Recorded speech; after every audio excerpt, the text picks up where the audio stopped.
Okay. Fine.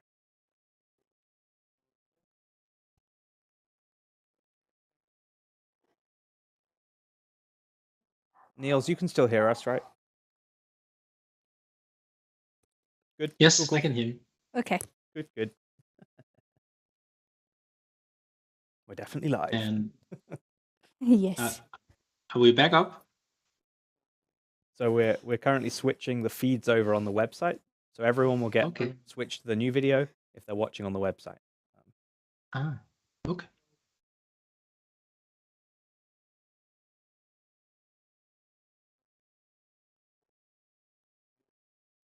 Yeah.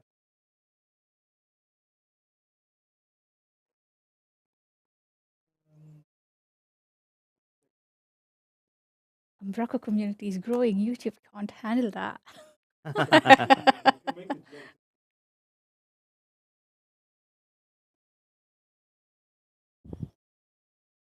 It's some consumed with how awesome we are. It's crashed.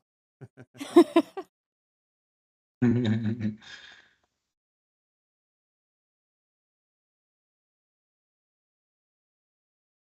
guess I can take time then to answer comments on Yeah, of course. Yeah, please in the chat. on because it's the same YouTube stream that will continue, right? Yeah, fantastic. So as far as we know, okay. So as far as we know, the oh, I can hear the. I feed can hear now. myself. Yeah. All right.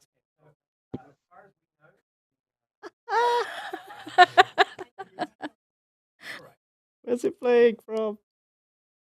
Right. Okay. Hello.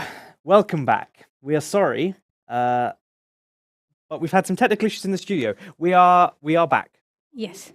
YouTube had some issues. Yeah. It wasn't us. We've been streaming this whole time, and just trying to work out what's been going on. If you're Works watching, on my machine. it works on my machine. If you are watching on day.umbraco.community, you will be seeing us live. We are now actually live. Yeah. And Niels is going to resume his session very shortly. If you are watching on YouTube, you won't be seeing this, and you're going to be missing out. But you can always rewind and and catch up on the bit that you missed. Equally, the chat will switch over at some point as well to this new feed. So, yeah, we're sorry. Stuff happens, right? What we think happened is YouTube, for some reason, just completely killed the stream on their end, and it therefore stopped the feed going to all of you people. Our systems here were still pushing the video out. It was still on air. We don't really know what's gone on. But, I agree with Marcus and what Ravi says as well. We are just so awesome that yes, YouTube clearly has crashed. Umbraco Community has crashed YouTube. Yes. I don't think Woohoo, we managed that. Yeah, I mean, 100 views. Wow. Just, YouTube can't handle it. Anyway, I guess, Niels, we only have 7 people watching right now, so we don't know if everyone's made it over. Maybe people were just watching on YouTube instead of the website. Yeah. Yeah, and Come I on, can people, confirm move YouTube on to is the down. new stream. Yeah. Yeah. Oh, there's a good elevator music going on the YouTube channel. That's nice. Oh, is there elevator music? Oh, that's good. Yeah. So do you want me to continue no matter the amount of people?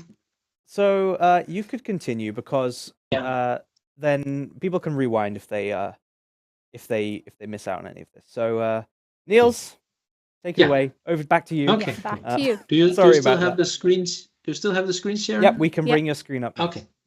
Good. Okay. Thank you. So where I got cut off was about making a strict layout for these products, because not everyone wants to have the editors being able to make free small and maybe too big and so on. Maybe you want to lock this down.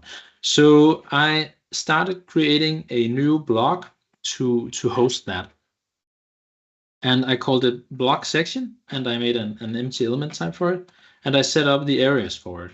There's a small product, 1 area, and the 2. And the third one is for a medium product. That's a 6 column spanning 1. And with that, I want to remove the ability to scale the product block. So I'm turning that off by removing all the options. And what we'll see then is that our existing blocks will now take full width. And if we then go ahead and create the product section, then we'll now see those 3 areas, and I can start taking my existing products and move them in.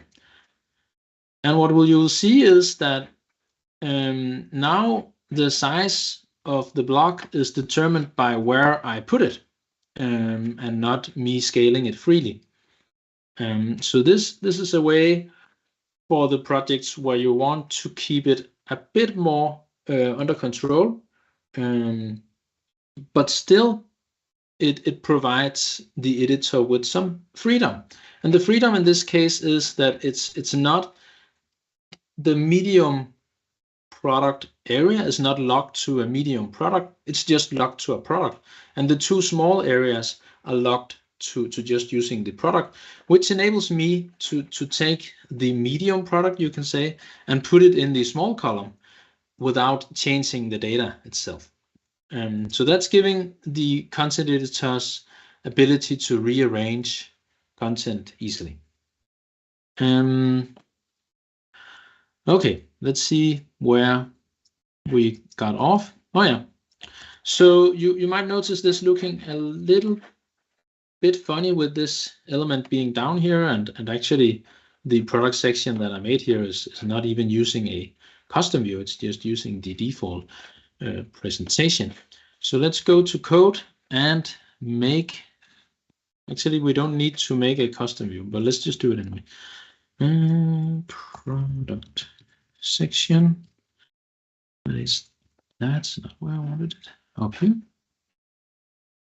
And we actually just want, similar to what the other section does, it's a section element, and we're using this AngularJS component to render the areas. Actually, let me just touch a little bit on this one. This one renders all the areas that are configured. But there is options to render a single area, and what that will enable you to do is to put your areas where you want and control how they are appearing. But let me just get back to that in a bit. This is the custom view for the product section, and let me go in and pick that for the block.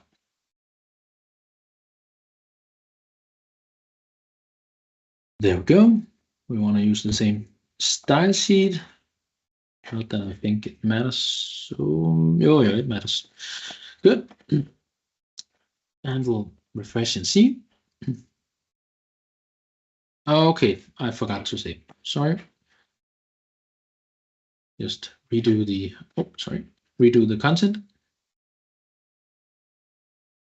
And that looks more like I intended.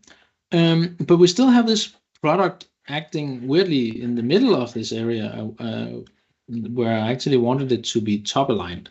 And that's because in the block grid example website, I've changed the default behavior of an area. And let's just go have a look at what's happening here. If we scroll up the style sheet that came from the product, we here have a line that targets the grid, you can say, the block that has a content element type alias of 1 column section block. And no, sorry, I'm talking rubbish now. we are targeting all areas and saying that they should center their content. But I want to reuse the same way of selecting things as I'm doing down here. So what I want to do is I want to target the block that has a content element type alias of product section, and the areas that are within that, I want to let them know that they should top align what is called start in Flexbox. And let's just go ahead and see that happening.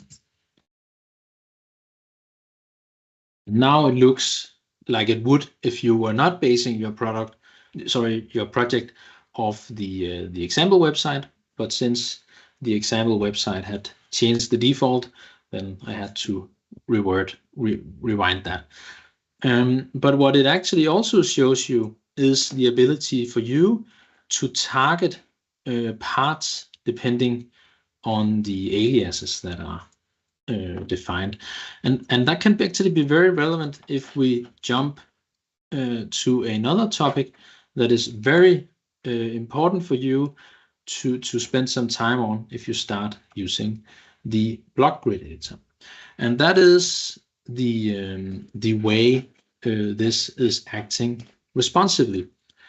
So if we go, just see here if I can find the website.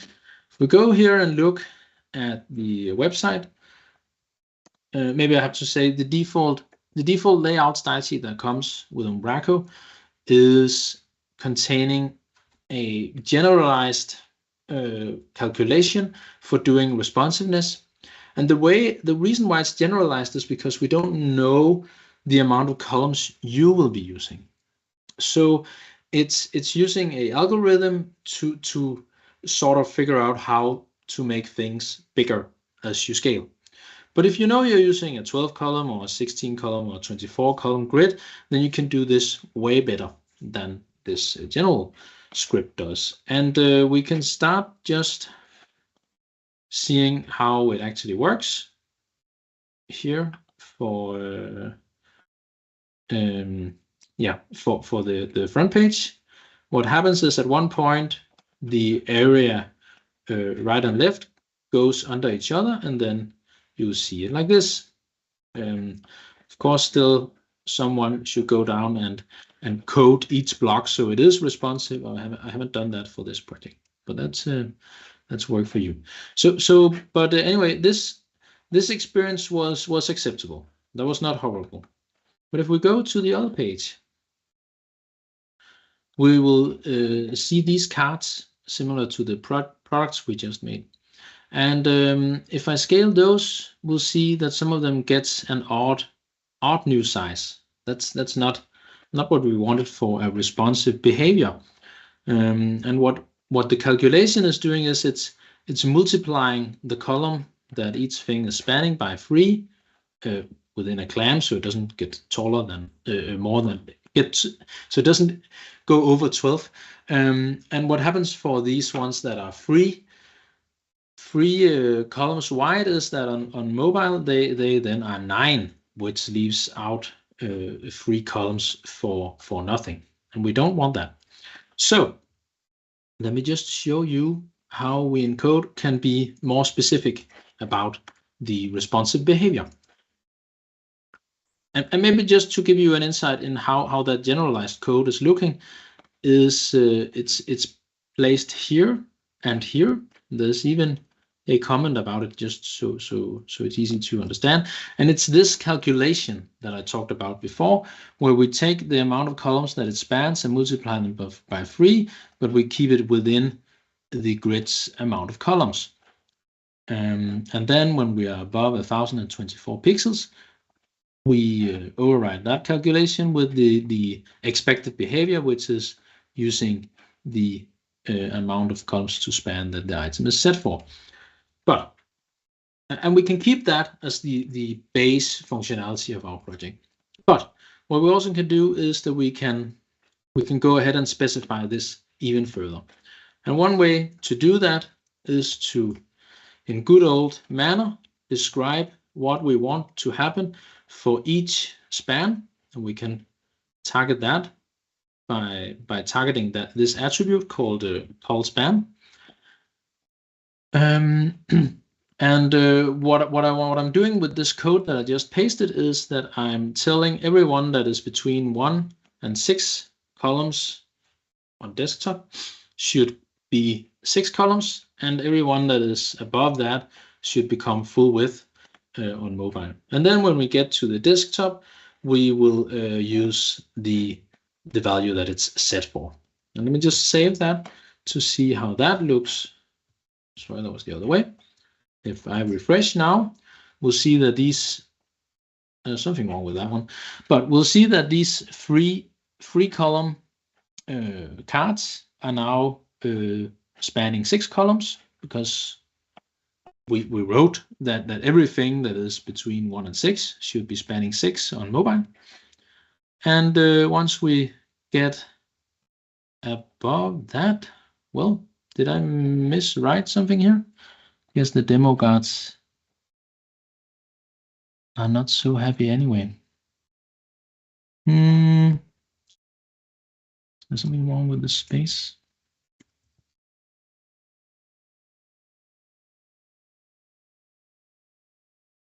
Okay, that was let's just skip. Oh, let's just skip that. And okay, now it's working. Okay, so that space broke something. I don't know where that space come from. So now you'll see it's as expected on desktop, and when we get to mobile, the 3 column items will then span 6 columns. And we can combine this with the way we target a specific block. So what we can do is we can tell a specific block to do it in a different way. So if we use the product block alias, that's the element type that we used for our products, we can tell that the product block, when that is set to span 6 columns and we are on mobile, then it should maybe actually take full width. And then when we are in desktop mode, we maybe want it to be different. That's actually that's no difference in that. But oh yeah, sorry. Do like that to reset it. So in this way, I hope you can see how you are fully in control of how you want your responsiveness to be, and you can specify it for individual blocks. You can do it for specific blocks that are within another block, and so on. So that's quite handy. I see time is running out, and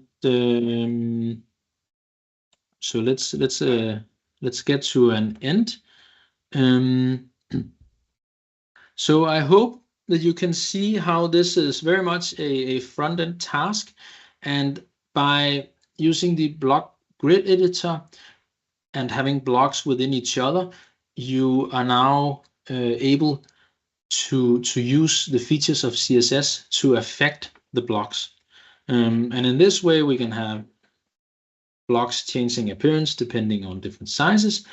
And we can also have use custom CSS variables. We didn't touch upon that today, but we can use custom CSS variables that will go through the shadow DOM and affect child items. And if you have time to investigate this project further, then you will be able to see how this call to action button can adapt to its environment. So in this case, it becomes blue, and that's its default look.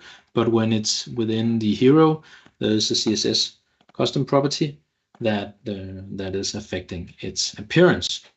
Okay, so I really hope this demo gives you an insight to how you can get started with writing custom views, and how much flexibility you can give your content editors by doing so. And yeah, you are free to use it as you want. Let's stop here. I hope that the stream cutoff didn't ruin it too much.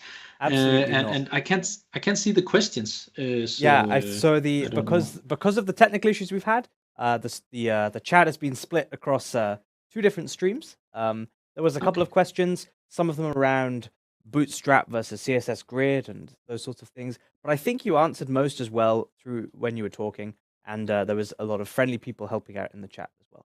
So thank you very much, Niels. This was clearly a very actually just to touch upon it.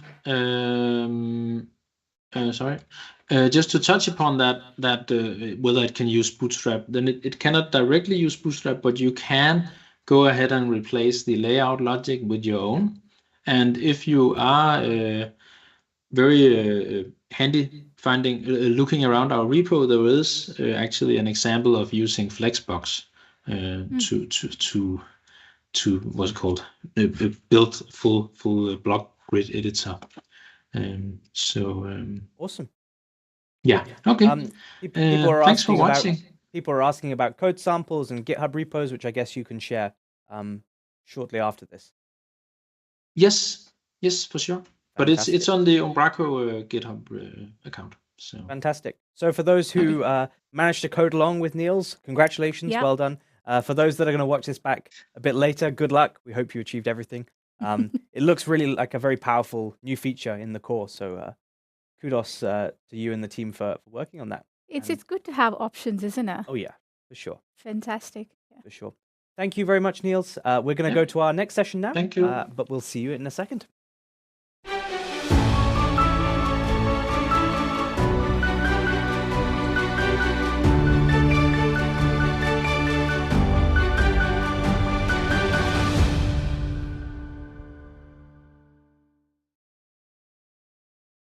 And we are back with the Umbraco Community Day and a very interesting topic coming up. Yes. And a very interesting speaker as well. Hey, Rory, nice to have you joining us.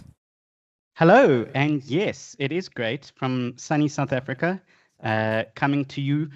We don't have power here, so if you do see some sweat off me, it's because my aircon on top is not working, but I've got a nice generator here, and I've got studio lights just pounding. But you know what that's like, having studio lights just pound you and making you sweat. Also, with that YouTube issue, I'm quite sure that you both are sweating a little bit now also.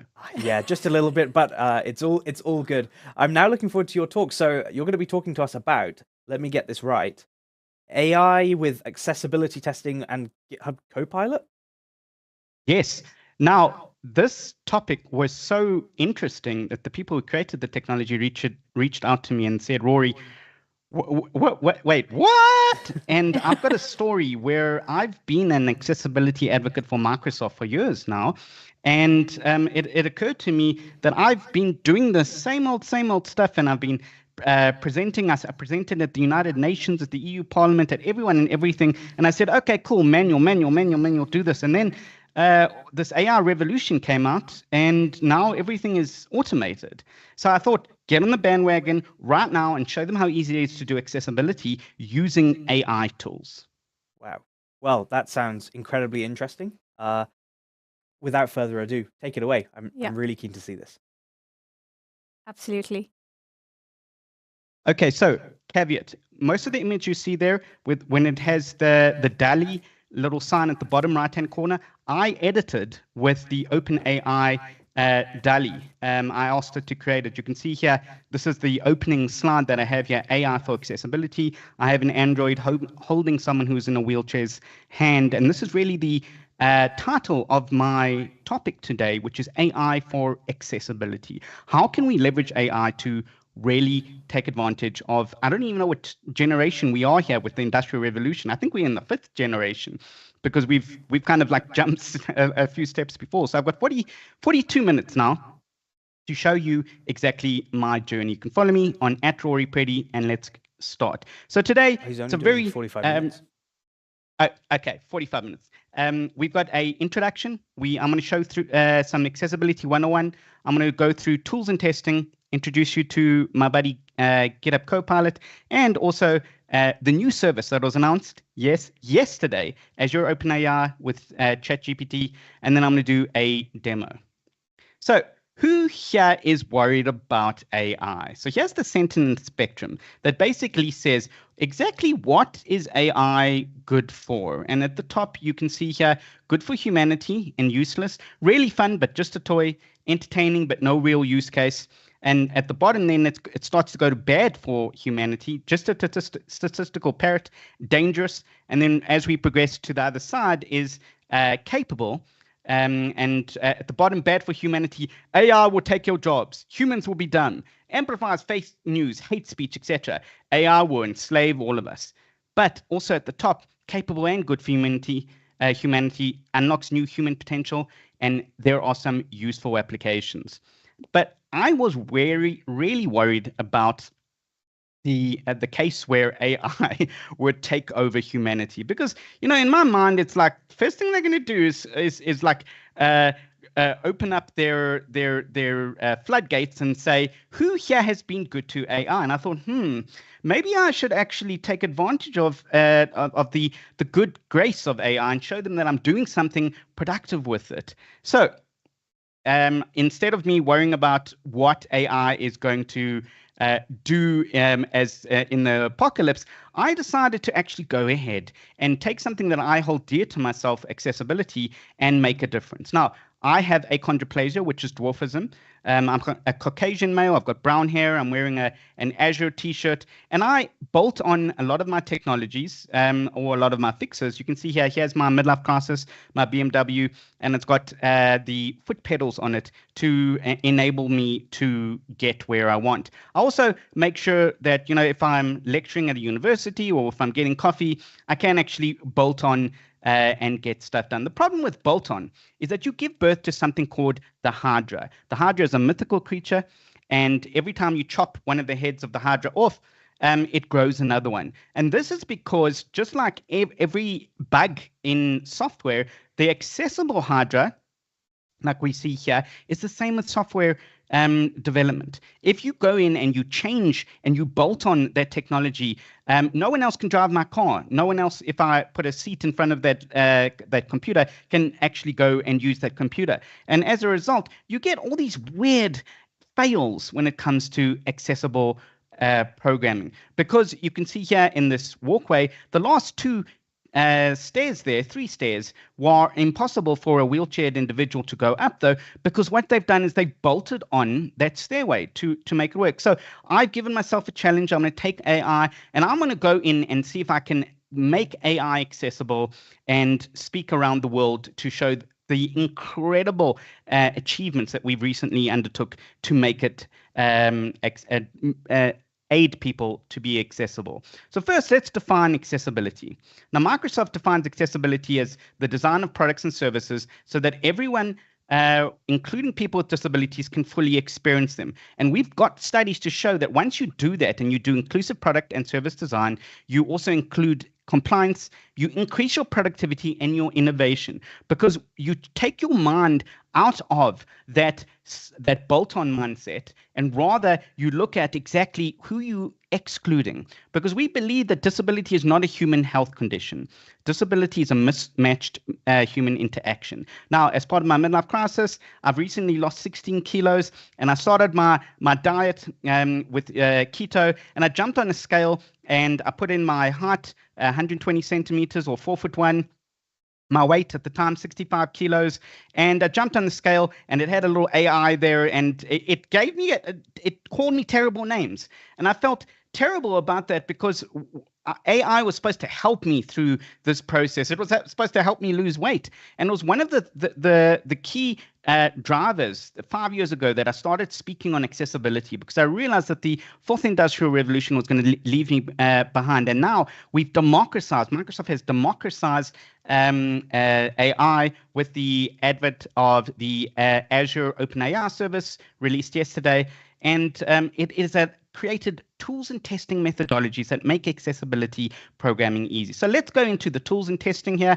You can see that nice little wizard's cabin that I created with Dolly. And there's a big move now to shift left to design and build accessible from the start. So first, you've got your technologies and tools. Now we have an open tool technology called Accessibility Insights. It uses the XDQ, the gold standard rules engine, to identify rules that violate accessible requirements. So you've got your tools and technology, use Accessibility Insights. Then you bring in people with disabilities. These people are the best advocates to actually go in to engage with user engagements and design sprints. And we've got study after study that shows that they are the hardest working and most adamant when it comes to the highest level of quality when you do your accessible design processes. Then you go to your LE design spec reviews, you use toolkits and also PWB sessions. And lastly, you do rigorous testing, trusted testing testers. And this is where I get a lot of eyebrows raising. How do I do rigorous testing? I'm going to show you an easy way today in the demo with the testing. So first, let me introduce you to the testing resources. So first, there's automated checks. You can go to accessibilityinsights.io. You can download our free Chrome and Edge plugins along with our Windows and Android tool sets there, and it allows you to create automated checks there on your website or on your Windows or Android app. And then you can take that exact same tool and you can run it in GitHub Actions or Azure pipelines, and you can run your CI/CD tests. So you can go to accessibilityinsights.io. But how do you bug bash for accessibility? First, you run Accessibility Insights manually, and it runs some automated checks, and it gives you a result of what you're supposed to do. You also use the app with the keyboard to actually go in and check that you can navigate. And these are part of the WCAG design principles that say, first, can you actually see what you're trying to create? Can you navigate? Use the app at 400 zoom for visibility issues. And then finally, check the result with Azure OpenAI. Rory, how do you do that? I'm going to show you in the demo, though, because Azure OpenAI and GitHub Copilot can pick up changes you weren't even aware of. And this is what I'm going to show you. So let's jump into what you all came here for, which is Copilot and Chat GPT-3 and Azure API. So in 2019, we invested $1 billion in OpenAI to pursue the holy grail of artificial intelligence, to look at in mechanisms to actually democratize and give AI to everyone. 1 year later, we licensed OpenAI's groundbreaking GPT-3 text generation model, and we built it into GitHub Copilot. Now, OpenAI has two different subdivisions. It has the for-profit section and then has the non-profit section. So when you go into OpenAI to the GitHub repos, that's the non-profit, and GitHub Copilot is using the OpenAI's GPT-3 text generation that we've actually licensed. And it actually comes from June 2020. You can see there we've got the GP3 models. Then we've got DALL-E and Clip models. So Clip is sound clips that you can actually go in and render. 2021 customized models so you can fine tune. August 2021, we created the Codex models. At the same time, we've got LoRa, efficient fine tuning. And then GitHub Copilot on Azure OpenAI was launched in 2021. November 2021, we have Azure OpenAI private preview. It is currently in a public preview, so you can sign up right now. I'm going to give you the link at the end of it. And then we've got embeddings and if models and GDP 3.5, Q1 2022, DALL-E release and Web GPT demo. Then we have Codex fine tuning, Azure OpenAI preview, and then December 2022, just recently, Azure OpenAI service was made generally available, and ChatGPT, the DaVinci 003, was made available. The most powerful service that we've released yet with OpenAI. So what is the Codex model? Here we are, we're coders, we're developers. So you can see here, this is the Azure OpenAI service, and what it does, it's just a coding buddy. It's a coding buddy that understands exactly what the context is that you're trying to write, gives you an option to go in and choose one of its recommended solutions, and then you can go in and import that code into your process. And how it does that, first of all, it uses the OpenAI Codex. All languages are supported. So I'm a Java developer. I'm going to be coding in HTML today, but you can do C#, Python. It is excellent at Python because most of it was trained on Python, and you can work with most IDEs. I'm going to be using IntelliJ, JetBrains IntelliJ, but I've done demos with VS Code. You can do NeoVim and also Visual Studio. So you need to have a limited context of what you're going to search. Now, in our limited context, and the demo I'm going to do is an HTML file. It's going to read the HTML file. It's going to load it in there. It's going to create like an in-memory database of all of the stuff that it can access, and obviously it's got more stuff that it has accessed outside of your context. And then it's going to make a suggestion or a number of suggestions that you can cycle through, and then deletes the context right after suggestions have been generated. So no one really is sneaking a peek at what you're trying to do.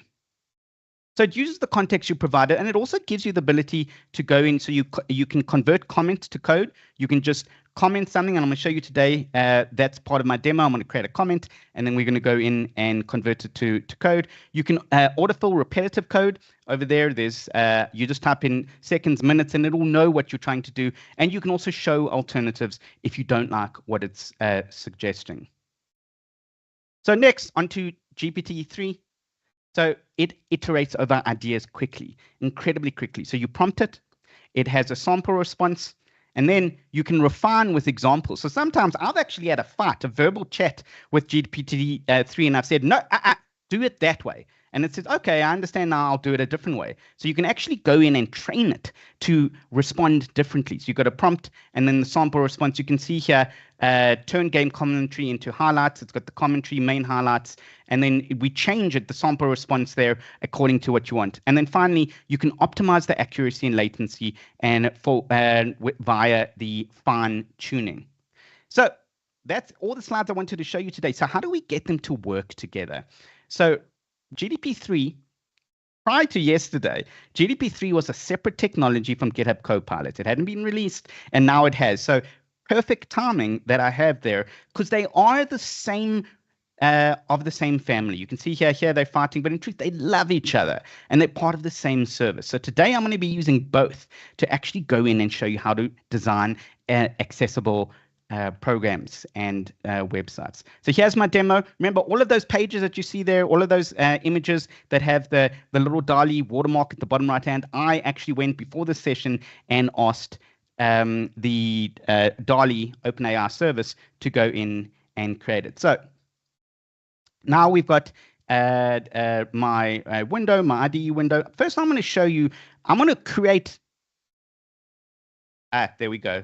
I clicked on there. So first I'm going to go create some captions for a video, and I'm going to go include those captions in a HTML site. So I've got the Azure audio video indexer here, and I've put in one of my colleagues, and he's got a magnifier, a Zoom video there, and I can go in there and I can go download those captions. So it took me, I actually did it just 5 minutes before this meeting there. You can download the closed captions, and you'll see there I've already downloaded the VTT file there. But more importantly, you can see here I can actually just switch on captions. I can go in, it's got English captions there. I can watch the captions if I wanted to. And if you see here, I can go in there and I can go auto scroll if it switches on here. There seems to be a problem. Please reload. Of course, there is a problem here because I am live demoing without electricity. So let's see exactly what happens here. So let's just refresh here and let's go into timeline. And it also allows you to do a lot of other features here. Of course, it's going to, let's try one more time and then we'll go back into our demo here. Okay. Definitely doesn't want to show the demo here, but you can see there the timeline. You can go and edit it. You can actually go in there, and if you don't like, for example, Balindu Shamu might have pronounced his name incorrectly, so you can go in there and edit it there, and it gives you insights into all of the actual videos. You can download the captions there, and I've downloaded the captions, and I've put them into an IntelliJ project, which I'm going to show you now. So let's start from the beginning. I have plenty of time here. So let's go into new project, and we've got our sample backup projects that I've already done. So new projects here, and I'm going to bring in that window here, and we're going to call this here Umbraco. Hopefully don't want to butcher that name. And I want to do HTML5 boilerplate, and then I'm going to go create. It's going to go create. This is IntelliJ, my project. Now I want to use GitHub Copilot. So how do I go in and use GitHub Copilot? I can go, no, I don't want to do NPM. That'll take forever. I can go File, and I can go Settings, and I can go into my plugins here.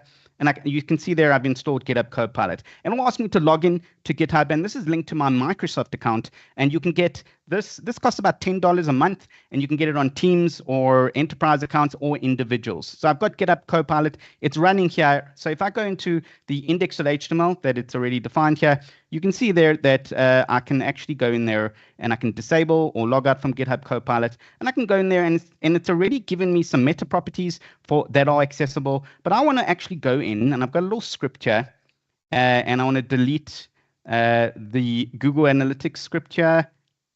Let's go there because I don't want Google to know what I'm doing.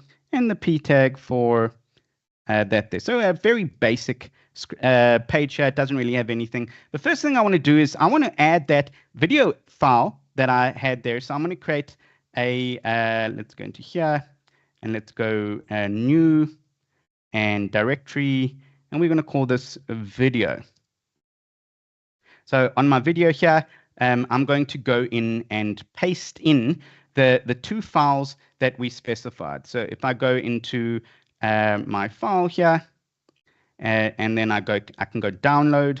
So I can either go download the source video, so I can just download the source video, and it's only 30 megs, and then I can also download the captions. So I can go download the closed captions, and I want to go in and include the VTT file.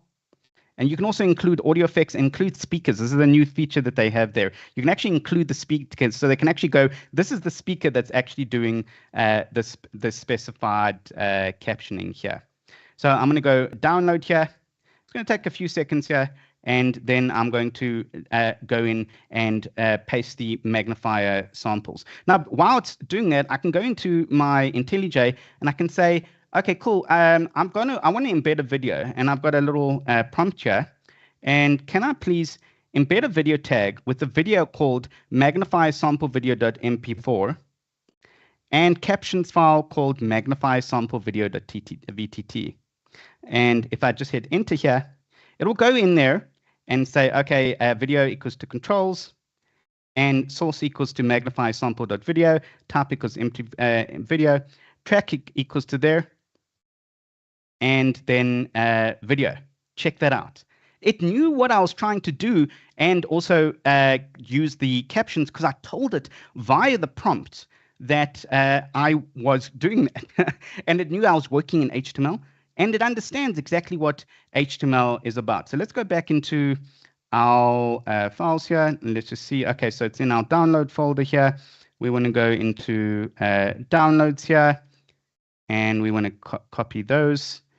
And let's go name, and we want to go magnifier. There we go, magnifier sample video and sample video. Now I can just drag that into that video format there. And okay, we want to move. Yes, move to that directory there, and it's going to move those files.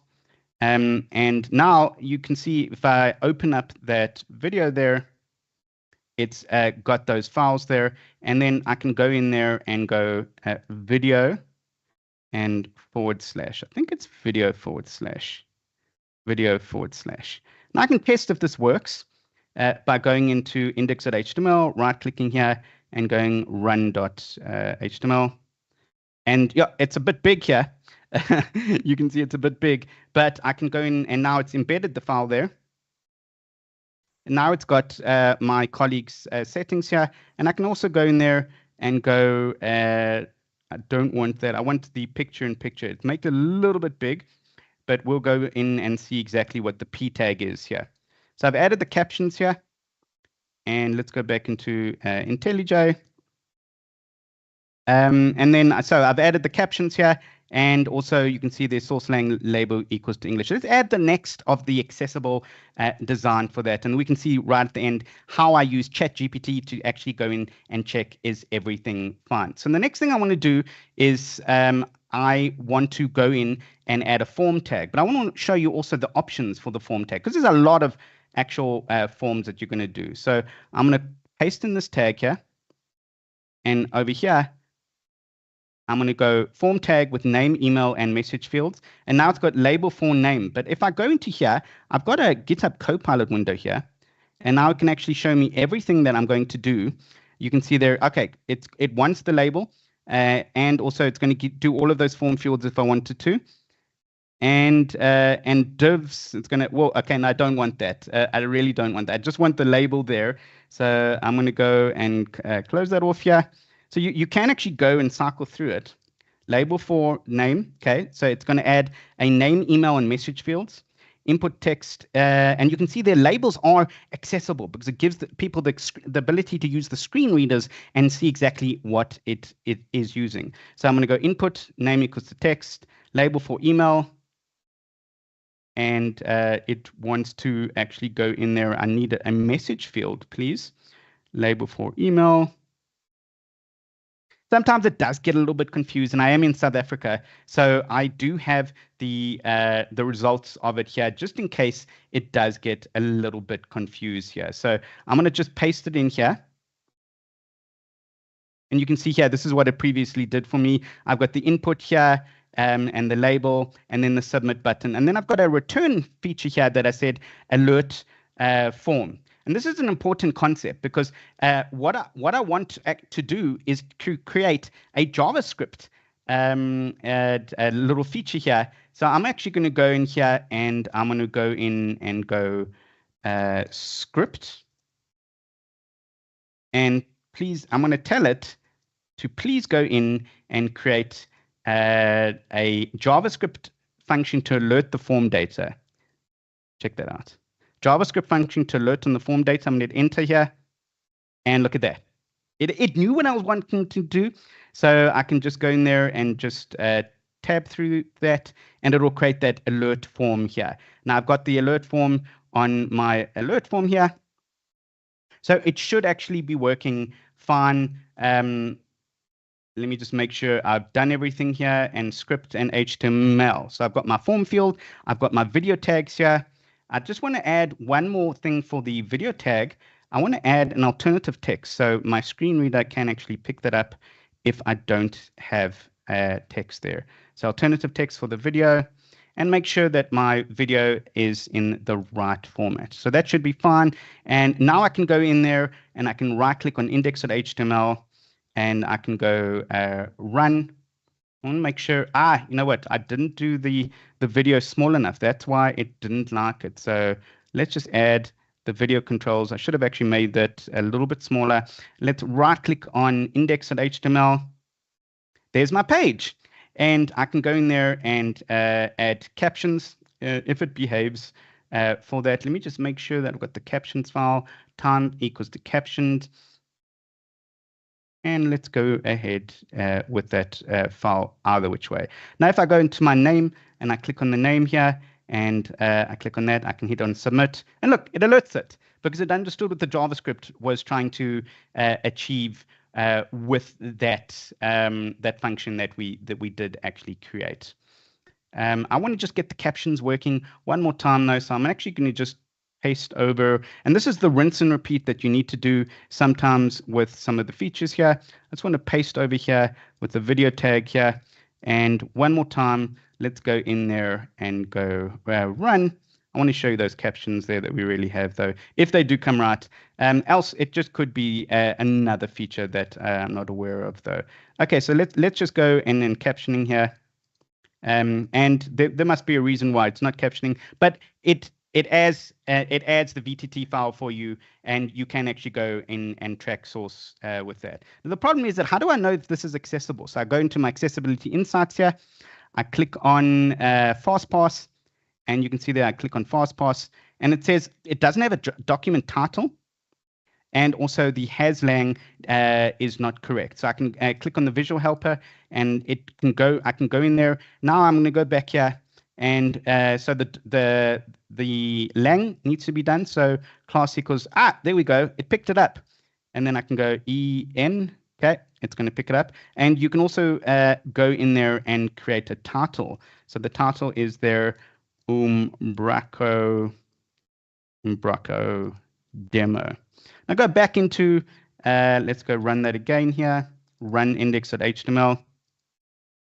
And I can go back into there and run FastPass again, or I can run this in GitHub Actions if I wanted to. And this Chrome add-in here is available in the Chrome App Store. So I can run FastPass, and then I want to just hit refresh here. I think I just need to hit refresh here again. And make sure it's saved. I'm so used to file saving because I come from a VS Code save all there. We've got the title. And we've got that. So let's just go in and close it again. We want to close Accessibility Insights, Automated Checks, and the demo, and go in there and right click and go run. And check the FastPass here. And lang, please, as a valid value. So it didn't like one more thing here. value of lang attribute not included in the list of languages. And I can go in there and highlight visible, but I can also go see, and if you see here, the actual lang valid. I don't think I did a valid language here. Has lang, I'm not too sure exactly. Oh, there we go.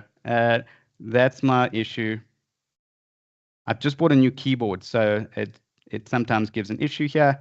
And I can right click in here and go run index and run the fastpass. And let's go into fastpass. See, you have to refresh here. So let's just hit refresh here and Umbraco demo and run fastpass. Look at that. And now I'm accessible. I've got my video captions files and also no instances, but I wanted to do the tab index. So if I go into here and I switch on tab index, and this is where ChatGPT comes in, I can actually go into tab stops. And I want to do the tab stop. I don't want the tab stop to actually stop on the image. That's a little bit silly. My tab index is done fine, but I want to actually take the file. Now watch this. This is going to blow your mind. I'm going to take that entire file here, and I'm going to go into a new window here. I've got my chat window, ChatGPT here, and I'm going to go and identify or help me with any accessibility issues with the following text. Yeah, I know. How cool. And then I'm going to go just paste that in there. Now it's going to tell me what I missed out. There are a few accessibility issues with the provided code. The form is missing a label for the message tag. Did we miss that? Oh, let me just go in there. I cannot believe I missed that. Yes, for message here, I don't actually have a message here, which is interesting. It picked up the message tag here. Let's go back in here. Action attribute. The video element is mentioning an alt tab. The track element is used for the video, and the script tag that triggers the alt form function is missing an ID. Now, what you're thinking is, oh my God, Rory, that is a lot of work. But ChatGPT, and this is the Azure service also, which I'm going to show you now how to sign up with it now, has a very interesting way to actually give you all of that without you having to go through some of the issues. So generate the code for the above fixes. I know, when I saw this, I thought, no, this can't be true. It's not going to actually go in. And this is the context of what it understands. It knows what it is trying to achieve, though. So ideally, this is going to work, though. There we go. Here's the updated code with the accessibility fixes. It goes in and scans everything that you couldn't even think of that would take you weeks to actually understand all of that, though. And then you can go in there, and we're going to go in and paste the code there. And sometimes it gets a little bit wrong, but most of it's right here. And then you can go in. You can see there. I've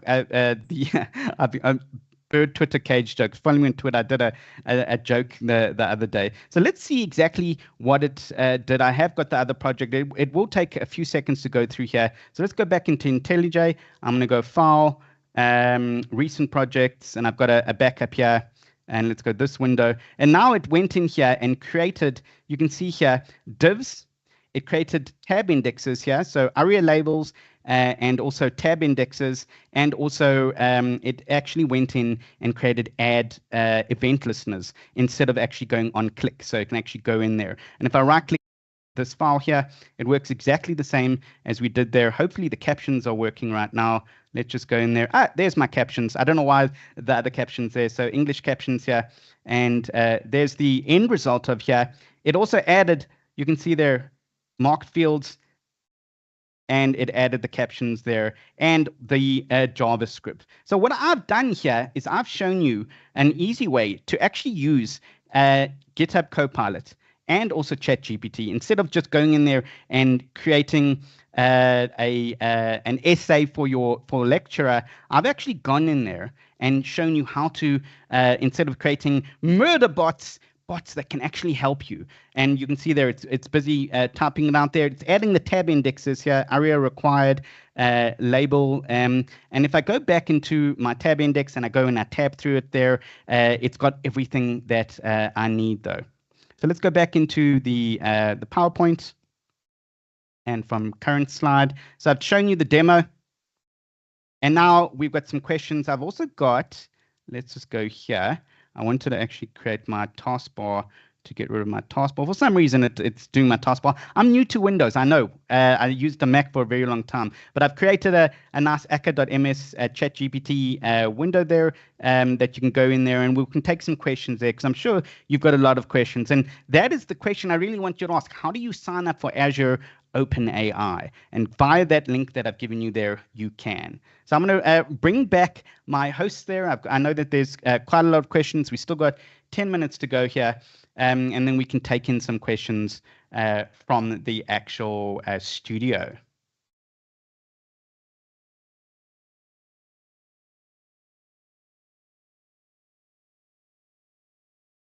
Okay, so it could be that we don't have any questions, or I've completely wowed them into the point that they didn't actually know. I'm going to go in and play around with a little bit ChatGPT and give you guys. There we go. You've come back to me now. Sorry about that. I realized that maybe you were off drinking some whiskey or something like that. Whiskey, Rory. It's too early for that. It's 5 o'clock somewheres. Somewhere. I wanted to actually go back to show you. Let's go into here. It's finished it there. And it says there, please note that sometimes it runs. Remember, this is the free preview. The Azure OpenAI service, you can go into here. You can go Azure. So let's go to akka.ms / and you can, the link is chat GPT-3. And it will let you and take you through to sign up. It's a public preview for the Azure OpenAI service. So everything you see here, and this is 1 day old, and it gives you the ability to pre-train custom AI models, and you can use DALL-E and also GPT-3 that you have here. And we can go through and take a lot of questions, or for some of the services that I mentioned here. You can even go to resources, and it'll give you tutorials on how to go in and call some of those services. What is Azure OpenAI? Quick starts. You can do Python or REST or the Studio. Studio is incredible. We actually have a Studio landing page there with OpenAI that you can go in there and you can create a playground service here, exactly like you would see on some of the playgrounds for OpenAI. And there's the text Da Vinci, and it'll give you here the deployments and also the summarized text though. 1 day old, and you hear it directly from Umbraco. That is really exciting. I did see this when it was announced yesterday, and a lot of people on Twitter were getting really excited about it. I've of course not yet had chance to get my hands on and play with it, but from the docs there, this looks incredibly straightforward and powerful. Really powerful. Putting all it's trained on AI power at your fingertips. 170 billion parameters. Now GPT-4 is going to be on trillion parameters. So it is. They say it has the intelligence of a average SAT score in American university. So basically, it's generalized intelligence. Yeah. Wow. That's really quite a leap forward, isn't it? I know that people have been getting very excited playing with ChatGPT bot in recent times and helping them out with coding and everything. So yeah, you can only imagine where it goes. Let's ask ChatGPT who is Umbraco. So if you can share my screen here. Yes, absolutely. Let's do that. There's been a bit of fun with this in what is the and tell me if I'm spelling this right. Umbraco, is that correct? That's yes, correct. Umbraco, yeah. Is the Umbraco CMS solution. Let's go see there. And let's go, and then it will go there. Is an open source content management solution built on the Microsoft.NET framework. It is designed to be a friendly. Now what we're doing here is great, but I'm going to do one step further. I'm going to ask it, give me sample code in C# to actually run on that though. And let's just see if we can actually do a little bit more than some of the people today. Generate sample C# code to run on Umbraco to call a weather service, a free, let's just say weather service, to call a weather service. This is optimistic. It is we're going a optimistic. little bit I'd be off, very script impressed here. if this works. We're going a little bit off script here, but that's what we do. I'm a developer advocate for Microsoft, and we like to go off script here. But notice it's thinking here. Now the problem with this is a free preview. And with the free preview, you don't have the ability to actually leverage off larger applications though. So if it thinks too much, it's actually going to fail. Because I think there's 2 million people who are currently on this though. The Azure OpenAI service has a SLA. It's on preview right now, so there's an SLA, but when it goes and it launches, you get free networking. So you get networking access and enterprise grade support. I think I actually broke it. If you are using OpenAI service, I am sorry about that.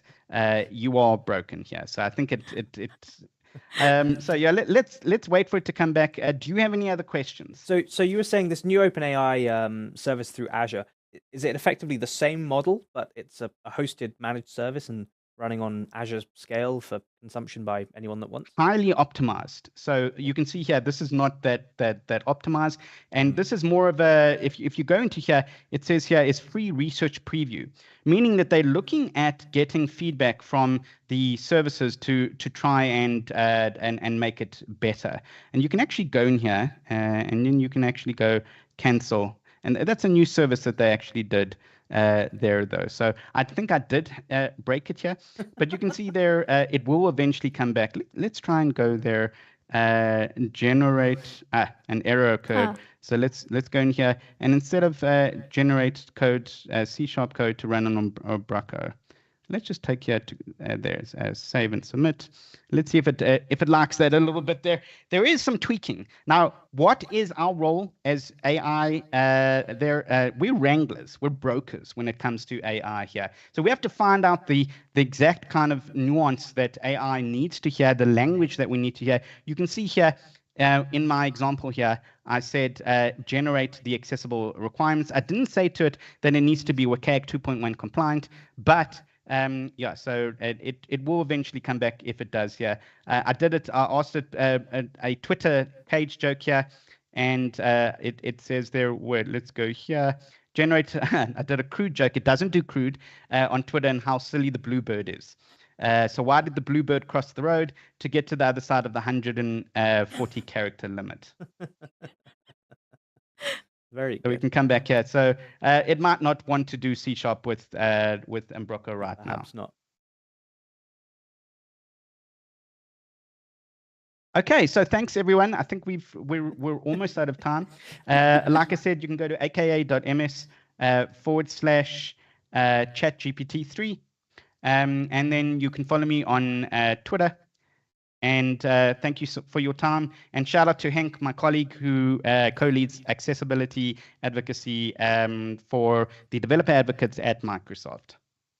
Well, thank you, Rory. And yeah, what an amazing talk. A whirlwind through all the different AI options and the power that we've kind of unlocked in, well, just a couple of years, actually. It's really come a long way and become even more accessible for us, hasn't it? And it's fun. Hey, I've created so many nice images, so many cheeky little jokes. It's just fun.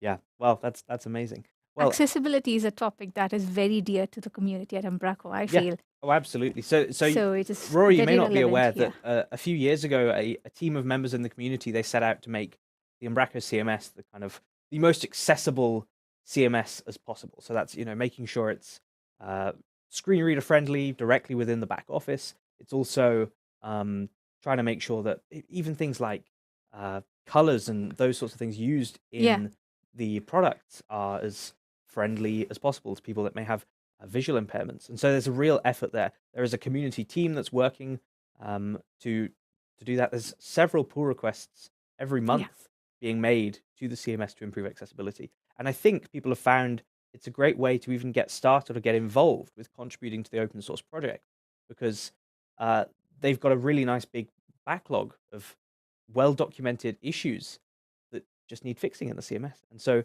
it's They definitely can just use Chat GPT and things. So share my screen again. I want to show you. I realize now the reason it didn't like what I did. I said C# code, and I didn't say Umbraco CMS. So here's some sample code that can be used in a custom page on Umbraco CMS website.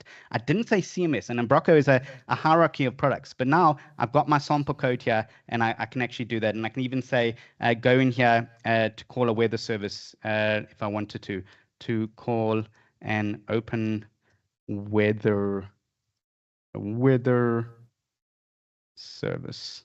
So this is very Save and interesting. If we're submit. doing a sort of live code review a second. So this code sample that it's generated was using an application event handler, which is not something that is created, is used in Umbraco anymore. Yeah. However, what it's about to do now is quite interesting. It's creating a controller. So this is Controller, a yeah. little bit more along the lines of what you're after. It's a service controller. That's sort of how And it's going to create an be. open weather to call an open weather service, because in South Africa it's got the best weather here. So, and then it will tell you exactly in the get weather action. You can use the web client class to get a get request to the open weather API, and then Really it'll clever. actually tell you how to yeah. call the open weather API.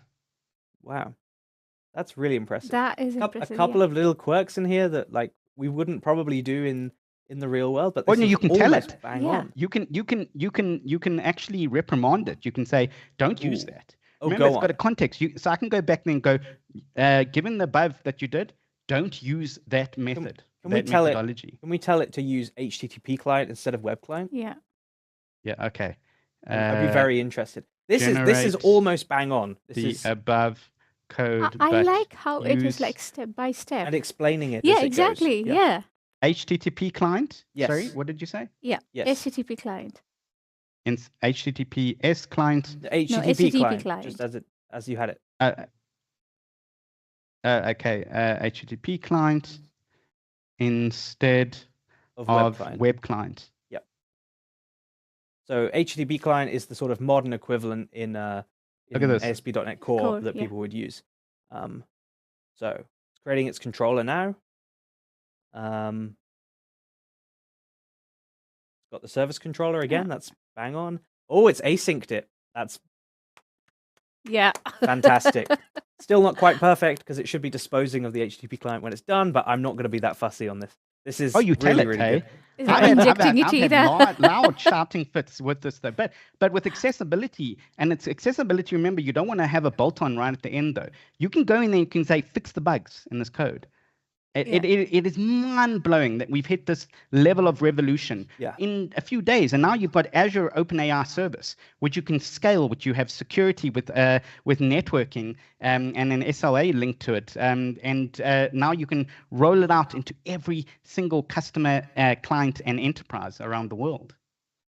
It's truly powerful. A colleague of mine the other day converted some SAS from legacy SAS to SCSS formats using ChatGPT, and it worked surprisingly. It's truly impressive. So thank you for showing this. It's quite inspiring. Let's see. Will it say goodbye and make it a poem? Farewell, Zilla and Umbraco team. Our time together has been a dream. Creating websites with ease. Your CMS has made it all seem. With templates and media galore, designing and publishing evermore. The user-friendly interface has made our work feel like a breeze. From developers to the designers, all have been truly inspired. Your hard work and dedication will forever be admired. Though our time may now be done, our memories will always be fond. Thank you for all you've done, Umbraco team. You'll forever be in our hearts beyond. Sounds like it's dying. That's a shame. But that's a very beautiful poem. Wow.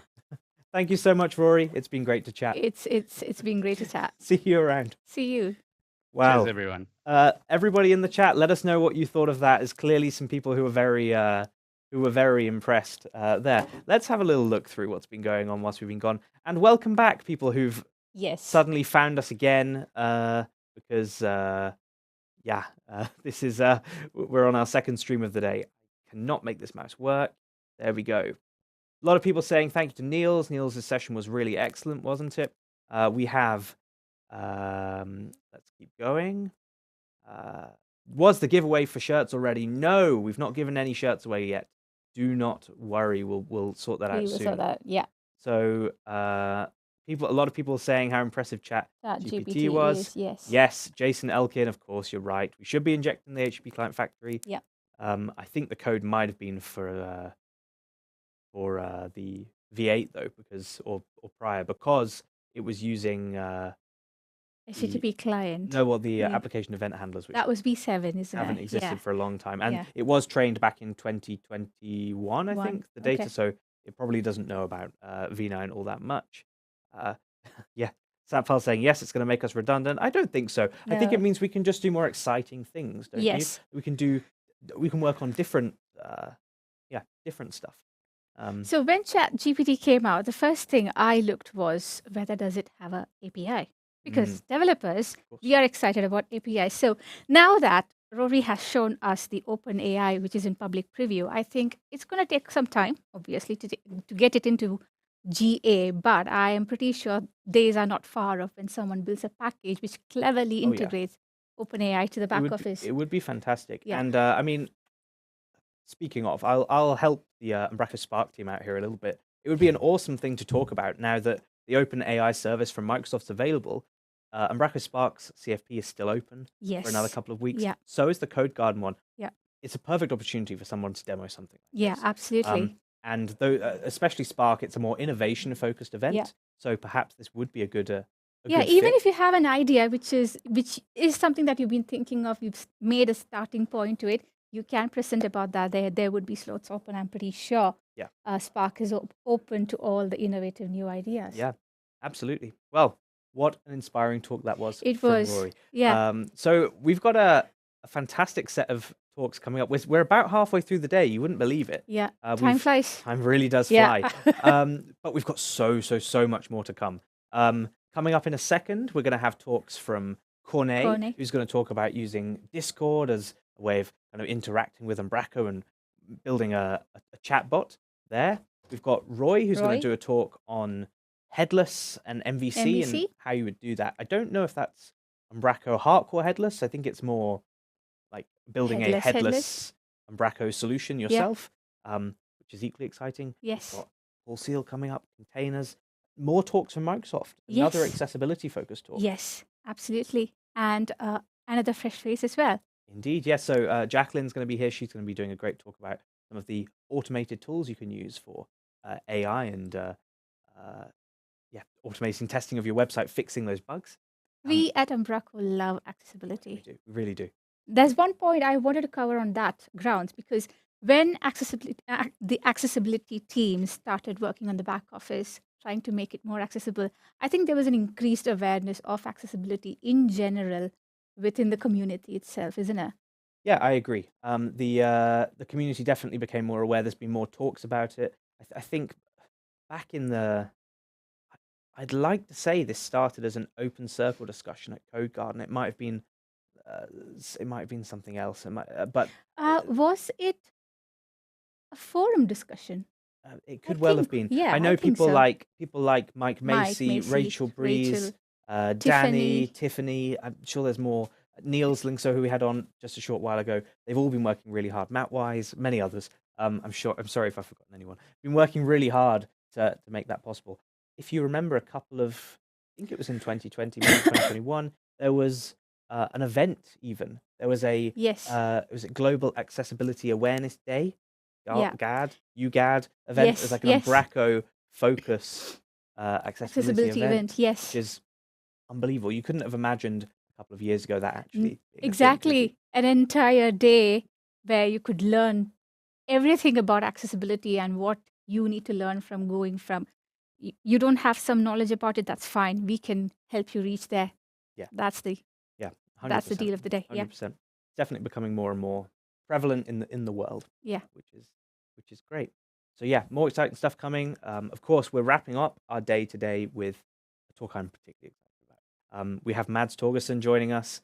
He'll be talking about C# 11, the new features you can be using if you're currently using, say, Umbraco 11 or running .NET 7 with your Umbraco 9 and beyond projects. A lot of power that's going to be able to be unlocked in that as well. So yeah, should be pretty good. I don't know what time it is. Oh, 6 cool. minutes ago. Still got plenty of time before the next talk, and that's good. Because we can talk a little bit about other things that are going on in the community, maybe stuff we're excited about. We've mentioned Netcore quite a lot. Yes. We've had 11 come out now. Mhm. We've got 11.1.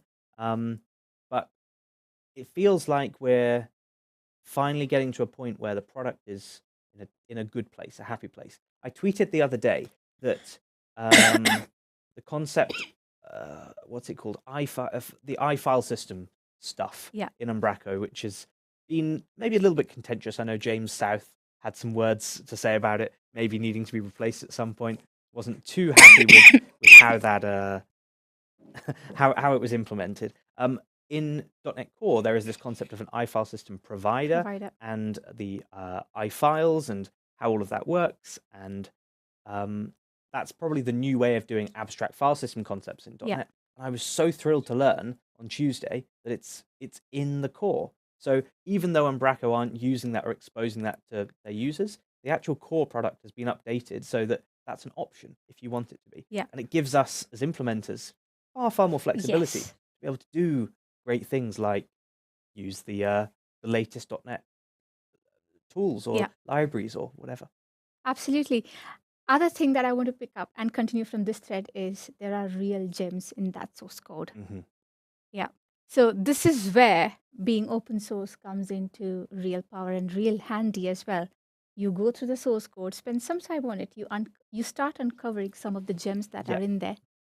Yeah, we were talking about this actually on our walk over here yesterday. That it's really exciting how you can, if you just pull out a string in the source, you can eventually work out how some quite cool things are done, and people like it as a reference point to be able to see, how they may implement something in their own projects. I know for sure. I look at people's package code, or I look at I do that.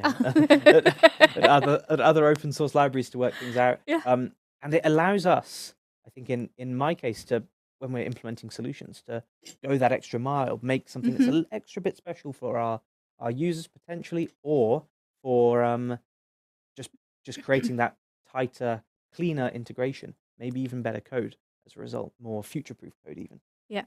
I've done that with Umbraco. I've done that with Blazor as well, because I wanted to study something about how the Blazor router works, because there's no written article about it. So you can actually go into the source code and work it all out. Okay, this is how it works. And then the joy of learning something new from that. Okay, that is how. Exactly. Yes. I said this to you as well yesterday about I've done my Umbraco Anywhere content, which gave me an opportunity to play with Maui. Yeah. I'm not an app developer. I would never have built an app myself, but it proved that I can do Umbraco, and I can use Umbraco in a context that I'm not necessarily hugely familiar with, but it still works. Yes. And it's still the same APIs and all the friendly things that I'm used to, that I love working with. Yeah. I haven't done Maui to the extent that you did, but you can integrate that with Umbraco APIs as well if you need, which is something that Xamarin app developers have already been doing in the Umbraco community as well. So it is fantastic how being in the .NET realm gives us all that flexibility that we need to play around with Umbraco and do all the crazy things that we've seen as well.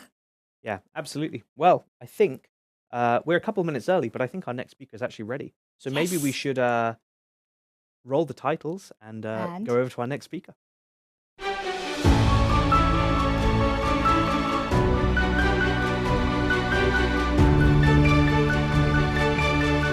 Oh, okay.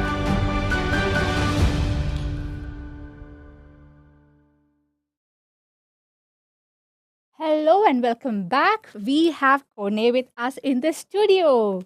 So Corne, I don't think you need an introduction into the community. You are a well-known Umbracian. He's an MVP in Umbraco Community as well, and a very good friend of mine. He's very active in the community, talking, blogging, and a generally nice person as well. So it is my pleasure to welcome you on stage.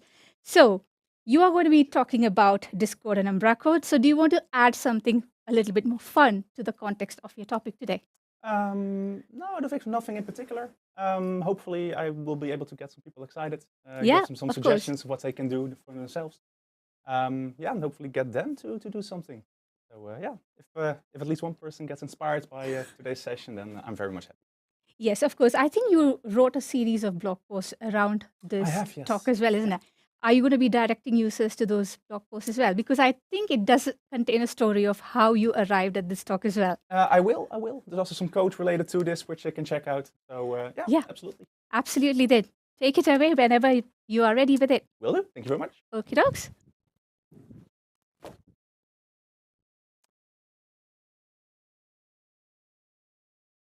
All right, perfect. Good afternoon, everyone. Thank you all very much for being here with me today. My name is Corné, and I would like to welcome you all very much to my session of today, Empowering Communities with Discord and Umbraco. So, before we get to the informative part of today's session, let me start off by introducing myself. My name is Corné Oskam. I'm a software engineer over in the Netherlands, working for a company called I.O. I've been working with Umbraco full-time for quite some years now, starting with Umbraco 6, now all the way up to Umbraco 11. Umbraco Certified Master as of last year, also first-time Umbraco MVP, and I have my own tech blog, which mostly consists of Umbraco-related content. But enough about me, let's talk about Discord and Umbraco. So during this talk, we're going to be discussing 3 different subject matters that will hopefully get you excited about using Discord in combination with Umbraco. So first off, we'll be taking a look at Discord, what it is, why you should use it, and what you can do to integrate with it. After that, we'll be taking a deep dive into the various possibilities of Discord and its APIs, taking a look at some common use cases, and see what you can do to integrate Discord with Umbraco. And finally, we'll be doing a live demo to see the actual various use cases in action. So first off, what is Discord? Discord is a free voice, video, and text chat app that's used by tens of millions of people around the world to hang out with their communities and friends. Initially released in May 2015, Discord's initial goal was to become a user-friendly social platform mostly targeting gaming communities. Over the years, however, when the audience of Discord expanded outside of the realm of gaming, Discord changed its motto from originally being chat for gamers to now being chat for communities and friends, mostly as a response to the COVID-19 pandemic. So now people use Discord on a daily basis for many different things, ranging from their creative outlets, family trips, study groups, mental health support, you name it. So for today's talk, we'll be looking at Discord from a developer's perspective. And to do so, we'll be starting off with the central hub of Discord's API, being the Discord Developer Portal. The Developer Portal is, like I said, the central hub for pretty much controlling and managing your applications. Besides that, the portal also gives you access to things like management for teams. You can find the official documentation of Discord's APIs here, and also various tutorials to help you get started on your way. And let's take a look at the various options that we can do to actually integrate with Discord. So from within the portal, there are 3 kinds of integrations we can use, being games, apps, and bots. During today's session, we'll be mostly focusing on bots, but let's quickly gloss over the first 2 as they can become powerful assets for you as well. So first off, we have game integrations, or more commonly known as rich presence integrations. When enabled, rich presence is an addition to a user's public profile, which you can see on Discord, which was originally created to easily exchange game information like your username, friend codes, lobby passwords, stuff like that. From this profile, you'll be able to see more detailed information about what and even how you are playing your game if you wish to share that information. As a game developer, you also have full control over the metadata that you actually wish to display during the various stages of your game, which, like I said, will allow you, for example, to quickly send invites to each other or perform various actions like spectating. There are also various other platform integrations that followed suit, like Spotify in this case, which is fun, especially if you're someone like me who loves to shamelessly listen to Christmas music, even if it's already January. So the second integration that we have is using Discord for apps. One of the most powerful use cases for this would be the use of OAuth 2 authentication through Discord. This will allow your applications to authenticate users through their Discord accounts. From within the developer portal, you can specify the various scopes that you wish your application to have access to and the various actions that they are able to perform once connected to your Discord server. Let's say, for example, being able to see what servers you're in or what permissions you have on your servers. A wonderful example for this would be an integration written by Sean Thorne, who has created an implementation of Discord's OAuth API into the Umbraco backoffice, allowing you to sign in via your Discord credentials. be sure to check out this open source GitHub repository shown right now. So the third integration we will look at today, and that we will be diving into the deepest, is using Discord for bots. Bots are a powerful addition to your Discord server that present themselves like fake user-like members, but with an extensible programmable API behind them. This API allows you to perform a wide range of actions, like sending messages, modifying roles, handling events. Because of the way the Discord API is set up, you can pretty much just use any programming language of your choosing to talk to this API. During today's talk, we'll be using the Discord.NET library, which is an unofficial open source .NET wrapper around the API, but there are a bunch of unofficial libraries out there for various languages, like Node.js, Go, Ruby, PHP, Java, just to name a few. So now that we have a general idea of what Discord is about, let's see what we can do with Discord bots from both a server admin and a developer's perspective. So there are an infinite number of use cases we can think of for Discord bots, but let's take a look at a couple of the most used scenarios and the ones that I find personally the most interesting myself. All of the examples that we're going to look at today have been made using the Discord.NET library using .NET 7. So the first common use case we would use bots for would be server moderation. Of course, we all hope that everyone within our community behaves according to our code of conduct, but sadly, that's not always the case. Discord itself has two moderation options, being the ability to kick a user or to ban them permanently. But with bots, we create a more flexible system that scales the bigger our community gets. Some example features of this would be the addition of a warning system that logs a user when they have been warned, and take additional disciplinary actions depending on the amount of warnings they have received. Discord itself doesn't support temporary banning either, but with a bot, we can easily code up something like that to unban a user after a set amount of time. So next up would be the acknowledgement of server rules, or a code of conduct. Just like Umbraco has a code of conduct for their social platforms, so do many other communities, big and small. Let's take a scenario in which we want to create a system where the user must actively hit an accept button on the rules to have access to the rest of their server. One of the possible ways we could set something like this up would be using message reactions. For those who are familiar with a platform like Slack are probably familiar with reactions, as they allow you to add an emoji to a specific user message. With the use of a bot, we can easily make it so that the member automatically gets assigned a role that grants them access to the rest of the server as soon as they give a specific reaction. For this, we can, for example, use Discord's reaction edit event, which is fired from our client, shown in a code example right here.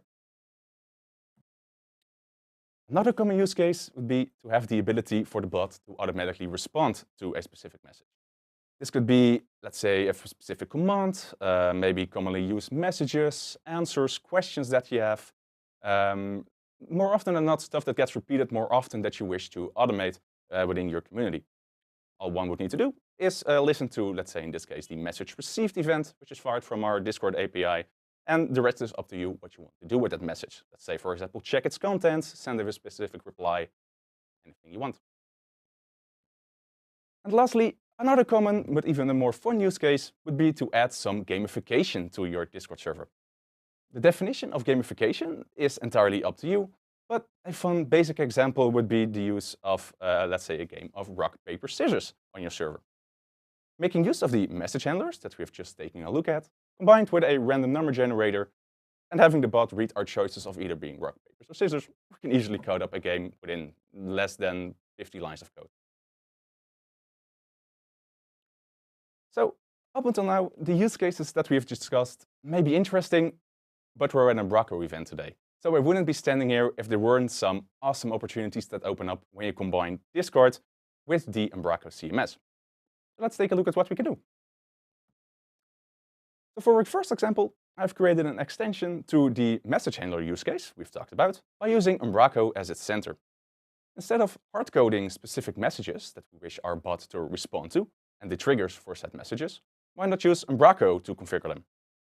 In this example, I'll be referring to them as commands, as I've made them use a require them a specific prefix, and in this case being a question mark for them to be triggered. If we look at our content tree in Umbraco, we can start it off by a server instance, in this case my own little test server on Discord, And underneath that, we have a collection of various commands with a list view for us to easily manage the commands, in this case the triggers, and the responses that we wish our bot to handle. So like I said, in this collection, we can easily create, edit, and update the various commands, making it a friendly solution for those who wish to use a functionality like this on their own server without having to write any code themselves. We can even expand upon this functionality and make our responses even smarter by allowing certain placeholder values to be replaced by our bot at runtime based on the environment that our commands get run in. For example, let's say adding a user's username, we can check whether he's live streaming or not. We can output the channel name that we are currently running the command in, server count, the member count on our server, pretty much any variable we can throw at it that we can fetch either from our application side or from our Umbraco side. So hopefully the demo gods are with me today, as we'll try to do a live demo for this. So let's see if everything goes correctly. If I switch from my screen and that over to my solution. And hopefully I will get everything running properly. As you can see, I currently have my Umbraco solution running. Hopefully I can see it all doing what it is supposed to do. See, it is connecting just perfect. Then I will log into my fancy Umbraco 11 back office. Hopefully that's my password incorrectly the first time, of course. There we go. That's a lot better. So as you can see in the example that we've just talked about, I currently have a collection of various commands over here. I can change them up if I wish to. In this case, I have, for example, created a community day account, or command, sorry. Now, if I were to go over to Discord, and in this case, let's say community day, my bot would automatically respond with, welcome everyone watching live from Umbraco Community Day. So the fun part with this is that I'm not only able to fully manage both the trigger and the responses of this message, but I have the full range of options that we have by ways of formatting. So let's say in this case, I want to make this text bold. I know that the formatting options from Discord are 2 asterisks on either side. Now, as soon as I hit save and publish and head back over to Discord, if I were to run the same command again, we will see that the last part of our sentence has now been made in bold. So this will make it a lot easier for you to keep in store the various, let's say, commands or responses, questions that you get asked often, anything like that. Pretty cool. Let's see. Go correctly. Perfect. So for our second example, let's have the arrow pointing the other way around. And instead of having Umbraco doing something for Discord, let's have Discord do something for Umbraco.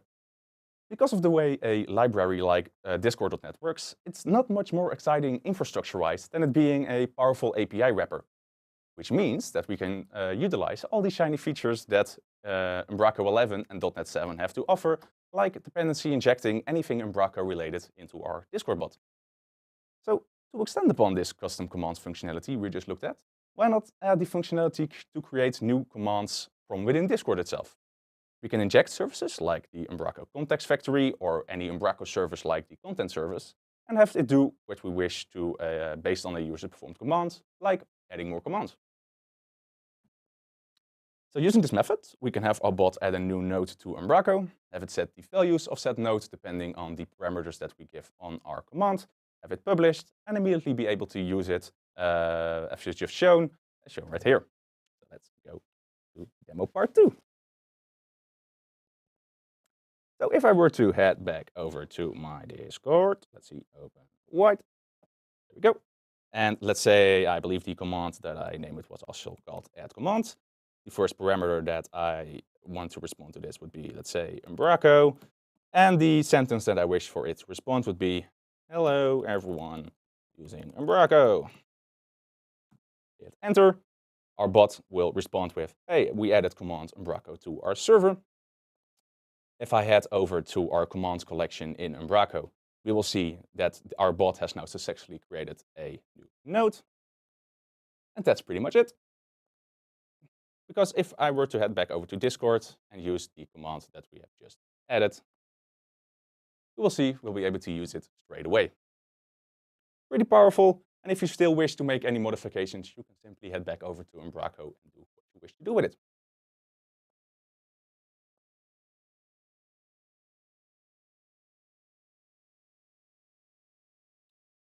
Another powerful use case would be to combine the events that get triggered by the Discord APIs with Umbraco's notification handlers. If you've worked with Umbraco before, you have most likely stumbled upon one of these notifications in the past, or events as they were used to be called, like for example the content publishing notification, media saved notification, or member deleted notification. But did you know that you can use Umbraco's event aggregator to create and fire your own custom notifications? Let's say we want to send a notification to our Umbraco application whenever someone joins a voice channel or a voice chat in Discord. We will then be able to write a notification handler to perform a specific action based on the notification we have just published in the same way you would handle any other out-of-the-box notification from Umbraco. You could use these notifications for, let's say, informing users in a voice channel that an event is currently going on, that they're being recorded, or even keep track in Umbraco of how many users are in a voice channel at a given time. For example, what we have done in the code, and I will hopefully be able to showcase this, if this all goes well. So what we've done is I created a new type of notification, which I in this case called the joint voice channel notification, which inherits from the iNotification interface and has a couple of properties. In this case, I am interested in storing the Discord user that triggered the notification, the state of their voice state before triggering the notification, and the state after, which in this case means if we want to join a channel, the voice state before will be null, and the state after will be a state where the user is in a channel. The same way we would register this on Umbraco would be something like this. Where in first case, we take care of the user voice state updated event, which gets triggered from Discord. For this, we will then be able to parse that event onto the event aggregator from Discord or from Umbraco itself, and then publish our new notification with the properties that are in it.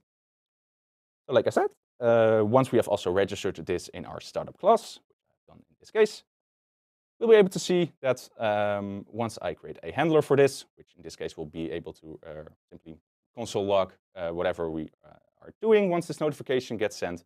If I were to head back over to Discord, and let's say we head over to our voice channels on the left, a general voice channel, I'm joining that, it's connecting over there. I should notice that my account has officially joined the voice channel and that this event gets triggered. So again, only an example, but the creativity is all yours, what you wish to do with the options.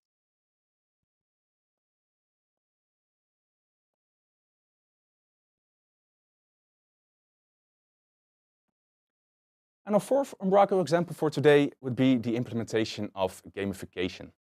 This one may be a little bit less obvious, because how would a game aspect involve Umbraco? Well, because we have full control over what kind of gamification we wish to add and what we wish to use our CMS for, how about we create some sort of leveling system using experience points? The more messages a user sends in a server, the more experience said user gains, which in turn can unlock certain goodies or roles.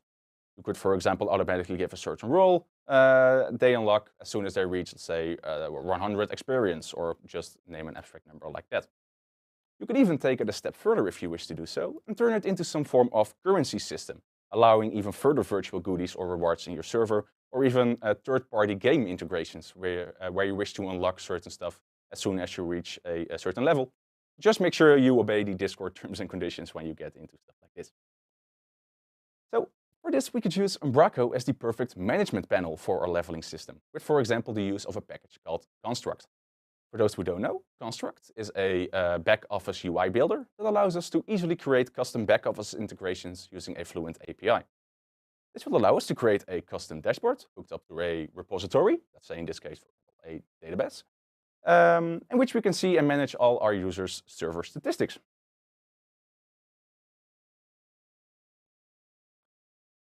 So for those with a keen eye, would have noticed that there is one tab on the top that isn't there by default in an Umbraco installation, which I've named repositories. And if I head over to there, I will see this fancy dashboard created by Construct. So on the top, we'll be able to see some general cards that I've created with some general statistics. In this case, our bot is being active in one server, test server. We have a sum of the total amount of experience that our users have collected. And we can get, let's say, the number of users that we have. Underneath that, a simple list view of the various users in our server, and at the bottom being my alternate account I'm currently using for this demo. Which is even cooler because I'm also able to open it up, see all the information that goes along with that user, and modify the information that I wish to use it for. So what I've done in this example is I've made it that for each message that I send in our Discord server, I'm getting 10 experience points, and once I reach level 100, I will level up. So let's say I am going back to our server. I can disconnect from our voice channel now. Let's say hello, simple as that. And if I were to refresh our Discord environment, we will see that my experience points have increased from 50 to 60. Now, if I were to spam a whole lot, I've removed the timeout for this on purpose. I should notice that once I reach level 100, you might have noticed that my color has changed. And in this case, I've been assigned a role called level 1, which means I've leveled up. Now, if I were to do this 10 more times, if I'm really lazy and my bot will hopefully catch up with me in the meantime, it should, as long as my internet connection here is stable enough. There we go. The next part will be, you will see I've went to level 2. So again, it's just a very basic example of what we can do with Discord integration and gamification. In any way you wish to either promote user activity on your server or anything you wish to do, really.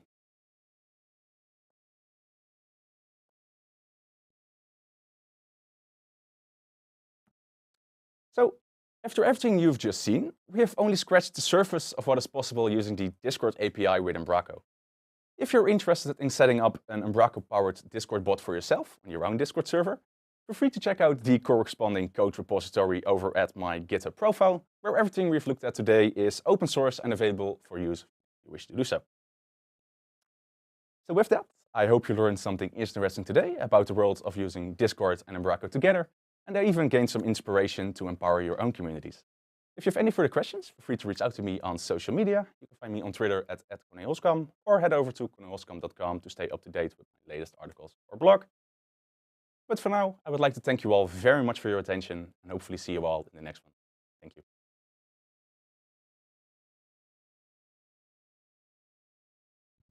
Hello and welcome back. And we have Corny joining us on the stage now. So Corny, how did that go? Perfect. Yeah. The demo gods were pleased with me today, so I'm very good. Okay. Are you building on top of what you are doing so far? Okay. Had to happen sometime. Yes. That's better. Okay. Hello and welcome back. So we have Corny back on the stage with us. That was Speak Inception. Okay.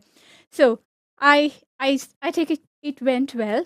So Absolutely, what yes. you have is a little Discord bot. Mm-hmm. So are you planning to build on top of it, make it exciting or extend it further? Yeah, absolutely. I don't have any particular features planned right now, but I do have quite some inspiration, especially from the Discord community that I've been talking with since the last week. Mm-hmm. For example, Sebastian from the Umbraco HQ himself was quite interested in setting up an RSS feed to automatically update or post messages in a Discord channel. A Discord bot would be a perfect example for something you wish to do so. Which you can create with something like this. And even have Umbraco be the part where you can actually manage the various feeds that are connected. So lots of opportunities. Oh, that's good to hear. That is absolutely good to hear. Hank, can we bring up the chat for a minute and see what is going on at the chat? Whether someone has questions? No. Okay, fine. So, I think it's time to introduce our next game for the afternoon session as well. So, sometime in the next 1 hour, one of us, it could be me, it could be Corny, it could be Callum, any one of us is going to come in and say a phrase, which is headless chickens. So the person who finds that phrase out, tweets about it with the hashtag Umbraco Community Day is going to win a t-shirt. Yeah. So the competition starts now. So watch out for the word in the next 1 hour. Okay, so do we have the next speaker on? Roy. So do you want to come on stage, Roy, for a minute before we then start your talk?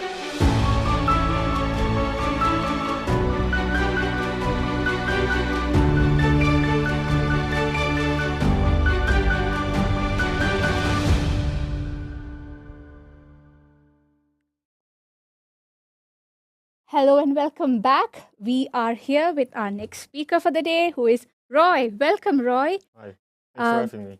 Great. So what is your topic for the day? I'm going to be talking about headless, but headless and MVC, which are two things that don't really go together. But I'm going to explain why they sort of do and things like that. Absolutely. So let us come back and chat more on this topic, but straight to your talk whenever you are ready. Yes. All right.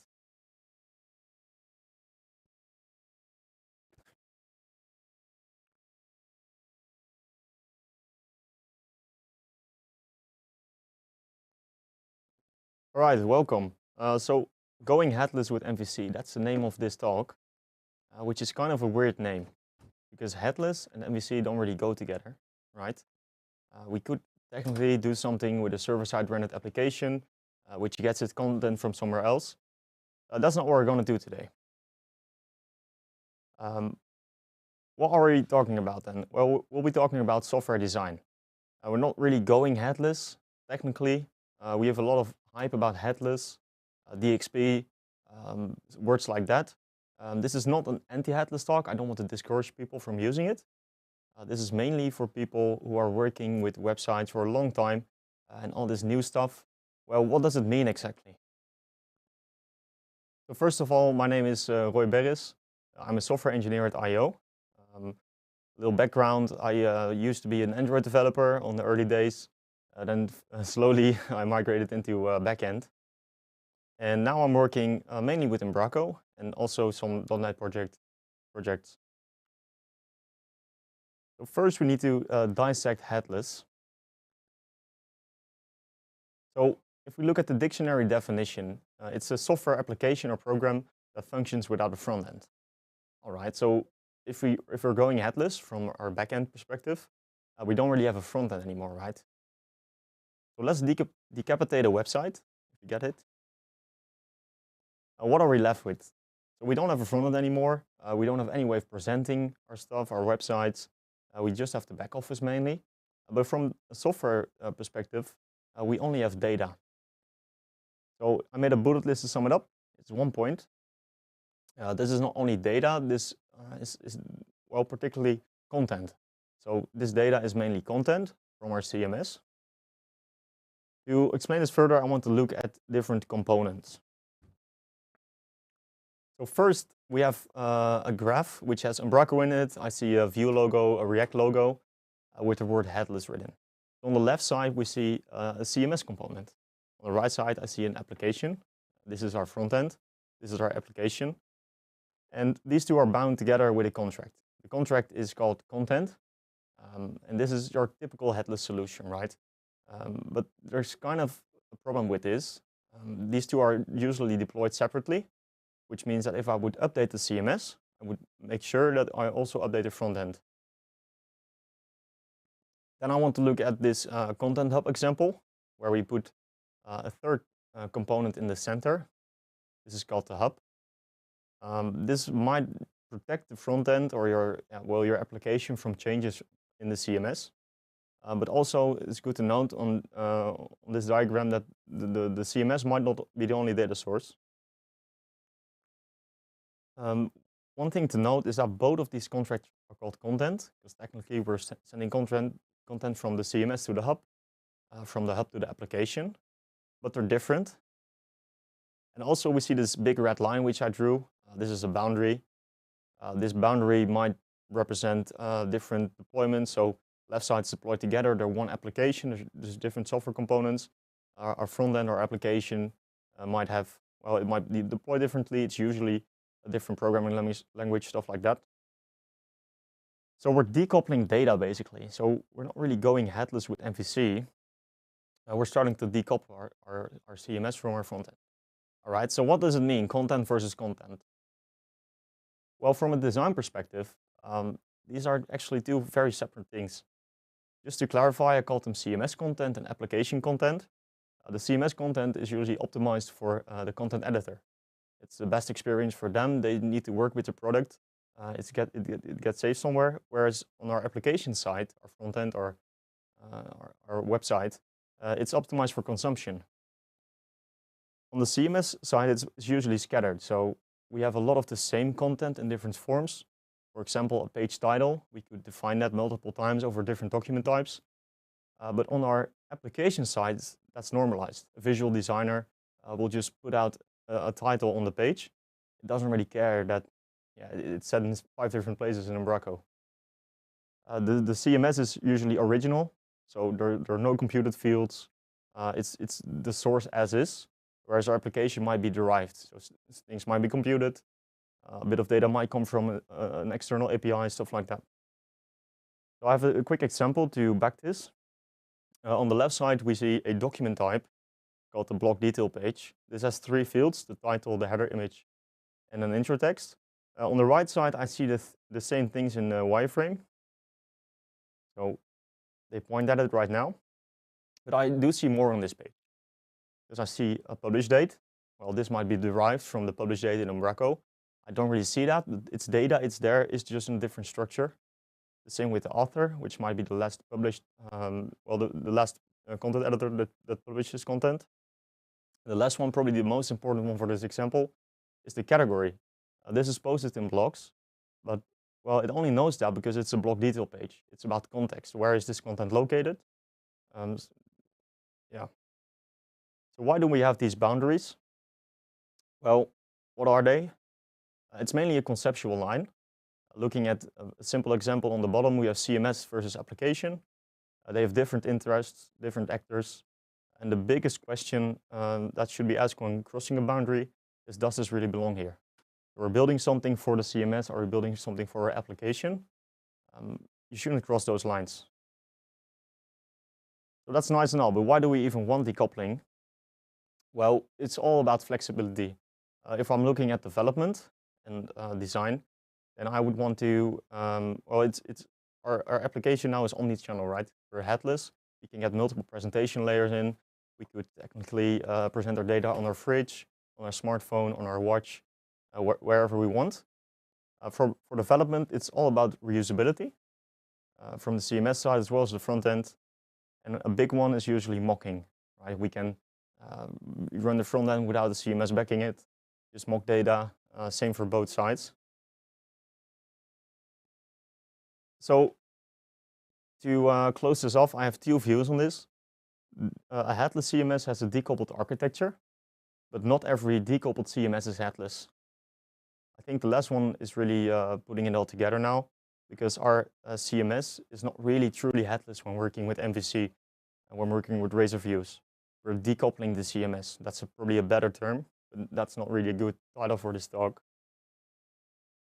All right, decoupling in Umbraco. Finally, we're going to do some coding, some programming. It's only about graphs. So first, let's look at the project setup. If I would make a new solution now, what would that look like for this example? So we have 3 layers. We have the CMS, we have the application, and we have the presentation. The dependencies are pointing upwards, and they all have a different responsibility. So there's a clear line here. There's a clear boundary between each layer. Data is flowing down from the CMS to your presentation. It's important to know that the application layer in this is not a different component. It might be easy to mix up with the stuff I talked about earlier. But you could see these as 3 project files in your solution. So it means these layers are stackable, because we now have an application layer that might have multiple front ends. We could build a Blazor app, a Razor app API, all on the same logic. The ASP, it's important to know that the presentation is ASP.NET and application is .NET. Of course, there are some differences there, but mainly about context. And it's important to keep these separate. Also, I made from the application down, I made them double. So technically, we could build a second application on the same CMS. I don't think we would do that, but it will be possible. So first, I will we'll go through each layer, which we looked at here. And yeah, so first the CMS. This is probably the easiest one to understand. What's in this CMS layer? Well, all of Umbraco, mainly our models builder items, maybe CMS customization, like we're subscribing to notifications, we want to prevent stuff from happening, we want to well, customize the CMS, and just anything CMS related in general. For the example here, I made a document type, which has only a title and an intro text in it. It's a blog page. I also made a news page. That's not on the picture here, but it has the same content. And lastly, for the CMS layer, we have to change some app settings. So with these settings, we could well, make the models builder output to the same CMS directory. So the CMS is a project in our solution right now. It has a models folder. So in the CMS.models namespace, we want our models builder output. All right, so what to do with the presentation layer? Basically, we don't want any Umbraco. We're decoupling Umbraco, so I don't want to see any Umbraco in here. No models builder models. We don't want to see any Umbraco view pages. We will have some high-level routing because we are in a .NET application, so we won't be stupid and write everything ourselves. There's a lot of logic. For example, the render controller, which handles no template pages, not found, stuff like that. We should treat .NET as a coincidence. So we are building our presentation in .NET, but treat it like you're building it in Vue or React. We don't have the stuff there as well. Of course, there are some exceptions because we are working with .NET. So we will need, we will need to make it work, right? We need to make it build, need to make it run. So what I see, what you see here is on the top part is the startup CS, which has the configure services method. We'll still need to register services to the service collection, right? And what I like to do is for each project, I'll make a configure services class, which is just an extension method on the service collection. And then we'll register whatever we want to register for each project there. We could even parse in stuff like the configuration, the host environment to do stuff that should only be done on the test environment, or maybe you want mocking data somewhere. Then we also have our controller, which is a controller. It's a single controller in this case, in this prototype. I call this the default render controller. What does this have? Well, it's basically the only entry point in our application right now. It's everything goes through this index method. This means that we need to get our published content. We want to resolve content with this content resolver interface that we're going to discuss later. And then we just return the view with the template and the content model provided. If you didn't know, you can set a default controller like this by customizing the Umbraco rendering default options. So what's up with application? This is probably the vaguest layer right now. It's the middle one. But what does this actually do? Well, this has more Umbraco, but it doesn't have any ASP.NET. It's basically the house of models, right? You could call them view models, DTOs, whatever. It's just what makes our, well, it's what our presentation uses to display data. It also has some application logic. So if you, for example, want to map a news page, well, whatever logic is involved in that will be there. And it's also used for converting. So of course, our presentation has no models builder, but it does need models to present anything. So to go from A to B, from models builder to our own models, we'll need some converting. We saw the content resolver interface earlier in the controller. This is the well, this is still the interface, but this shows the method signature. So we have a resolve method which takes in a published content and will return a content wrapper. This content wrapper is it wraps some stuff together. It has a content model, which again this is an empty interface. So the iContent model is just an interface. We can reference it, but it doesn't really have anything. We could add stuff there, but I chose not to for this prototype. It will give us the key as a GUID, a template, which is, well, the template set in the CMS in this case, because we're working with Umbraco. But it could be anything that would identify this page to be set in a certain template. And then lastly, I set the URL there. If we would have a multilingual website, it would be a good idea to probably send the culture info as well. So converting content, we need to go from Models Builder to our own content. That's a one-on-one mapping, which is not very ideal, because in a real-life scenario, you will probably have the page itself. You might want to present it in an overview page.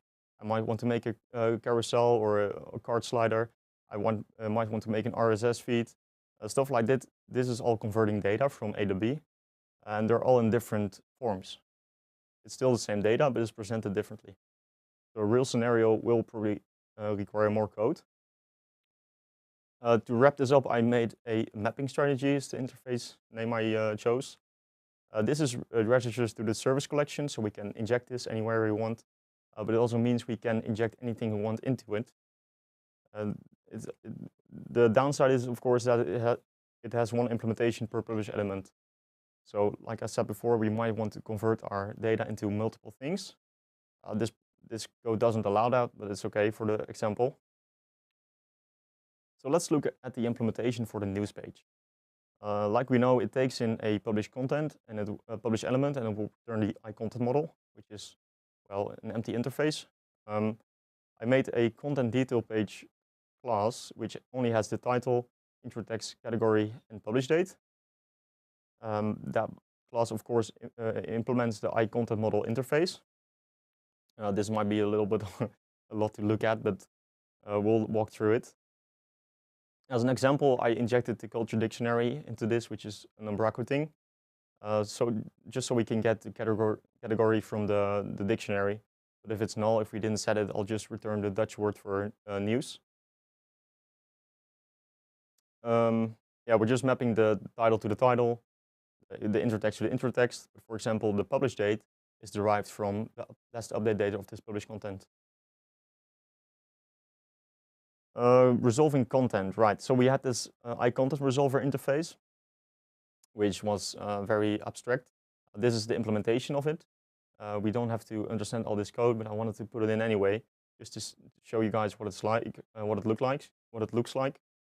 In the resolve method, we have a resolve content model method, which does some reflection magic to inject our mapping strategy and execute it. So this will create a content model, or sorry, that's a typo. It should be content wrapper from a published element. We also use it to retrieve the template, which in this case is, of course, Umbraco template, but it can be anything. We could also set it in our mapping strategy. And we just add the content key.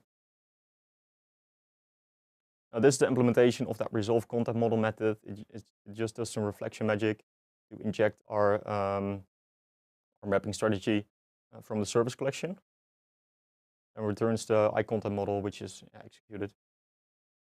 All right, so let's put it all together, because I'm talking for quite a bit now, and it doesn't have to do anything with headless right now, which is what it looks like, but I'll get to that. So we have a view, we have a razor page, which has this content detail page model. It's very ugly right now, I know that. It's just printing out the stuff. So this is the output. This is a rendered page. This is rendered with Razor, of course. We could cache this, because we don't really have a donut cache anymore. We should probably cache this view model, or you might even want to cache the output of this. And it's decoupled from Umbraco. It doesn't use any Umbraco. But what does this have to do with headless? Right. So what we could do, not only theoretically, but I could show you guys, is that we could return any page as JSON now. So by just adding a bit of code in our controller, I check for the JSON query parameter. If it's set to true, then we'll just serialize our content wrapper and return it as JSON. All right, so what does that look like? Well, now we have a content model which has all our fields, which are only 4 fields right now, right? It's kind of headless, because technically with just a little bit of changes in our controller, we could make this headless, we could make this into an API, we could do whatever we want with it. It has infinite opportunities. It takes a bit of imagination to see this in perspective. So final thoughts on this. Of course, we're looking at a prototype. This is very minimal. I really tried to keep it minimal for this presentation. just to make sure it doesn't get overwhelming, because I can sometimes go too hard on it and be very unclear about what I'm trying to say. But this does work. We actually built a website like this. It's Husky Green Academy. It's live right now. It uses a little bit more than only this. This is, of course, a little bit of backend. For example, the front end is built with Atomic Design. This is a good example of why the CMS and the front end should be split. Our CMS has its structure. We have a certain structure in Umbraco, just because we want to. But our front end also wants to do whatever it wants, right? We don't want this endless battle between front end and back end. This kind of resolves that with a lot of more code, a lot of more patterns. So just if I went too fast, I put the source code online. So if you follow this link right now, you get on my blog page and you can download the source code. It's working, you can just run it. You might need to make a page, but it's just an example. So that's it. Yeah, once again, the link down there if I went too fast, but all right.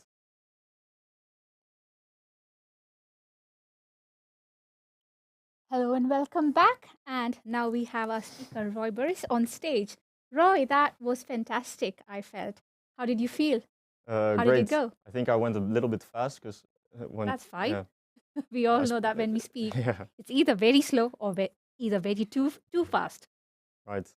Okay, so this was a very interesting take on headless, and I am following the chat here on the stream, and there are others who think the same thing. So it is a very interesting direction. So do you want to explain how you arrived at this point?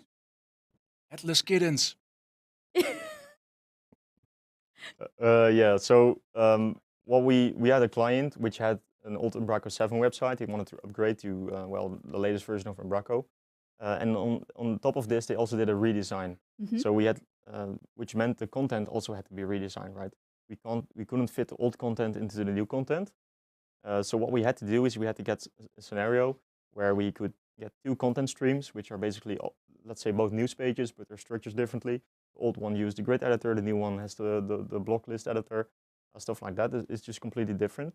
But still be able to get that mess, which is backend mess. It's for the CMS. And yeah, the front end shouldn't really have to worry about that, and they should just get one model, one thing. Initially, we wanted to go headless with the website.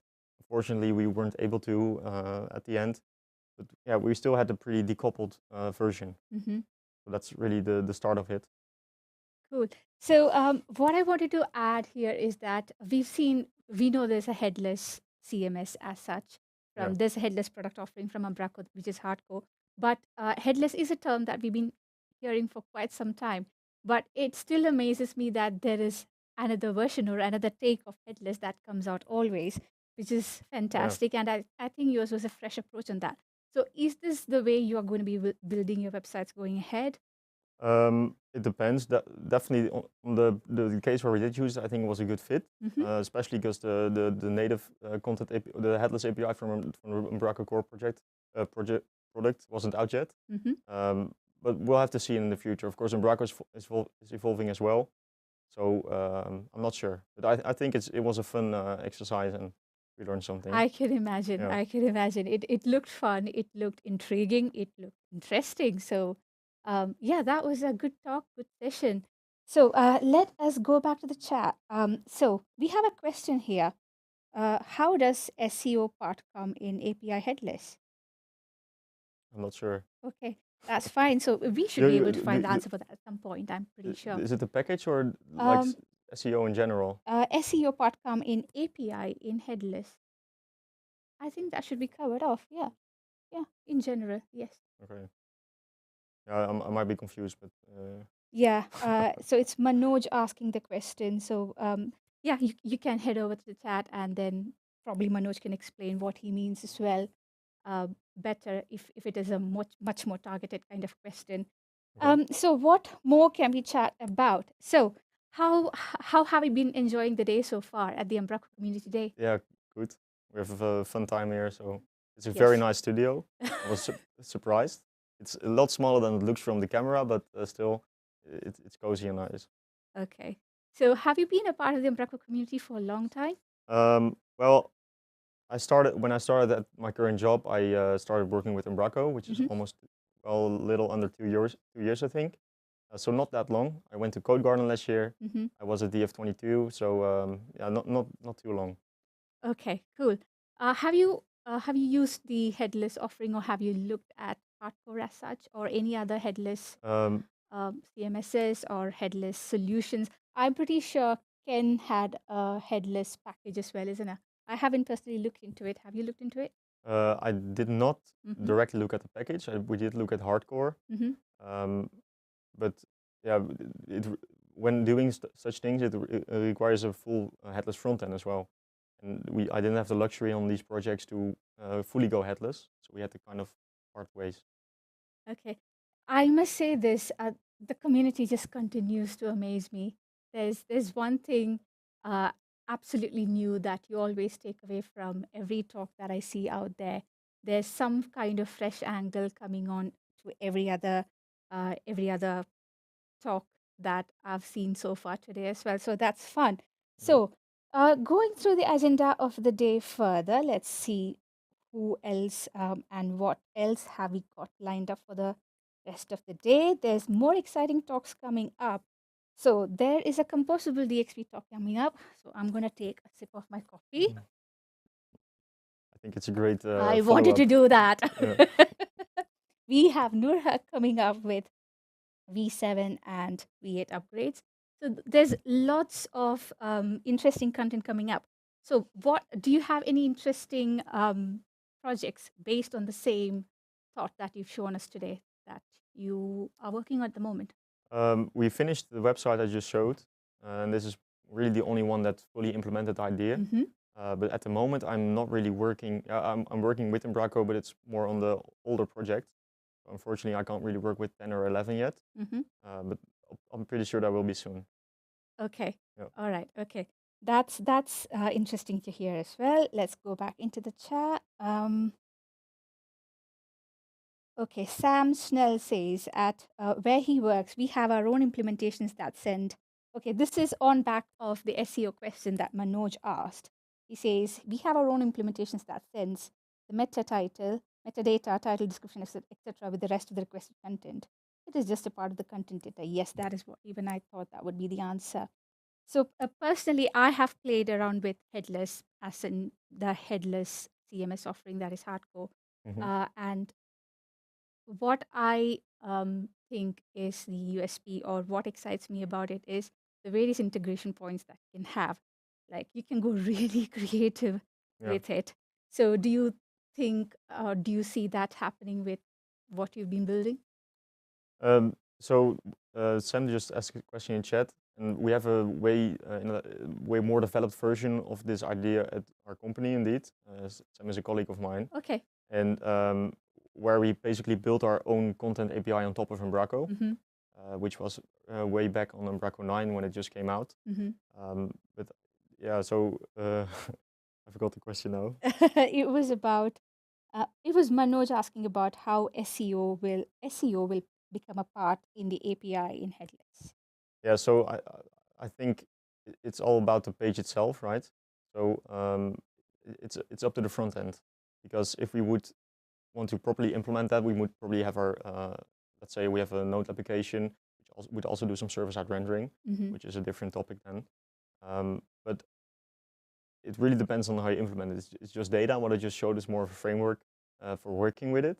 But if you want to, let's say, just put the page title in there, if you want to make your own SEO fields, that's just possible. Cool. So that is a lot of headless talk for the day. I'm pretty sure we've been, sorry? Okay. That's just Callum shouting something at me. So I think I personally have been hearing the headless word ever since the first Umbraco Spark, where I think Lee spoke something about Umbraco headlessly or something. So it's been a word that I've been hearing so far, and I think we've had some fantastic talks ever since. So at this point, I think we will take a short break and then resume with the next speaker online in a few minutes. So we will hope to join you back soon.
Hello, lovely people. This break interruption is brought to you by Atlas Chicken.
Hello and welcome back everyone to Umbraco Community Day. I'm here joined with Renima taking over for Callum. And next up we have Phil Whitaker talking about composable DXP. So for those interested in a drinking game today, all for it. Phil, how are you? I'm good, thank you. How are you? Doing great, yes. Live from the Netherlands. Good. Very excited about your talk, Phil. Any inside information that you wish to share before we get started? I think we'll let the talk do all the talking. Unfortunately, Rachel was meant to be with us here today, but she couldn't make it because she's just caught COVID. So yeah, that's a bit of a shame that. So I'm flying solo today, unfortunately. Well, if you're all ready and set, we wish you the best of luck. Okay, thank you. Take it away. Okay, thank you. Are you sharing my slides? Yeah. Some technical difficulties ahead, but nothing No that are... Always the way. You seem to not be sharing your screen, Phil, is that right? Yeah, I should be. I've got a share on. Our technical crew is waving no. Okay, give me a second. I've got a red box around it. So give me a second.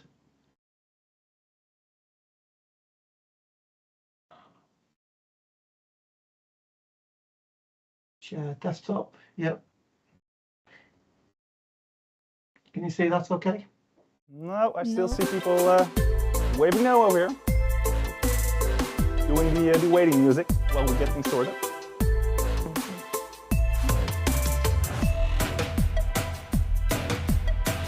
Is it just showing a window, or is it showing a screen? Can you see anything? No. We aren't seeing anything on our side, Phil. Nothing at all. I'm presenting. It's open presenting.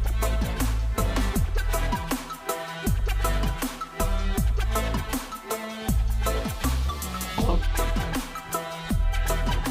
Definitely says I'm presenting here.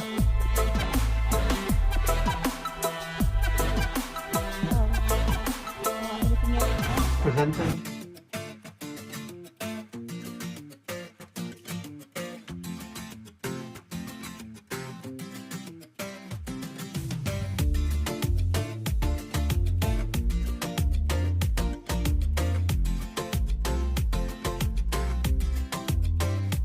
Are you sharing the desktop or the window? We can't show you at the moment.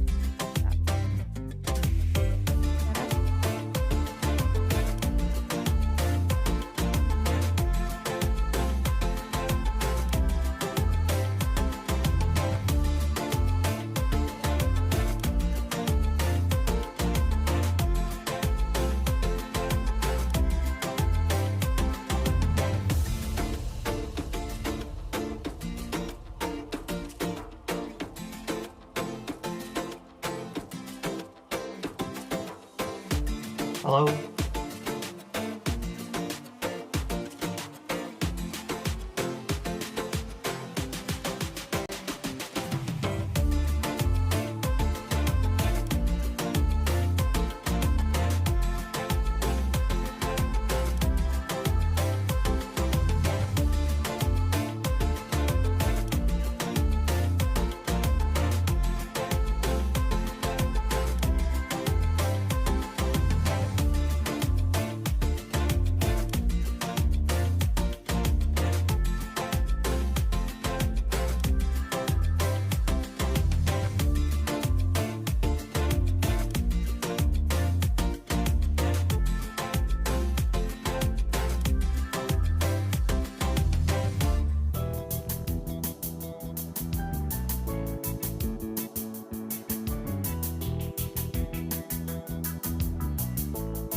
Hello, Phil. Hey, Phil. Hello. Hi. Hi. Do you want to restart the Teams and try joining in Okay. again? Yeah. Yeah, I will do. Yeah. Okay.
Okay.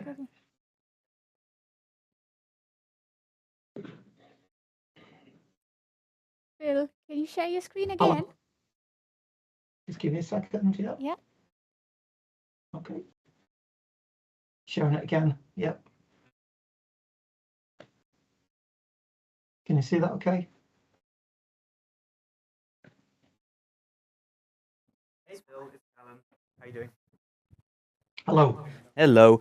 I don't know what's going on here, so we're going to have to do something a little bit different, if that's okay. Right. Yes.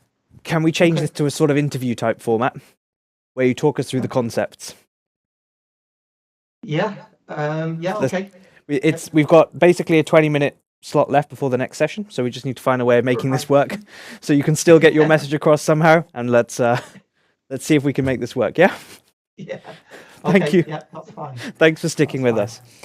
Okay. All right. Let's. We're back live. So- Hello. We've been having some technical issues here, but we're going to find a way of making this work for you. So, Phil, thank you for Hello. sticking with us. We're going to have a chat with you about composable DXP, and you know this is one of my favorite topics, so I'm very excited about this.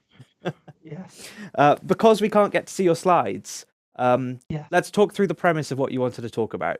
So, as I understand it, your talk title is Composable DXP, you're already doing it, you didn't realize type thing. So, well, it's more about the talk was more about so what we came from was the idea that Umbraco in a lot of ways is a DXP already. So it may not be a composable out of the box. It's more that it's like a monolithic DXP to start with, and the talk really was going around that and exploring what a monolithic DXP was, and then how that fits into the Umbraco world, because a lot of people talk about Umbraco just as it being a CMS, that's kind of wrong in a lot of ways. And a talk from Paul Marden showed me that, and it made me realise that a lot of DXPs out there have a lot of these features, but then they also don't have the flexibility that Umbraco has and the ability to compose other things in, such as composing in something like vendor or e-commerce or other elements like Shopify or QBank or anything, lots of other things as your search, Elasticsearch, and those types of things. And then it moved on really from that to talk about composable DXP and trying to work out how we can move away, because a lot of people start talking about composable, they say it should be a switch, it should just go like that immediately, whereas I think it's more of a transition especially from an agency perspective, how you move from thinking about Umbraco as a monolithic thing to thinking about it more of a composable part to it, whether that's at the first stage, which is just you're composing APIs in and top of Umbraco, and then moving Umbraco outside of that orchestration layer that we've got within here. Fantastic. So you say there about this this idea of people expecting to be able to flip a switch and have a composable solution, not necessarily being that easy. I think people like us from a development background know that it's not quite that easy, but maybe end clients don't always expect the same. So what can we do to get a bit closer to that point, or should we be actually moving towards maybe more education, talking about composable DXP in a different light to help people understand sort of how it works in the Umbraco world? Yeah, absolutely. I think so, and I think it's a shame that I can't show you the slides really, because they demonstrated that quite well in terms of the architecture and how you think about it in that way. Because really, what we're doing at the minute, or what I'm doing as an agency, it's DXP, but it's by using APIs to pull things in, and then it's about, as I was just saying, it's about taking the content side and putting that into an API. So you're left with just something in the middle, which is just managing things and then hydrating view models to send it up to the front end. And that's kind of the first stage of it. And then after that, it's about thinking about it in more of a Mac architecture perspective. So thinking about using micro front ends and microservices around it. I'd agree with you. It's about education, and I think, like with a lot of agency owners and a lot of customers, I think that they want you to flip that switch. They want you to say, like, we're just going to do this. It's almost right. This is the latest thing. Let's just become composable.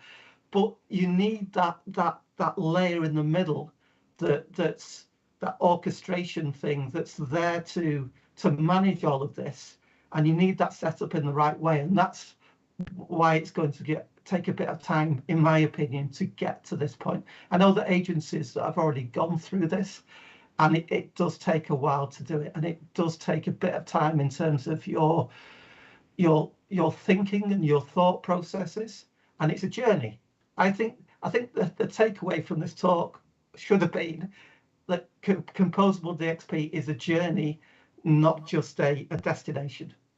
That's a great point. You mentioned orchestration there, which is a key word, and I guess the concept here being that DXP is an orchestrator of things, of different sources of data, and the way you're talking about this here is Umbraco, or your kind of your front end or your application becomes the orchestrator of all of these things. We're building DXPs as it stands. But I was going to ask what the more human side of orchestration actually entails, because if you are an agency, moving your thinking from a way of, oh, we will build a shop and we will build a website and we'll go and build all of these components, rather than saying we can pull a best of breed off the shelf components together, is a totally different way of thinking, planning projects. So how does an agency shift their mindset towards that? I think it's step by step. I think that's the only way you can do this, to try and get to this point where you're not thinking about a one thing, you're thinking about lots of things separately and how you can bring them all in and how you can swap them in and out as easily as possible.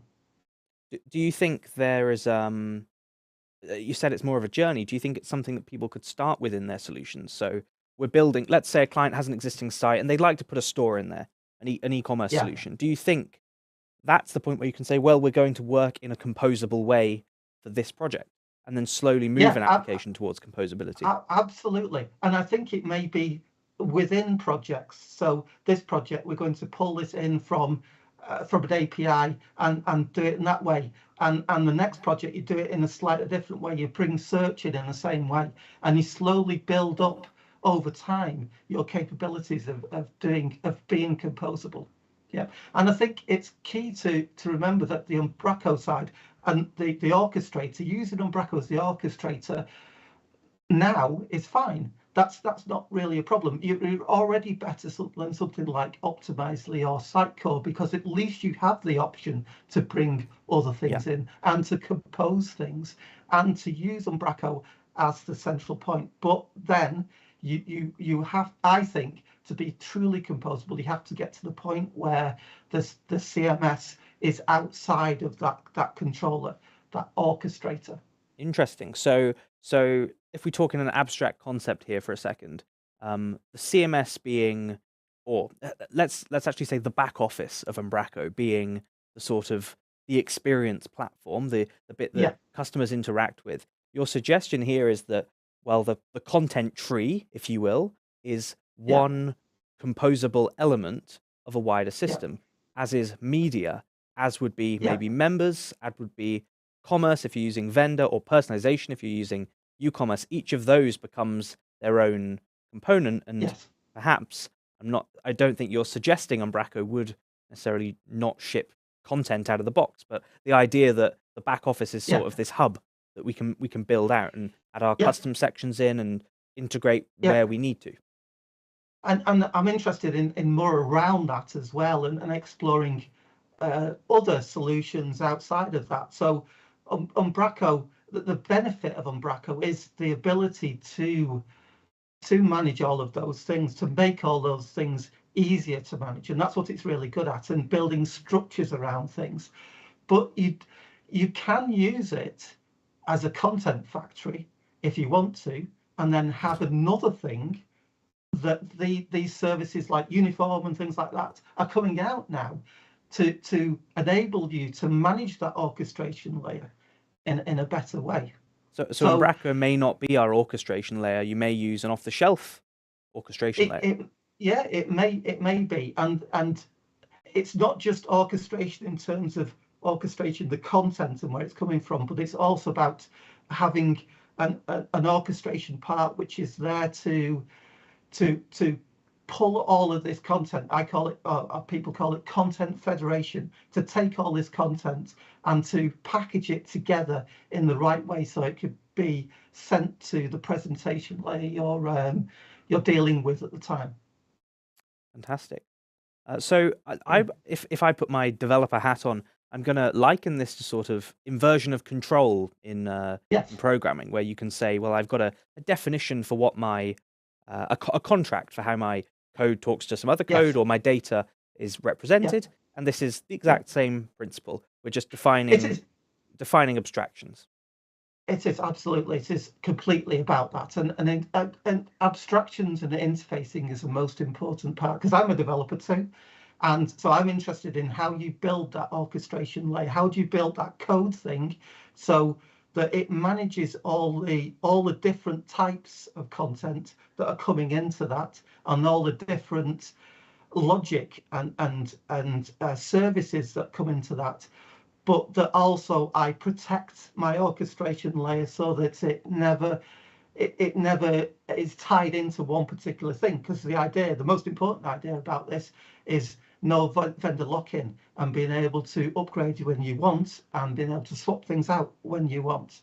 Yeah, you mentioned at the start this idea of a monolith in the context of composability, where the way we're probably all working, we're treating Umbraco as that monolith. It's our one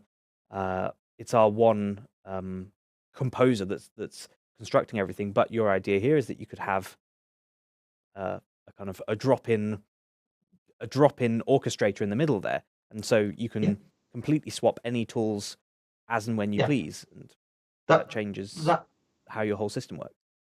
That is the end goal, I think, because that will mean that you can choose the service, the provider that you want to, dependent on what the needs of the customer are, not be tied into it, and not having to have something that solves all problems and ends up solving none. Yeah. So a key question I've got then is, for your projects, for real world projects, things that maybe any examples that we can draw upon where this would make lots and lots of sense to do. A lot of omni-channel things. This makes a lot of sense to do. for smaller projects, I think it doesn't make a huge amount of sense, but for larger enterprise-based things, for something like I've seen, there's a particular agency in Manchester which I saw a slide for, a graph for particularly, and they were talking about the boom and bust of DXP, and this was like 5 or 6 years ago, and the idea that you're always on this treadmill of building something, and then a new version of something comes along, and then it's you have to rebuild or you have to recreate things. And I think it's really important for things where you want stuff to last a long time. That's a great point. So you could argue that composable software is resilient software in that you know, a service gets deprecated or you're tied to an older version, and you don't have to worry about uphauling your whole system. You can just overhaul, you know, individual little parts. You mentioned, and it makes it. Sorry. It makes it easier for the software vendor as well, because they don't have to, because they're only providing APIs in a lot of circumstances. You don't have. It's a lot easier to manage versioning with that and improvements, because you just create a new REST instance or whatever. Yeah. So when would someone choose, let's say, hardcore headless CMS? They love Umbraco. They love the content editing experience. When would someone choose hardcore over their own installed solution? Like if you were talking about building a proper composable architecture with an external orchestrator there, and content is just one component of that, when would you decide to choose a SaaS solution for managing that data over maybe the more flexibility you get with, say, hosting your own component on that composable system? I think when you've got multiple touch points, digital touch points. So I think it's when you have solutions out there that have lots of different outputs to it, and that's what I think you need to start talking about: data factories, content factories, and things like that. And when you start talking those terms, that's where I would start to use hardcore, and that's. See, one of the great things about Umbraco that I really like about it, especially with the new block grid, is page layouts. And if you're starting to think about doing page layouts, I think that's where hardcore might not be as suitable for it. Hardcore's maybe more for data, as you say, data factory rather than a a content factory rather than a data factory, a content factory. So something where you can put all your banners together, you can put all your heroes together, all that stuff. And that's where other solutions, other headless solutions, think in that way. And they're trying to come back and start to think about laying out pages again, but it never really works when you've just got a big bag of stuff. Absolutely. I have two final questions for you, Phil. The first one is, especially when we're talking in terms of code and abstractions, there's an argument against over abstracting stuff. At certain points, you introduce a lot of complexity to a solution that maybe then creates operational overhead or that sort of thing. Where's the line? Or where do you think the line is in the Umbraco world? If we're saying that Umbraco could become fully composable, are you going to end up just, fighting against the product to actually make the stuff you want work? Equally, are you going to end up spending too much time to make your Umbraco solution work well within composable architecture, when realistically it could have been a few doc types and it could just be a monolithic traditional application, doesn't need composability? Where's the value proposition? Where does where's the benefit? Where does it pay off? Big question. Sorry. I think, it's big questions with not a lot of notice, but anyway, I think really that it comes down to a lot of this, and a lot of composability really is very valid in the agency world, because you especially with things like base builds and things like that. I think if you can create an orchestration layer for your agency, and you can limit the impact that a service has on your code base, so you only create interfaces into that which are dictated by the services that you want to provide, then I think that's where it becomes really valid. I think there's always going to be cases where a couple of doctor types and they're going to be great. They're going to be the right thing to do. But if you're creating large systems or you're creating lots of systems, then these types of ways of thinking can really help. I guess it also makes it makes sense to sort of master what you feel most comfortable with and your team feels most comfortable with maintaining. Yeah. So if you do want Umbraco to be that monolith in the DXP, the central orchestration layer, well, that's okay. Yeah. As you said, it's completely pluggable out of the box. We can do plugins, custom sections in the CMS, custom code services, etc. Or if you decide, well, our Umbraco developers really want to master just the content editing experience, but we've got a front-end team that's fantastic at doing, consuming APIs, and we just want a whole API layer, then you maybe have more focus on building or using an off-the-shelf product that does the composability. Would that be a fair assessment? Yeah, I think that's absolutely fair assessment, and I think it's about it's more about having an artist palette. So, like, I don't like the idea that you've got a linear transition in development where the next thing is better than the thing that there was previously. And I don't think that works now. I think 15 years ago that worked, but saying that composable DXP is better than monolithic DXP, I don't think that's right. Saying that using, it's all about use cases, isn't it? A lot of the time, and we can't all be building Netflix or Google. No, I mean, some people will try, won't they? But some people will try, but Netflix on a shoestring budget. Exactly. Yeah. Well, that's fantastic and really interesting, Phil. As a final closing note, is there anything that was in your slide deck that you really wanted to get across? If you've got 1 minute left, is there any key takeaways you'd give us that you didn't have the chance yet to do so? Let me just have a look here. So I'll read out a slide I've got right at the end. So why should I use Umbraco as my composable composable DXP? It's because it's built using the best to create the best content authoring experience. It's infinitely adaptable.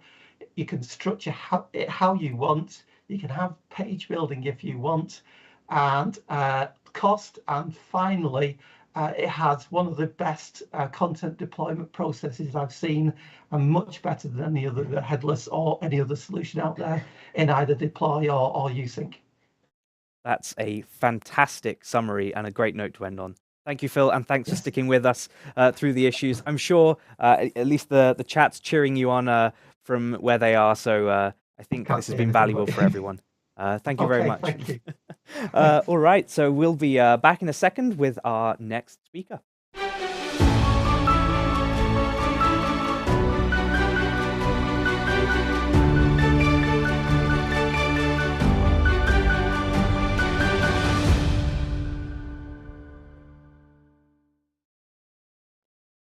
Awesome. Hello, welcome back. It's myself and Corne here. Hello. Hello. How do you think this is going so far? Going great. Yeah. You've been on the couch for a couple of hours now, and you've been seeing and living the world we've been living for. I don't know, what's the time? 4, so at least 9 hours. But still a long way to go. We have our next speaker coming up. It is Nurhak Kaya. Oh, hey Nurhak. Hello. Great to see you. Matching hoodies as well. And Nurhak, what are you going to be talking to us about today? So today I'll be sharing my experiences with my Umbraco upgrades from 7 to 8 to the latest version of Umbraco, which is 11, as you know. Yeah, that's particularly interesting and very topical because I know a lot of people are going through that pain right now with 7 becoming end of life, and people also wanting the new shiny features of 9 and beyond. So I look forward to this. Take it away whenever you're ready. Absolutely, I'm ready. Yeah, I'll start sharing my screen. Hopefully I can share my screen. Let's hope. Right, can you see my screen, please? Yes. Perfect. Okay, excellent. So I was going to say, hello, everybody. Hello, beautiful people, and Callum, but I'm not going to make the same joke again. Right. So today I'm going to talk about the ultimate guide to upgrade your V7 and V8 projects to V11. This has been actually quite a long journey because my first upgrade experience to V8 from 7, that was in 2020, and that's when we had lots of unknowns. So what I did at the time, I did quite a lot of tried quite a few things, and then wrote this blog post, and basically I said, this is crazy. Like, I can't really upgrade a V7 project to V8 because there are lots of breaking changes.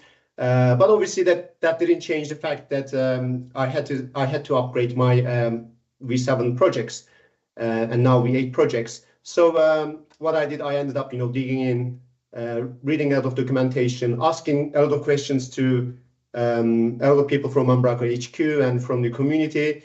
And so one example is basically like I asked questions about like their people's approaches for upgrades, etc.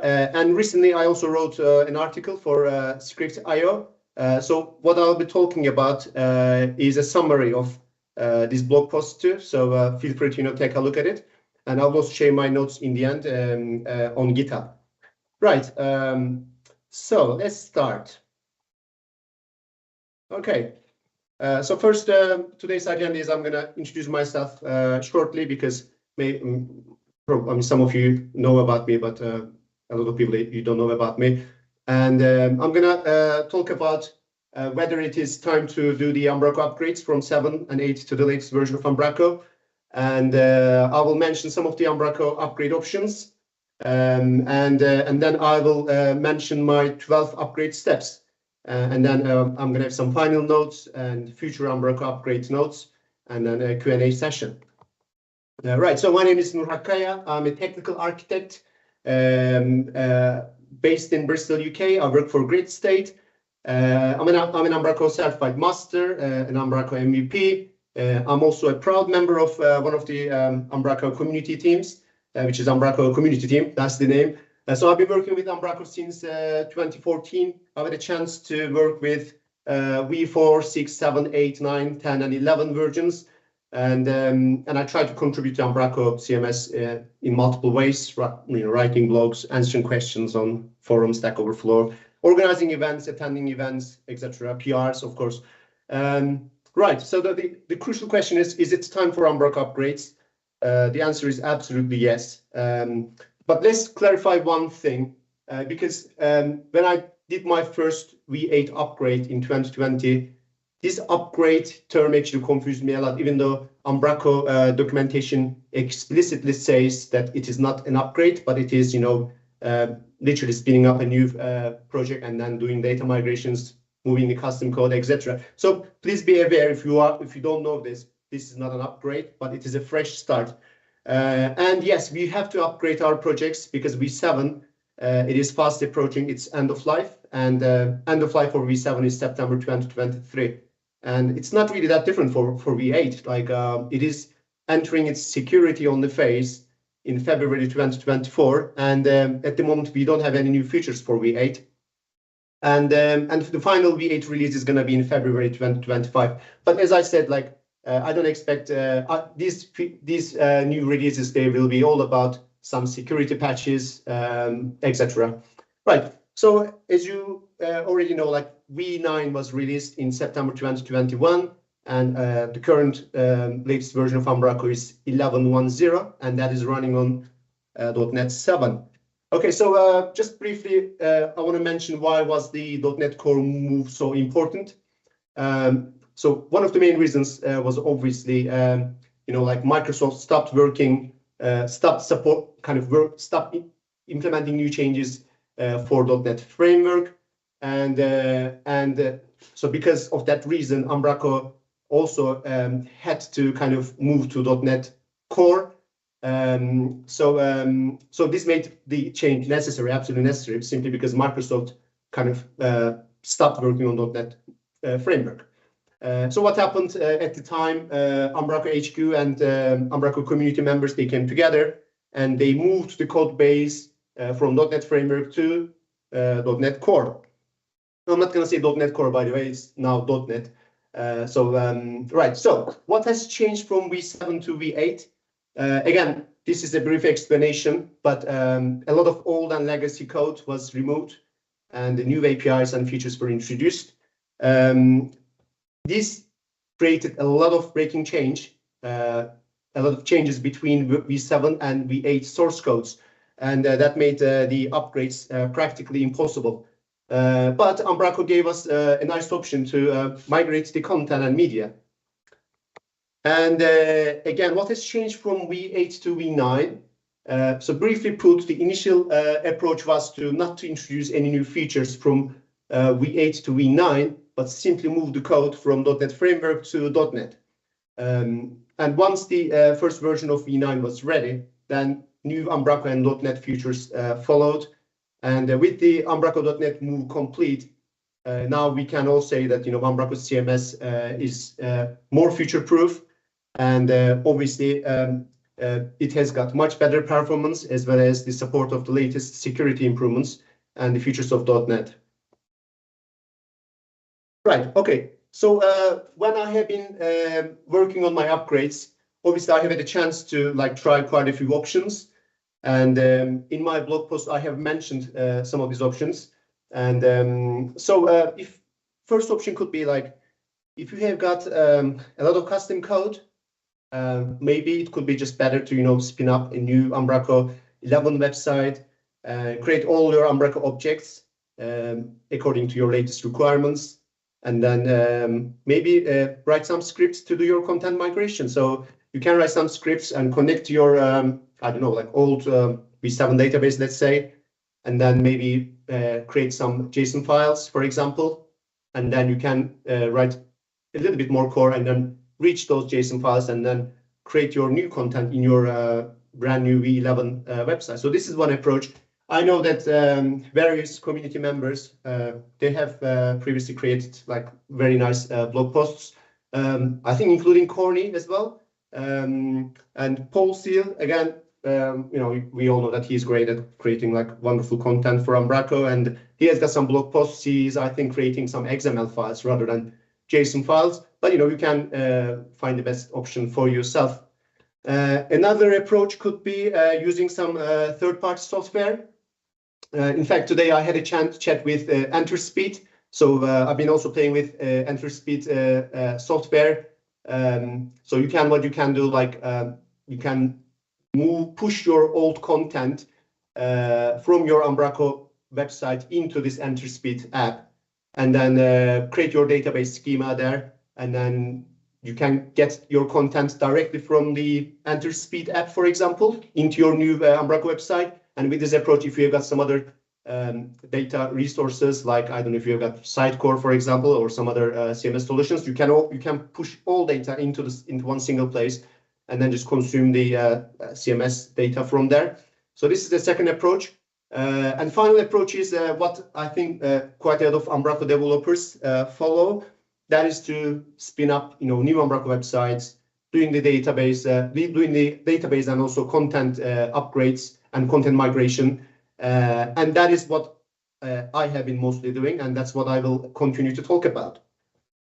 And also, here's a little example, by the way, about what I've been doing to get opinions from different people.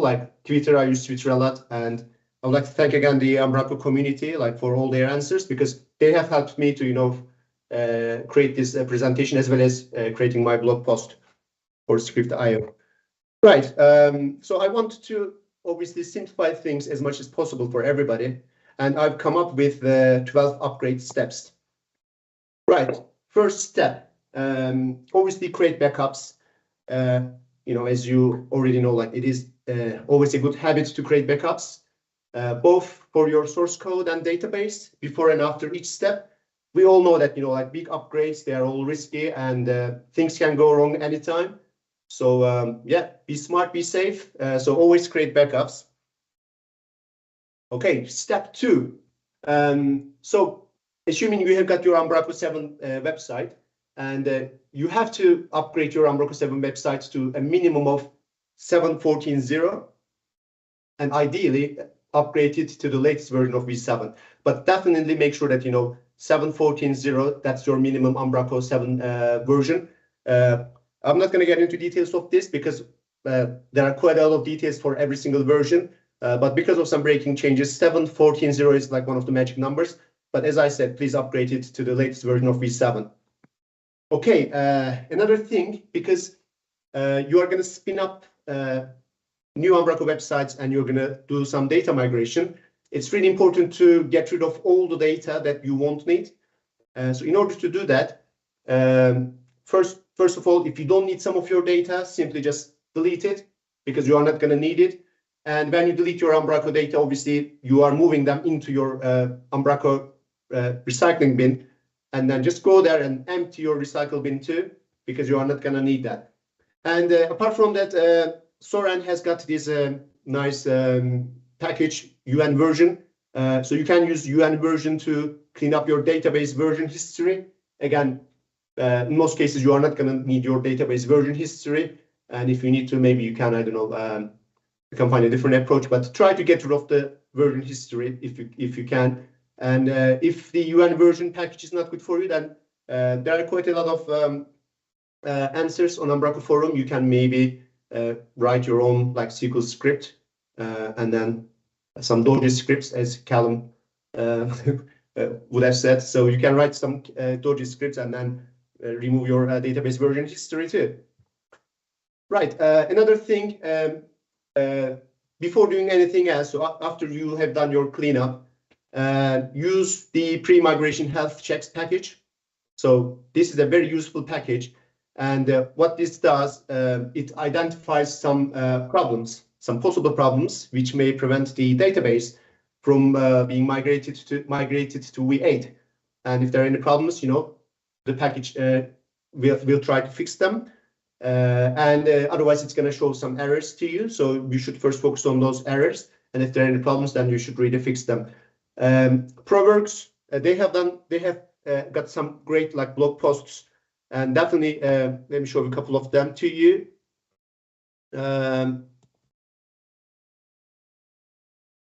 So ProWorks has got this blog post, which is about how to upgrade Umbraco version 7 to version 8.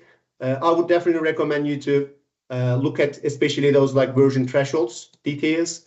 There are some details like, for example, nested content. Excuse me, it moved into Umbraco core. So you have to update some of the data types in your Umbraco 7 project. So one example is, for example, Umbraco nested content was added to Umbraco core.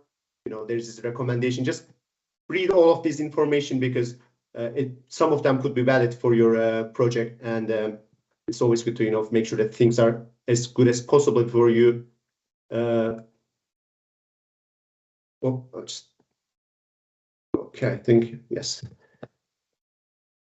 Yeah, please take a look and then make sure that you have got all the things ready before you start doing your upgrades. Okay. Yes, so at this step, it's also important to take a look at some other options like Kevin Jump has got this using migrations tool. Let me show it again. So this is again another clever tool which has been released recently. I know that quite a few Umbraco community members, they have already used this migrations tool and they've done their content migrations quite successfully. So take a look at this one. And finally, I need to mention Moriyama's approach. So Matt, please, he has got this wonderful talk, and please take a look on YouTube, watch this video, and he tells you about Moriyama's approach to do the upgrades. Okay. Right, so, and I've already mentioned Enter Speed's integration apps. Okay, so here's a screenshot from pre-migration health checks package. So I downloaded the zip file and I installed it from the Umbraco backoffice, and then it gives me this health check tab, and then from here you just check your migration, do your migration tests, and if everything is okay, it shows you this nice screen. Otherwise, you have to fix those problems. Okay. Right. So you have at this point you have already done all of your checks for your V7 website, and now it's time to spin up a new Umbraco 8 website. And when you do this, again, it's very important to spin up a version 8.5.5 website. So don't just go to the latest version of V8, but please spin up a V8.5.5 Umbraco website. This is because from 8.5.5 to 8.6, there are some migration changes. And if you simply go to a higher version of version 8, then it's possible that your data migration, it will fail at some point. An alternative way could be to use the ProWorks Umbraco 8 migrations package. And then if you do that, it is possible you can go higher than 8.5.5. But my personal approach is like I spin up an 8.5.5 website, and then once the data migration is good, then I upgrade to later version of V8. Right. Okay. So once you have got your new V8, so here the previous step, go back to previous step again. So once you spin up a new 8.5.5 website, make sure that you complete your Umbraco installation, database creation, etc. Make sure you can log into Umbraco website. And then after that, update the V8 web config file for the connection string and the Umbraco version number. So what you need to do at this point, simply replace your V8 website's connection string with the V7 connection string, and also update the version number from 8.5.5 to your V7 website's version number. And then when you run your project again, that's going to trigger the content migration, and then it will basically do some like data transformations as well as creating the content in your V8 website. Okay. Right. So this step is the tricky step. Like when you run your V8 project at this point, if everything is okay, hopefully data migration will happen, and then you will see your Umbraco back office screen, and then you will see your content. But it is also possible that you will see quite a few problems at this point. And depending on the complexity of your project, again, you might end up seeing more than a few problems. But there are quite a lot of Umbraco forum questions and answers, as well as Stack Overflow questions and answers. They have helped me fixing my problems, and hopefully they should help you too. And at this point, if you see like lots of problems, and if it feels like you are creating like some kind of rabbit hole for yourself, then maybe you can again go back to the start and then think about some different approaches. Like again, maybe use Kevin Jump's package, or I don't know, maybe Moriyama's approach. So just don't waste your time. If it's taking a long time, maybe you have got lots of custom code changes, and it's not possible to do the normal kind of upgrade. Right. Okay. So step 8. So if you have reached this point, I think you should, make yourself a nice cup of coffee or something stronger, because you have just completed the trickiest bit of your upgrade. And at this point, you have got a V8.5.5 Umbraco project up and running. You can see your content, all your like Umbraco objects, like document types, data types, content. At least most of them, they should be in your V8 project. And obviously, at this point, obviously, your next step is to upgrade your version 8 to the latest version of V8. Okay. Right. Step 9. Step 9 is now it is time to start working on .NET 6. So at this point, what you should do. Previously, I tried spinning up like V9 websites, but don't worry about like spinning up a V9 .NET 5 website. But rather than doing that, you can just spin up a V10 and .NET 6 Umbraco website. And again, similar to the approach with V8, finish your normal Umbraco installation, database installation, without creating any Umbraco objects. And make sure you can log into Umbraco backoffice and things are looking good. And then move on to the next step, which is this time, obviously, V10 hasn't got a web config file, but it has this app settings JSON file. So what you are going to do, you're going to start using the V8 connection string this time for your V10 project. So as you know, like there is no way to directly upgrade your V8 website to V10. This is, due to V8 running on .NET Framework and V10 running on .NET 6. But you can, again, migrate your content. And in order to do this, just update V10 projects connection string to use the V8 projects connection string. And after you are done with this, and then once you run your project, it is going to, again, trigger the database upgrade and content migration. Because the V8 database scheme is very similar to the V10 database scheme, then things should be easily upgraded and migrated at this point. And hopefully you won't see any problems. Once all is done, again, log into your V10 website, Umbraco backoffice, and check your content. Okay, so this is step 11. So at this point, what you should do, just to be safe, probably you can just upgrade it to the latest version of 11.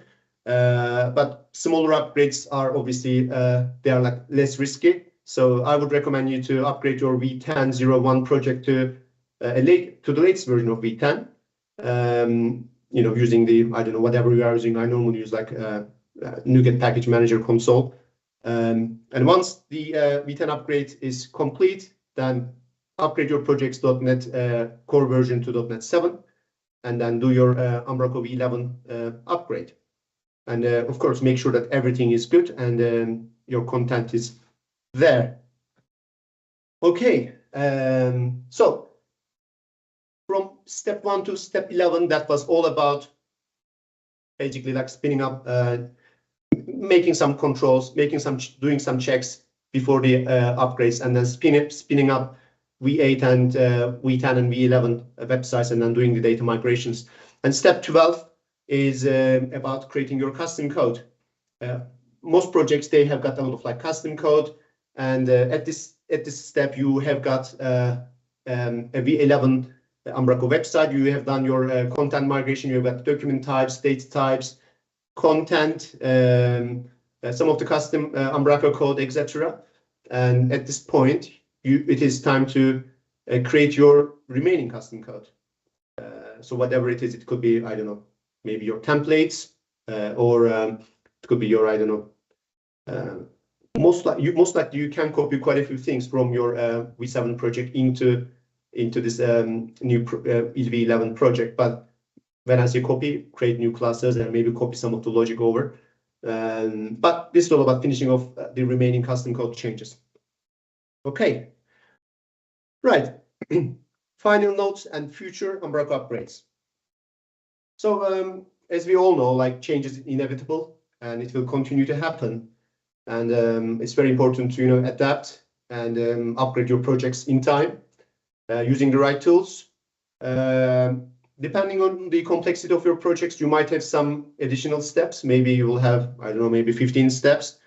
And if you do, please make sure to share your knowledge with the rest of us. With regards to the future Umbraco upgrades, so Umbraco have started to release a new minor CMS version every 6 weeks and a new major version every 6 months. So you should keep an eye on this Umbraco release schedule, which is publicly available, so that you will know exactly when your next minor or major version is going to be available for you, and then do your plans to continuously do your Umbraco upgrades. As I mentioned before, you can find more details on this Script.io article, which is what I've showed you at the beginning of this presentation. And if you want to reach me, you can reach me on Twitter or on LinkedIn, or here's my GitHub page, and I'll put this presentation in there too. That's all.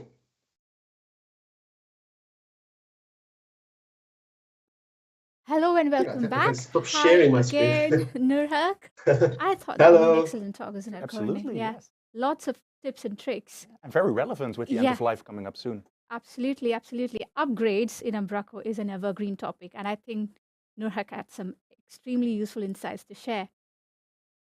Thanks so much, Purnima. Yes, this is obviously a very tricky question. You know, I believe a lot of people, they have been asking the same questions to themselves, like how best to do the upgrades, especially if you've got a lot of custom code. Obviously, that's very tricky.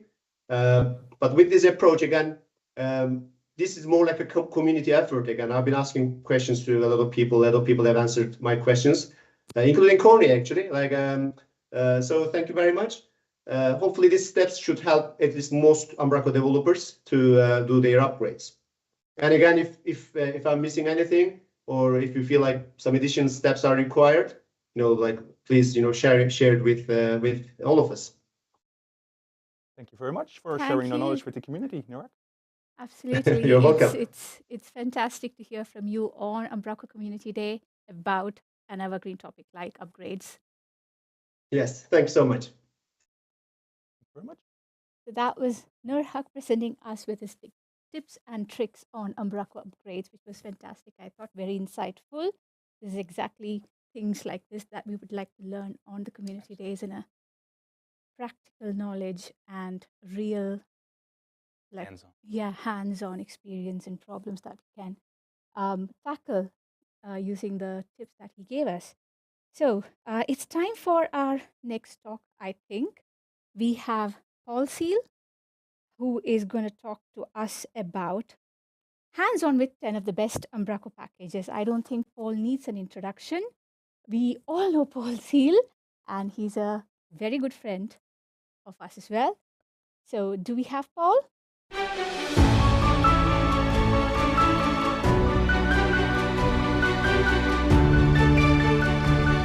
Hello, can you hear me?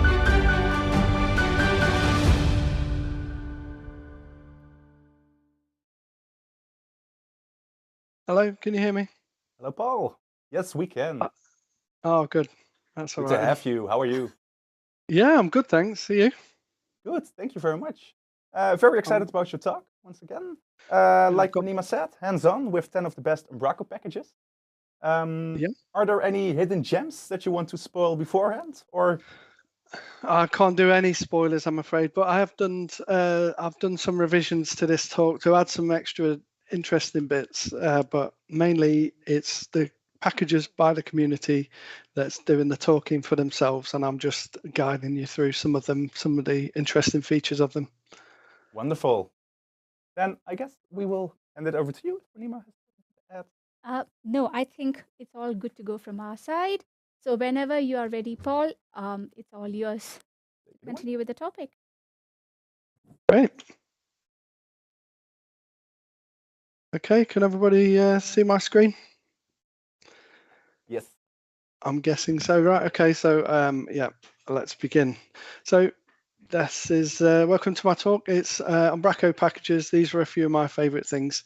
I really do enjoy Umbraco packages. I just think they're a great way to enhance the editing experience and developer experience. And that's what I'm here to showcase today. So who am I? I'm Paul Seal, Umbraco Certified Master, and I'm a 5 times Umbraco MVP. I don't know how it's got to 5 already. I think something happened during COVID. Someone bumped it up a bit. And also I'm a bit of a YouTuber, a playtime YouTuber. I don't, yeah, I've got nice amount of subscribers and I get some nice feedback on the YouTube. I work for Moriarma. We're Umbraco Gold Partners. We're also contributing Gold Partners, which we're proud of. And we're Umbraco and Azure specialists. Moving on. So about this talk then. So packages. I want to share my favorite Umbraco 9+ packages with you. So these are modern Umbraco packages that work with the latest and greatest, and you can make use of when you're doing all your migrations and upgrades this year, whether you're using Moriarma Elevate or not. Solving problems. So I want to talk about some problems that can be solved when using these packages, and that's what really makes them interesting and useful to us.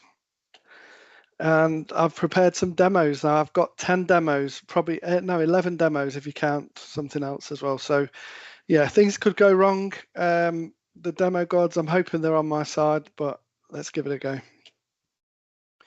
So package scriptwriter. First of all, just to say, I created a tool called package scriptwriter, and what it is a way to easily install Umbraco. And I was so amazed earlier when someone else was showing this in their talk. So thank you for that for the guys from Bali. Thank you very much.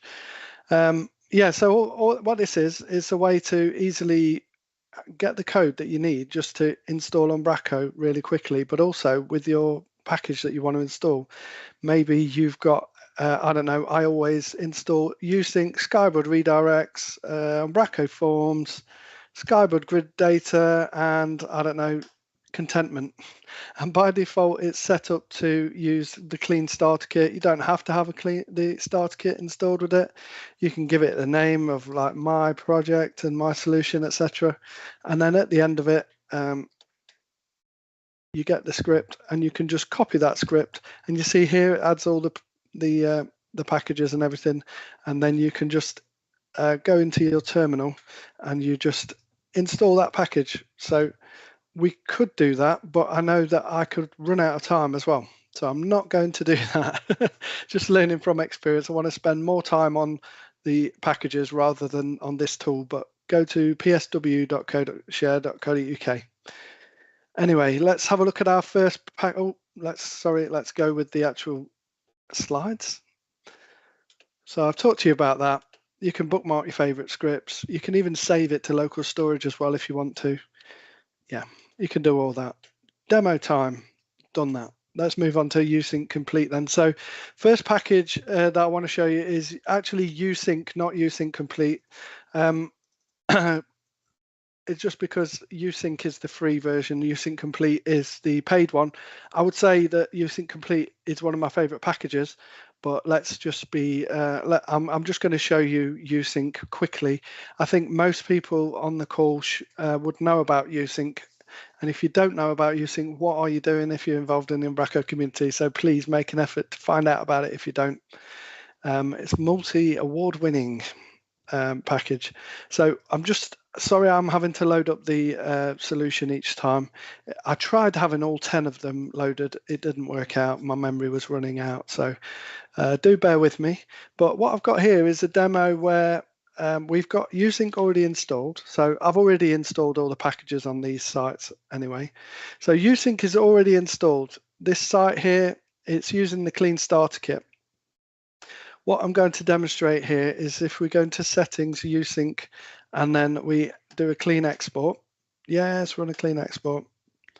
That's all done. One thing that I wanted to just demonstrate is the idea that you could easily move this to a different database if you wanted to, or you like, I just love the fact that I could just delete my database. So I'm using SQLite at the moment. I'm just going to clean the solution, and then I'm just going to delete my database. And that would be a crazy thing. What are you doing? But it's okay, because if I just run the site again, we will, because I've got my config set up, my app settings I've got my default password and everything, it will do a unattended install straight away, and it will reinstall Umbraco, but it won't have any content or anything. It will just be empty, and it's like, uh-oh, what do I do? Well, this is the Usync screen where you can, it works out you don't have any content or anything, but you do have Usync. What do you want to import everything? That just prove to you there's nothing there. But if I go to Usync and then I just do import, full import, then everything that I just exported before will get imported in, and that includes things like languages, dictionary, data types, everything here. If you can read, you can see it as well. And then if we go back here and reload the page, look at that, just like magic, that's done. Now, if you wanted to move it from SQLite when you were developing locally and put it to Big SQL, then you could just edit this, just remove the unattended part out, and delete the database, I think, and the provider name, and then run it again. And then you will find that you get to go through the install screen and you can put your SQL details in. And now you can point to like your Azure SQL or your big SQL on your desktop, and you're away, and it's moved it over to somewhere else. You just run the import, job done. So that's USync. Yeah, there's a reason why it's won so many awards. USync Complete is the paid for version. It's got obviously the version control of the things that are in the database, but it's also got things like the publishing, so you can push and pull content and media and settings and everything between the environments. It's really cool. So you can selectively do it. It's not just one big push. It's targeted. So that's really good. So you can send specific settings or all sorts. You've got the exporter where you can create sync pack to group changes to export and import. If you want, you could take a photo on your phone or use the camera for the QR there, but this is just an example. After every package, I'm just going to skip past this bit, to be honest with you. Demo time, I've done that demo. So let's go to Skybrid Redirects. I'll do it in the right order this time. So it's by Anders Björner. This one is also award-winning, I think. So what is it? It's redirect management. Sorry if you think I'm going too fast. I just know that I've got a lot to fit in half an hour. So it makes the management of redirects in your Umbraco website super easy. You get a dashboard to manage the redirects. You even get a content app as well, so you can see and manage redirects. And there's more. This is how you install it. So again, just the idea, you use Package Script Writer. Let's have a demo, shall we? So if I just go to my folders, I'm just going to load up Skybrid Redirects solution. I'll make sure to close this one and run the Skybrid Redirects one.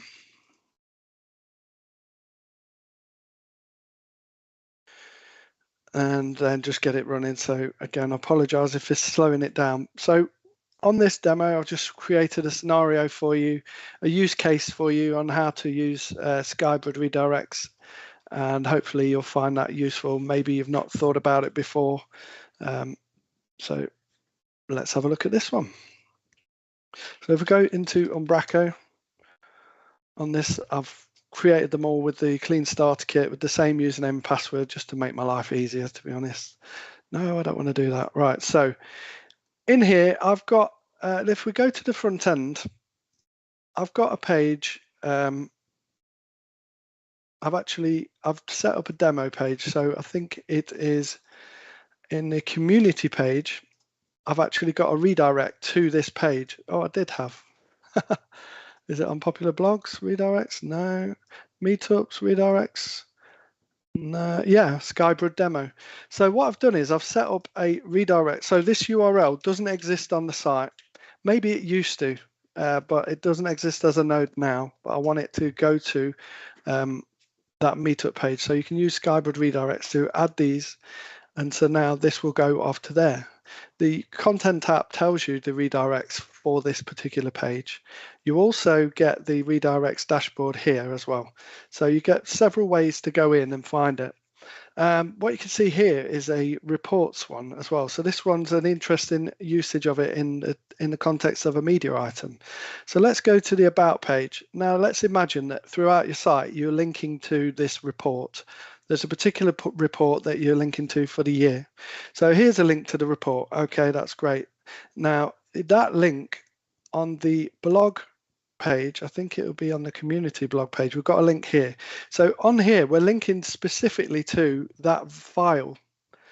Well, that's all right. But what about if that file got revisioned and you needed to make an update? Maybe you had to save it as version 2. You have to keep the history of these in the CMS. Well, one thing you can do is you can create a redirect. And I've got a redirect here called reports. So if we go into here, I've got a redirect called reports/2022. So now in here, I just link to that, and that will just take me to the updated version, whatever it is. So if there's a version 3, all I have to do is update this reports 2022 to the correct version, and now that document will always point to that. So that was the use case for that one. I'm not going to spend too long on it, so I'm going to go back to the slides and we'll move on to the next one. But yeah, hopefully you like that one. There is on that there are also events, just to mention on Skybird redirects. You can hook into events of the pre-lookup and the post-lookup for the redirects and things like that. So it's good to throw an error on those. If you're trying to debug, it's good to hook into those events and throw an error. So at least you know that the thing kicked in, so you can see that Skybird is working. So next we've got Diplo God mode. So let me just load that one up as well. So Diplo God mode is another great package. This one's by Dan Booth. He works for PH Creative, and this, I'm not sure how long this has been around. It's been around, I think, all the time that I've been involved in Umbraco. So at least since version 7. It could be even longer. So we're getting an error here because I'm trying to go too soon. Maybe it's already in. Oh yeah, it's already running. So let's just go to that. Please hold. So we just get the browser back up. Yeah, this is it. So Diplo God mode demo. So let's have a look. What is Diplo God mode? So this is a great tool if, as a developer, especially if you wanted to work out what's going on your site, wanted to analyze things. So we go into the settings section, and then we've got God mode. Now we've got all sorts of things on the God mode. We've got the doc type browser, template browser, so you can look at things. They can filter. I want to see document types that have a template or that don't have a template. So here we can see the element types and things. I want to see document types that use the icon list. The template browser, there's even like diagnostics, all sorts of information telling you about your current environment, your current setup. It knows I'm using SQLite.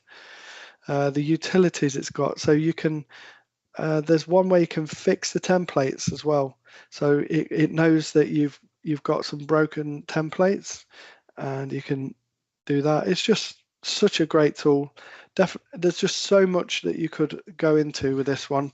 It's good for just filtering and finding things. So I just want to see all the article pages and so on. So yeah, definitely recommend God mode. Just done it in the wrong order again. So we've got the usage browser, the utilities, you can clear the cache, warm up the templates, restart the site, and more. So yeah, brilliant package that one is. Let's move on. So the dashboard, this one's a good one as well. By the way, I'm going to say this is a good one on every single one. So forgive me, it's a bit pointless saying it. They're all my favorite packages. Let's go. So next one, yeah, we've got the dashboard, and I had a bit of fun preparing this demo. So the dashboard, now when you run Umbraco, when you do a default install, you will find, oh no, I don't want to give out secret source straight away. When you run Umbraco, you will find that you get this welcome dashboard, and sometimes your client might ask you, oh, I don't want to see the welcome dashboard. It's maybe they see it as marketing for Umbraco. This is my website. I'm not bothered about that. Oh, what's this? admin@example.com. So with this one, we've got it so that when you log in, it gives you useful and meaningful information. We can see the recent activities, and you can link to the pages. You can see the pending content that has got changes and has been scheduled for publish. You've got links here and information, so you can see what's in the recycle bin. It tells you if there's anything in there. Members on the website, new members last week, all sorts of great things. So this is the getting started dashboard. We can turn that off by doing that.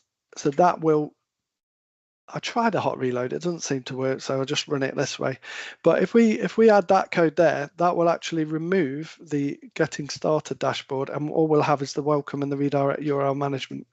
So if we go reload this again, there we go. So that's taken the getting started one off. But you don't have to do that, but you can if you want. Then we've got this. So it's great that Marcus, who develops this has created the ability for you to hook in and add your own counters. So I thought, well, what sort of counter would be good for a demo? So I'm going to remove the members ones. So I'm removing these two and I'm adding my own. And I created, it's still called orders, but actually it's about errors. So let's have a look at the code. I've created this and I'm basically getting the error logs and I'm finding how many errors are there since yesterday. That's basically what I'm doing. So we're going to wait for this to reload again and we'll just load up the dashboard and we'll see. So now we can see that there are 13 errors since yesterday. So if you click on the link, it takes you to the log viewer and showing you all those errors. So you could do that yourself. You could make it however you want it to do, but that's just an interesting use case for that dashboard. So let's close that one as well and move on. I feel like I'm on like QVC or something. I'm trying to sell you something. What's the next one on the spreadsheet? Oh yeah, clean dashboard, relevant info. You've got links, you can hook in, job done. Demo time, demo is done. Next, another award-winning packages. This one's one of my favorite. It's Editor Notes by Mark Goodson. I used to work with Mark at Moriyama. He taught me so much about Umbraco, and this is one of his great packages. So description, this gives you the ability to provide more detail in the back office. I've got some demos of these. It makes it eye-catching. You can change the style of the notes to make them stand out or not, and you've got different modes for these notes. So let's get into it, shall we? That's how you install it. You're not here for that. You want to see a demo. So let's pray to the demo gods that this one works as well. We're going well so far. I don't want to jinx it. So I'm just going to run the solution and run the website. So here we go. Whilst I'm running the website, I'm going to close the last one because my computer doesn't like to have too many of these open. I think it's because I've got Hyper-V installed and that's claiming loads of memory. So it's a bit annoying. Anyway, enough about me. So I don't know why it started doing that. Admin@example.com.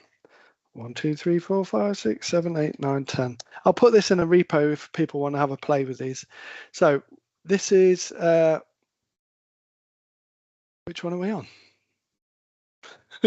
Oh yeah, it's editor notes. Sorry, just had a brain freeze there. So editor notes. So that's what these are. So this is the details for the header or the hero. So I'll just put a note in here. What is a hero? And this is a chance to give you some more information about it. So some people think header banner is a hero. Others might say Mark Goodson is their hero. I'll let you decide. Yeah, so that's one way of doing it. So it's got that pop out idea.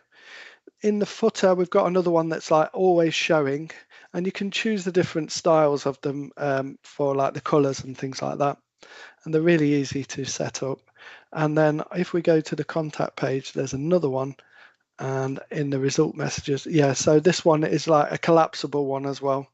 So they're pretty good. One thing to note that in the package that's up next is Contentment, and Lee Kelleher, who's built Contentment, has also incorporated a lot of these sorts of things in there as well. But it's still an award-winning package. So let's move on.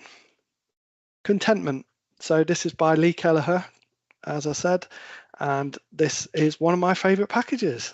You can do all sorts of property editors, custom data sources, all sorts. I won't go too much because Lee already did a talk about this today. So if you want to know more, go back and watch that video.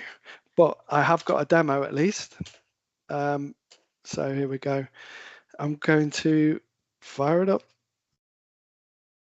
Please hold. So Contentment. Yes, I want to wait. I want to run it. And so it's not going too bad. Still on time. I think I might just squeeze it all in. So that's good. So for this one, what I decided to do is do a combination of what I did. I did an author picker. I wrote for Scrift 1 month where I use contentment to do an author picker. Well, in this, I've changed it slightly, made it more up to date, and I've done it to do a different one. And this is a post picker. So if we go to Umbraco, that is annoying me now.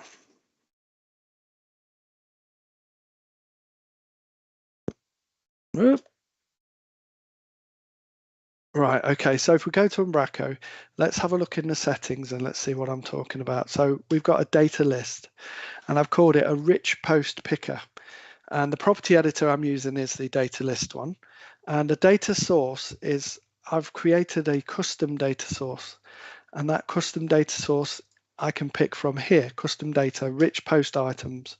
And the list editor, well, I've used the templated one, and Lee did mention this earlier on. And I've added a bit of styles, and this is what it looks like. This is how it looks. So if we go to the page, discard changes, go on the home page. First of all, let's render the page without picking anything. That's what it looks like. But if we go to the content and pick community and meetups and save and publish, you can see how they look there in the editor. It's quite nice. It pulls through the main image from the page just to have a different way of editing things. And then if we reload the page, I've got them rendered at the bottom. Hello, Umbraco Community Day. So yeah, just thought that would be a nice little one for you to look at there. And let's get rid of these two and move on. I'm trying my best not to go over. We've got another one, nice quick one. This one is by Kevin Jump again. Back office themes. So what is it? It's you can change the theme of the back office. You can create your own themes as well. And this is how you install it. And you're just interested in the demo, I know. So let's go into Community Day back office themes and run that demo.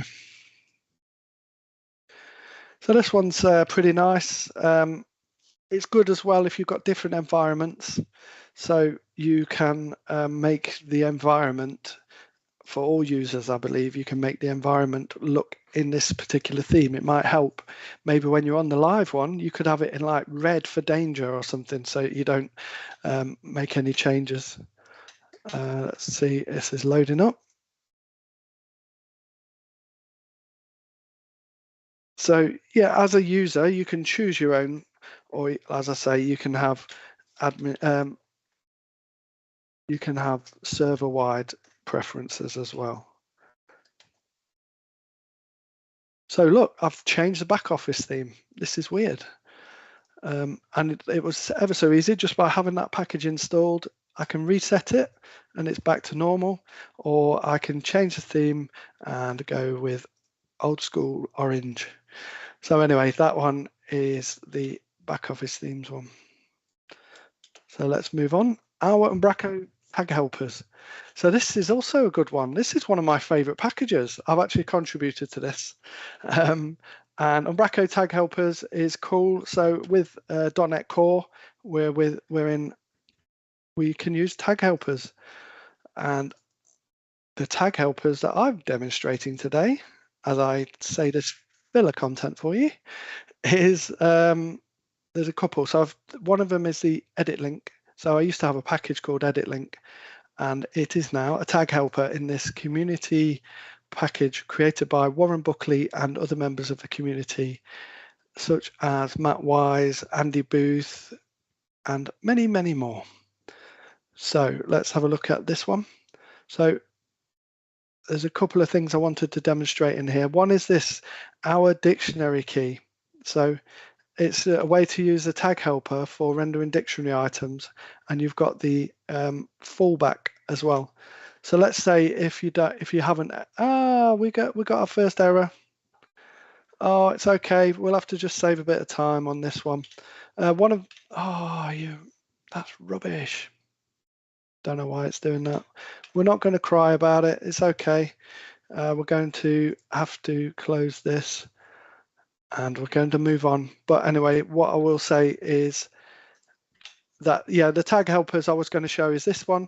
So you can have a fallback. I think you can do that with the HTML helpers anyway, but that's old school now. Who wants to do that? And the other one that I was going to mention was the edit link as well. And that's in the master, I believe.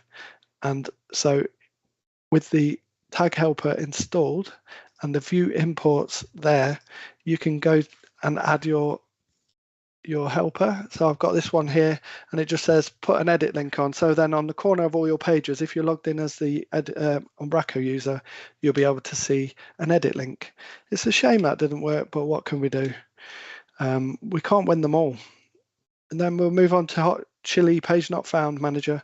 This is by my colleague, Nick, who also works at Moriyama. It is an award-winning package, 404 handling, multiple 404 pages in the same site.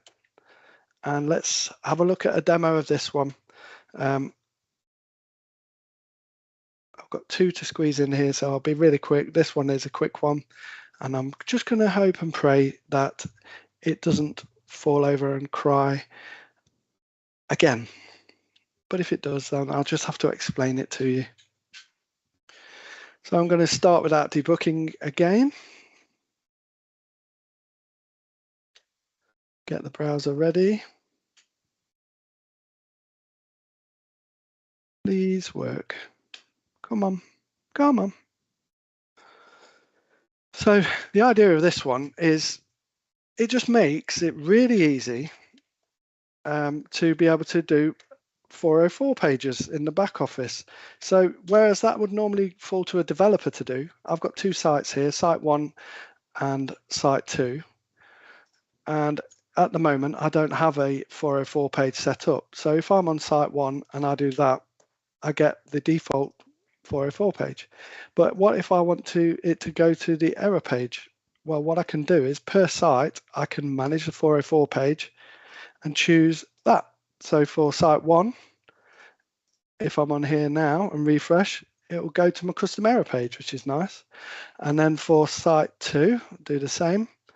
I will go off there and to that custom error page. So let's have a quick look. So you might have 2 languages, you might have all sorts of things. So that's how you can do that. And then the final one, just so that I don't go over, is this one called Construct. So you might have heard of Construct by Matt Brailsford from Outfield Digital. It's a UI builder, but where you just do it programmatically using C#. It uses a Fluent API for an easy way to define the config. And you can use the built-in config editor, property editors from Umbraco. That's how you install it. But let's have a look at a demo. So if we go back to here and fire this one up, and I've got an interesting, well, I think it's interesting. Got an interesting little demo for you in this last minute of time. Are we going to get there on time? Oh, you're having a sneak peek there. So this is the code for the audit logs. So I've been cheeky and I've actually taken one of the POCOs from Umbraco source code that is for the audit log entries, and I've used Construct to show me them in the back office in a cheaty kind of way. Oh, come on, typing's failing me now that we're running out of time. So anyway, let's just have a quick look at this. There's loads to know about Construct, but I'm sure Matt will get to do another talk about it like he did at the Umbraco Together event. But look, so we've got this extra screen here. We can look at the audit logs. We can see that it was this user logged in on this date, etc. Yeah, you can do all sorts. You can create cards, you can create filters, you can lots and lots of things, but I just think it's cool how an existing table there, I just nicked the definition of that table from the Umbraco source code, and not within a few lines of code, that's all it took. And now I have this extra section, and these I could add multiple collections in here. But that's it. That is my talk. I've just run out of time. We can skip past these. Great packages, use package script writer, and there's my details if you want to get in touch with me. Thank you very much, Paul, and hello. I've not seen you yet. Good to see you. Hi, Colin. Hello. Great talk, as always. Of course, I've seen a previous version of this as well, but it's always nice to have a refresher of all the great packages in the community. And there's a lot of cheering in the chat for different packages there as well. So yeah, great work. Good. Thank you. Always lovely to have you here, Paul. And thank you so much. Yeah, thank you very much. Cool. Thank We're you so gonna much, we're gonna Paul. be going to our next speaker, and a fantastic one as well coming up from Yes. Microsoft. We'll see you in a second.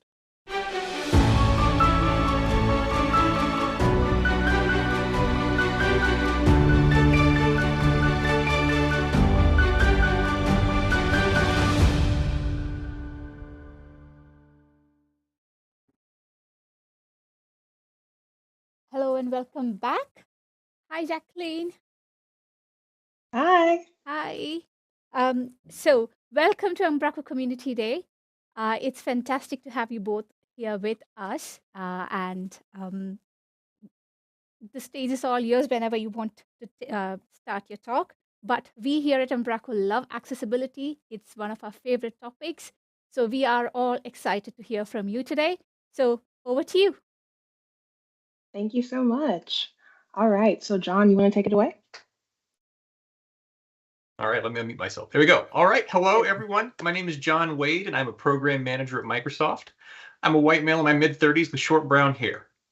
And my name is Jacqueline Gibson. I'm a software engineer. My pronouns are she, her, and I am a Black woman in my early 20s with short black locks currently pulled back off my face.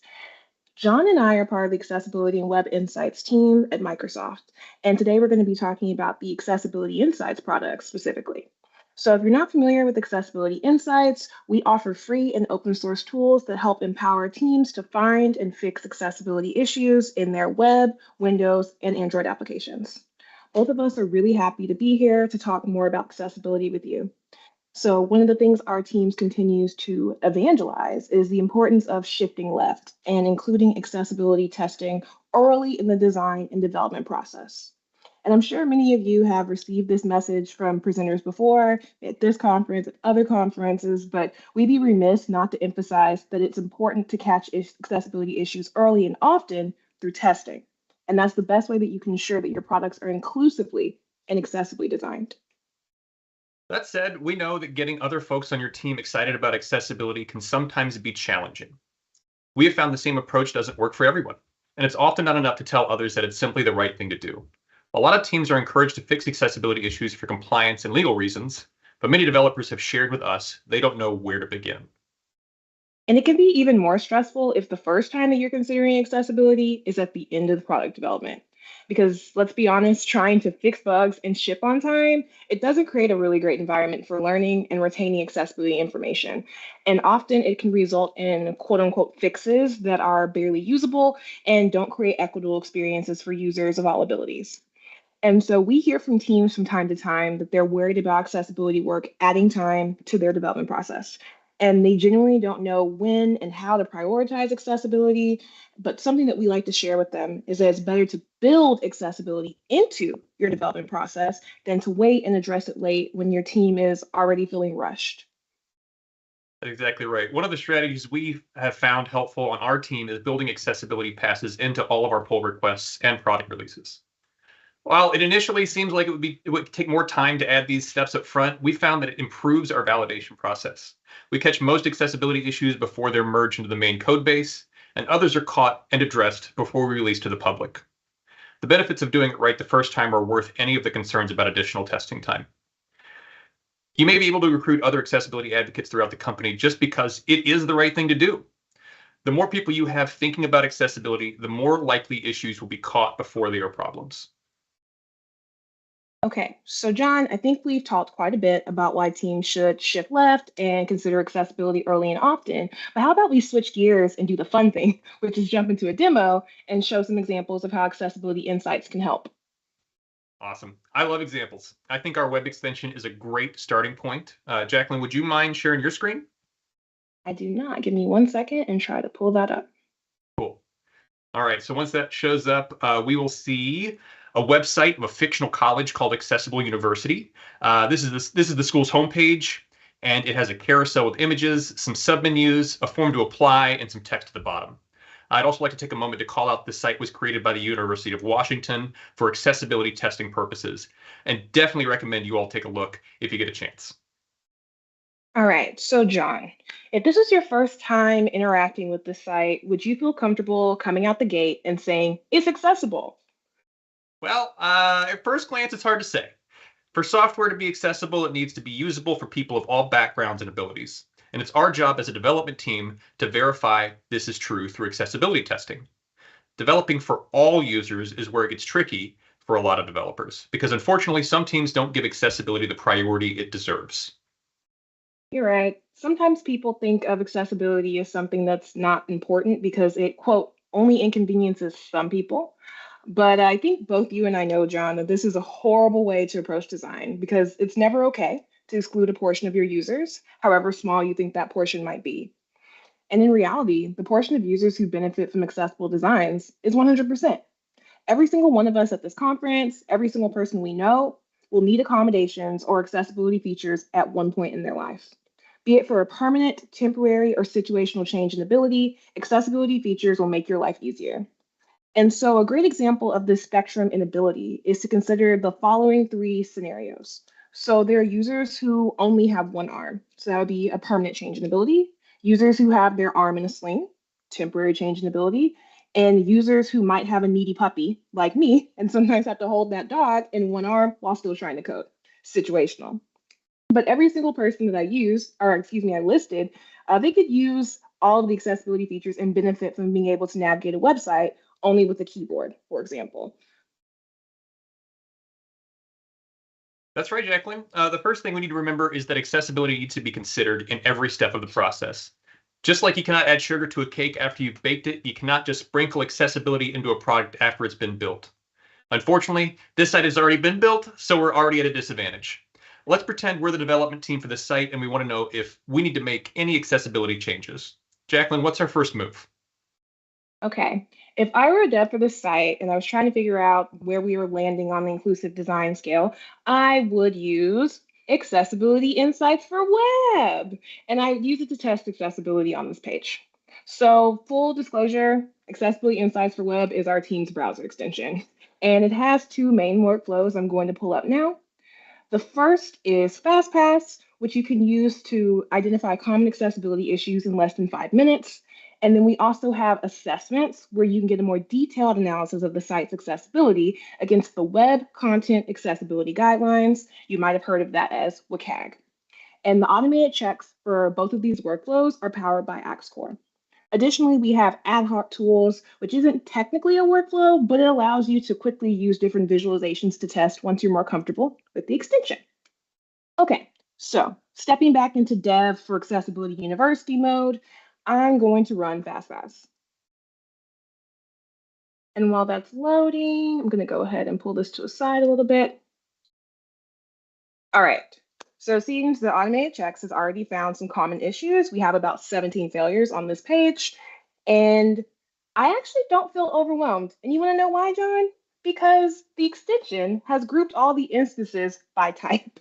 It's easy for me to see that there are about 4 categories right here for different failures, and I can open these and I see that it has basically taken all of the code snippets for those specific failures. It's giving me more information about the rule, how to fix it, and it even identifies where in the code the problem is.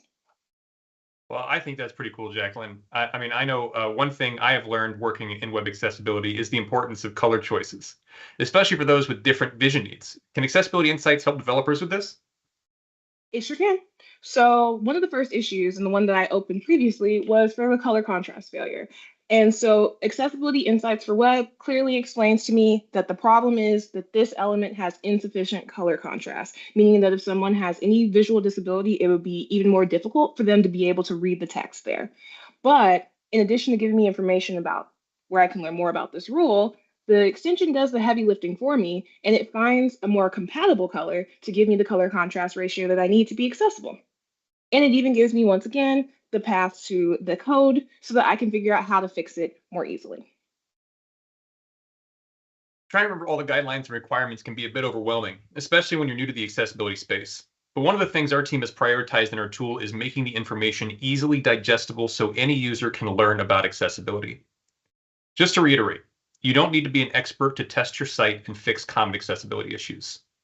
All right, to switch gears, earlier in the presentation, we talked about users who navigate by keyboard. Is there anything we can do to check if our sites are accessible for them?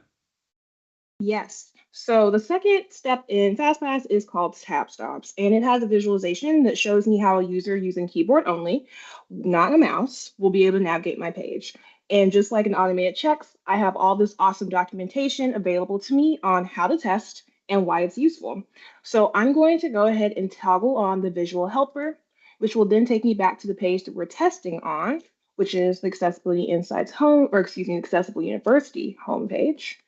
So I'm going to tab through, and as I do this, it's going to add circles to the page with a number, and it's also going to draw lines in between those circles. And this just helps me understand the order in which every single one of these elements will be reached if I were navigating via key.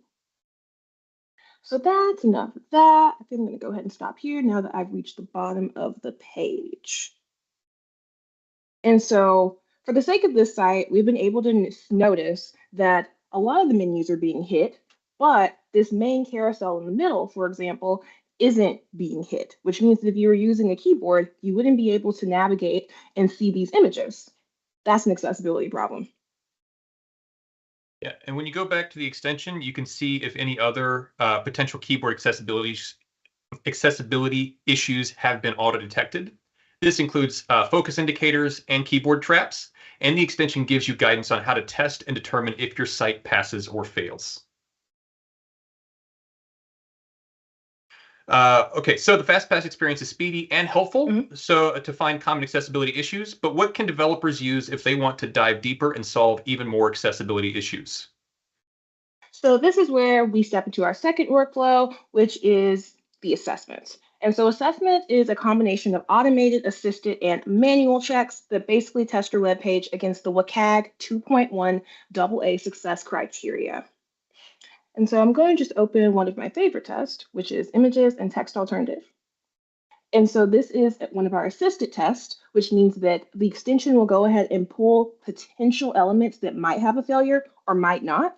And then we provide you with guidance on how to test. And then you can go in and investigate and easily mark if something is passing or is failing. And so each page of the assessment workflow, regardless of if it's automated, manual, or assisted, has rich information on why these requirements matter and how to fix the related issues. And we have examples and links to detailed documentation. Usually at the top, it shares why it matters, how you can fix it in general, and then some special cases that you might want to consider. Sometimes we even have snippets from a user perspective and additional videos on how this requirement can affect users that have interacted with sites. Well, thank you for that quick and informative demo, Jacqueline. I'm actually going to start sharing my screen now. Cool. Let me get that shared. Okay, so what you're going to see here as soon as it populates is another option that enables teams to run automated accessibility tests, but inside Azure pipelines. The tests use Axe Core, which is the same scanning engine we use for accessibility insights for web, the extension that Jacqueline just demoed, and Axe Windows, the scanning engine we use for AI Windows. The repo, which we'll post a link to, has some sample projects for web projects and resources for those building Windows applications. I'll post this link in the chat. If you're using Selenium and Playwright for testing frameworks, you may find this especially useful to find common issues. All right, let me stop sharing. Cool. The thing we want to the thing we want you to take away is that you don't need to be an expert to start considering accessibility when developing software and learning more about accessibility. Exactly, John. All the information and requirements to go into accessibility testing can be overwhelming. We know this because we work in this space and we have to deal with it all the time. But that's where our tools come in, because we're working hard to present the information to you in a way that's easy to follow and clearly outlining the steps that you need to take to ensure your products are more accessible. Our team's goal is to meet you wherever you are in your accessibility learning journey, empowering you to make more accessible products for every one of your users. So thank you everyone for following along. We hope that this has been a helpful intro to accessibility insights for web, and that what we share with you today will help you in encouraging teams to shift left and consider accessibility early in the development process. And before we finish, we just want to emphasize that Accessibility Insights is open source. So in addition to what you've seen today, we also offer a couple of other tools that you might find useful, specifically Accessibility Insights for Windows and Accessibility Insights for Android applications.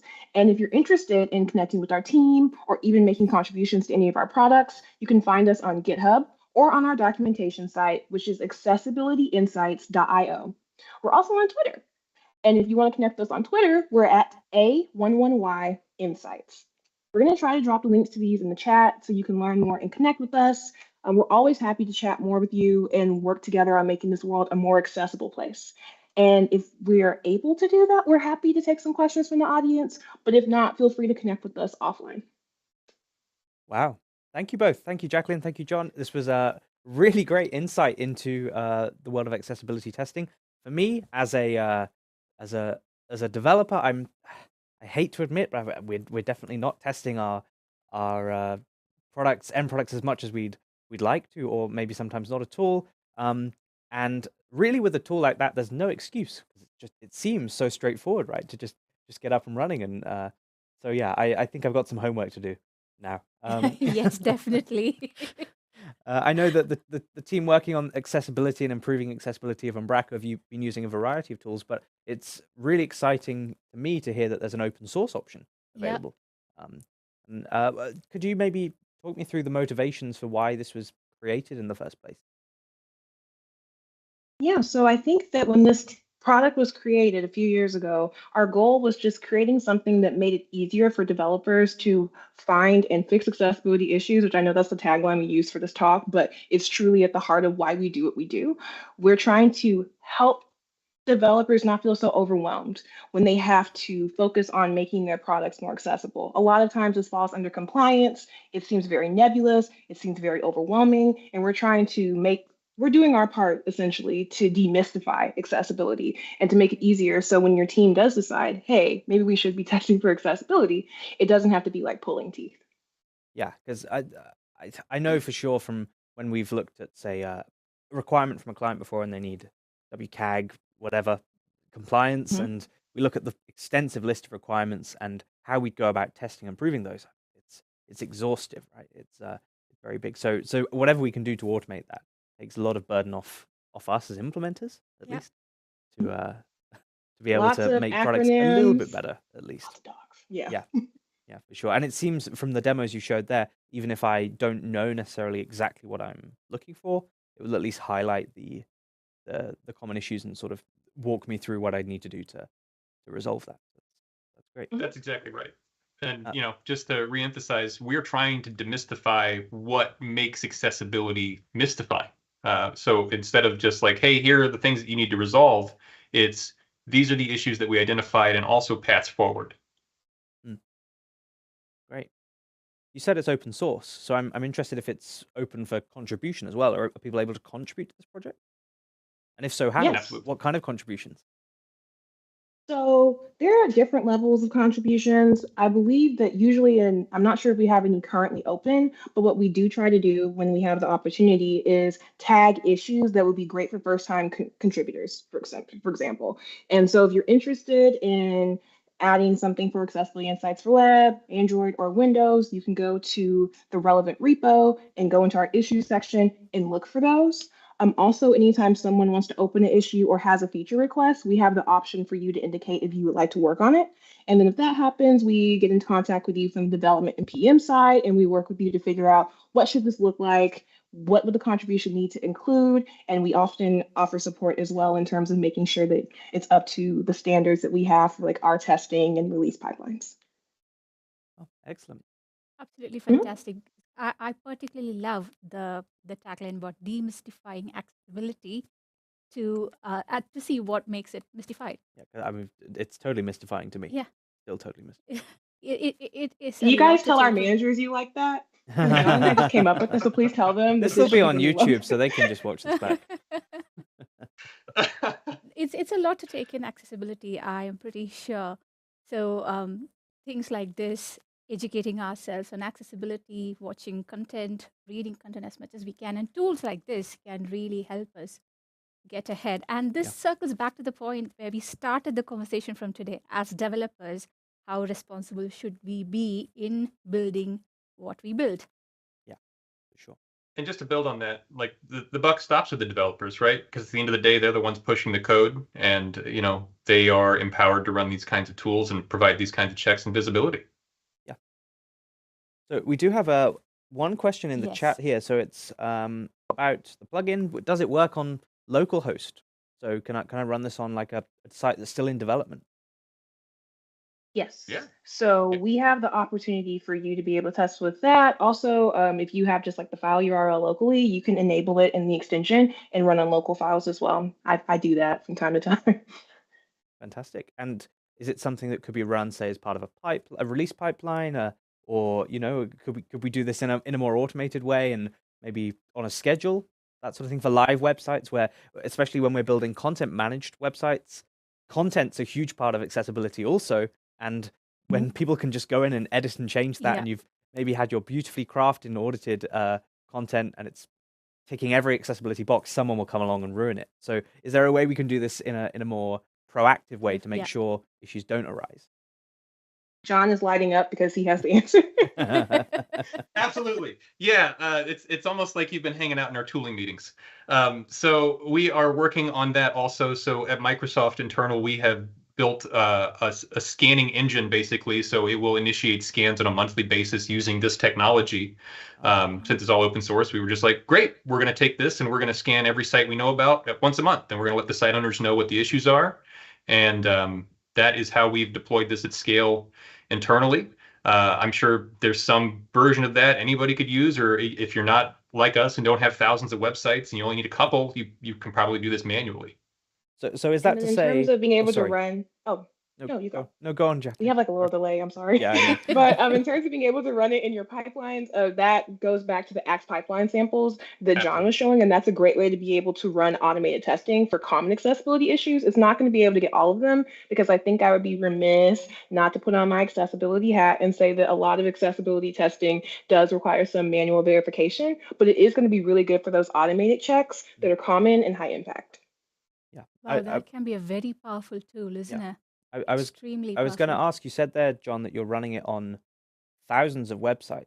Is that the case? You're running this across every, or a large part of Microsoft's digital estate to confirm that you're meeting compliance, or is that the goal? Well, yeah, so my tool serves the scans, but then it is on the distributed accessibility teams and site owners to take actions against them. But that's the hope, is that we are providing the visibility and the path forward for every site. But to build off that, just for the person who was asking, we don't currently have that available for external users yet. So we recommend that for like an individual team and an org level, that you work on using accessibility insights for web on like developers individually. You add Axe pipeline samples, and then you can also use some other different things that we have to be able to check for consistently accessible code being checked in. Absolutely. Yeah. Fantastic. So yeah, I mean, even the chat here, we have Tiffany, who's actually one of the members of the Umbraco Community accessibility team, who's sort of echoing what you're saying here and saying, yes, it's an automated tool is not a substitute for for manual testing and manual verification, because it's not a box ticking exercise to say, yeah, our tests are passing. It's more of a tool to assist in the process, right? Yes, and that's why we have those three categories, because we have the automated ones, but when you step into assessment, we didn't get to go as in-depth as we wanted to, but we have a lot of assisted and manual assessments in there, different test steps that are going to help you understand what you need to do. But at the end of the day, it's up to the individual developer or PM, whoever is running the tool, because I do want to emphasize that this is not a developer-only tool. Anyone can use accessibility insights, but we want to be able to guide you through the steps to be able to verify on your own. Fantastic. Fantastic. That's what Tiff's sort of agreeing with again here, that it's part of your arsenal. It's another tool on your belt. It's not necessarily going to capture everything. Some tools will capture give you different insight, or will be more specialized in analyzing certain accessibility issues. So using this as part of a suite is a great idea. Absolutely. And just to aggressively agree with Tiffany, she's absolutely right. What we're talking about, or what we showed off today, mostly were the automated checks. And that is just part of your arsenal. This is something that you can run to validate that portion of your accessibility journey, but it is not a it doesn't solve everything. We solve what we can solve. Tiffany, you must have been at like the talk that John and I did in May 2022, where we were like part of your accessibility toolkit, and we talked about the importance of using tools like this, but also having organizational policies, a team culture that checks for this, that like basically puts this into design, all steps of the development process. So Tiffany, like it's like you're in our minds. Yeah, That's right. The point on culture there is actually really valid, because it's not for one person in an organization to be championing this, and they're probably never going to be able to make the impact that they could unless it's an organizational shift towards, we think like accessibility first, or accessibility as a just like security is a concern. We've talked about security today a lot. If security is number one concern, accessibility can be treated in exactly the same way. Lovely. Exactly. Thank you both. Thank you, Jacqueline. Thank you, John. This was a really great session and a great chat afterwards also. It's been lovely having you. Just remind people again what the URLs, the Twitter, GitHub, etc. How can we keep in touch with you? Okay, so if you want more information about the tools and you want to download them, go to accessibilityinsights.io. If you want to connect with us on Twitter, we are at A11Y Insights. I think John put in the link to some of our GitHub repos, but if you don't have those, you can always go to our website or connect with us on Twitter, and we can send you all the links.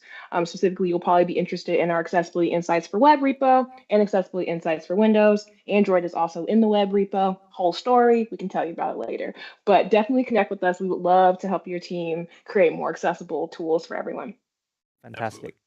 Fantastic. Thank you both. It's been great to have you, and we hope to see you at another event very soon. Yeah, hope to be back. Bye, y'all. Amazing. Thanks so. Bye-bye. Alrighty, so in a couple of minutes, we're going to welcome our next presenter and one of our final presenters for the day. Yes. Can you believe I know how far we've come? We are 9+ hours into this now, and still, we've got the energy to keep going, haven't we, Punima? Yes. Going to keep going. Let's do it. So, do it. in a short second, we're going to be inviting Carl Zaguna up onto the virtual stage, and he's going to be talking about containers in running Docker and Umbraco, and load balancing your Umbraco solution with a Docker container. Also, we must say, coming up, we have one of what's going to be one of my highlights of the day. We have a great talk coming from Mads, who's going to talk about C#11, all the new features there. I think I'm going to geek out a bit, so let's hope he's up for a bit of a chat afterwards, because I think this is going to be kind of fun. But yeah, we'll be back in a short moment with our next speaker.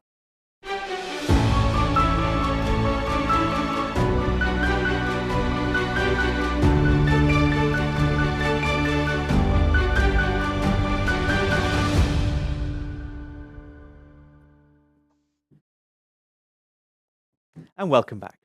We're going to be now joined by the wonderful Carl Zaguna. Hello, Carl. Hello.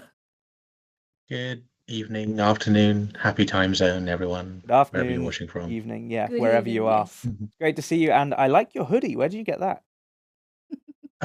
This I actually got from the South Coast Summit. I won a competition over there to get a hoodie, so yeah, I'm quite happy with that one. Very good. I've got my Umbraco t-shirt on underneath it, but you can't really see the Umbraco t is on underneath as well. You can just see your glow-in-the-dark headphones. That's about it. No. Yes. So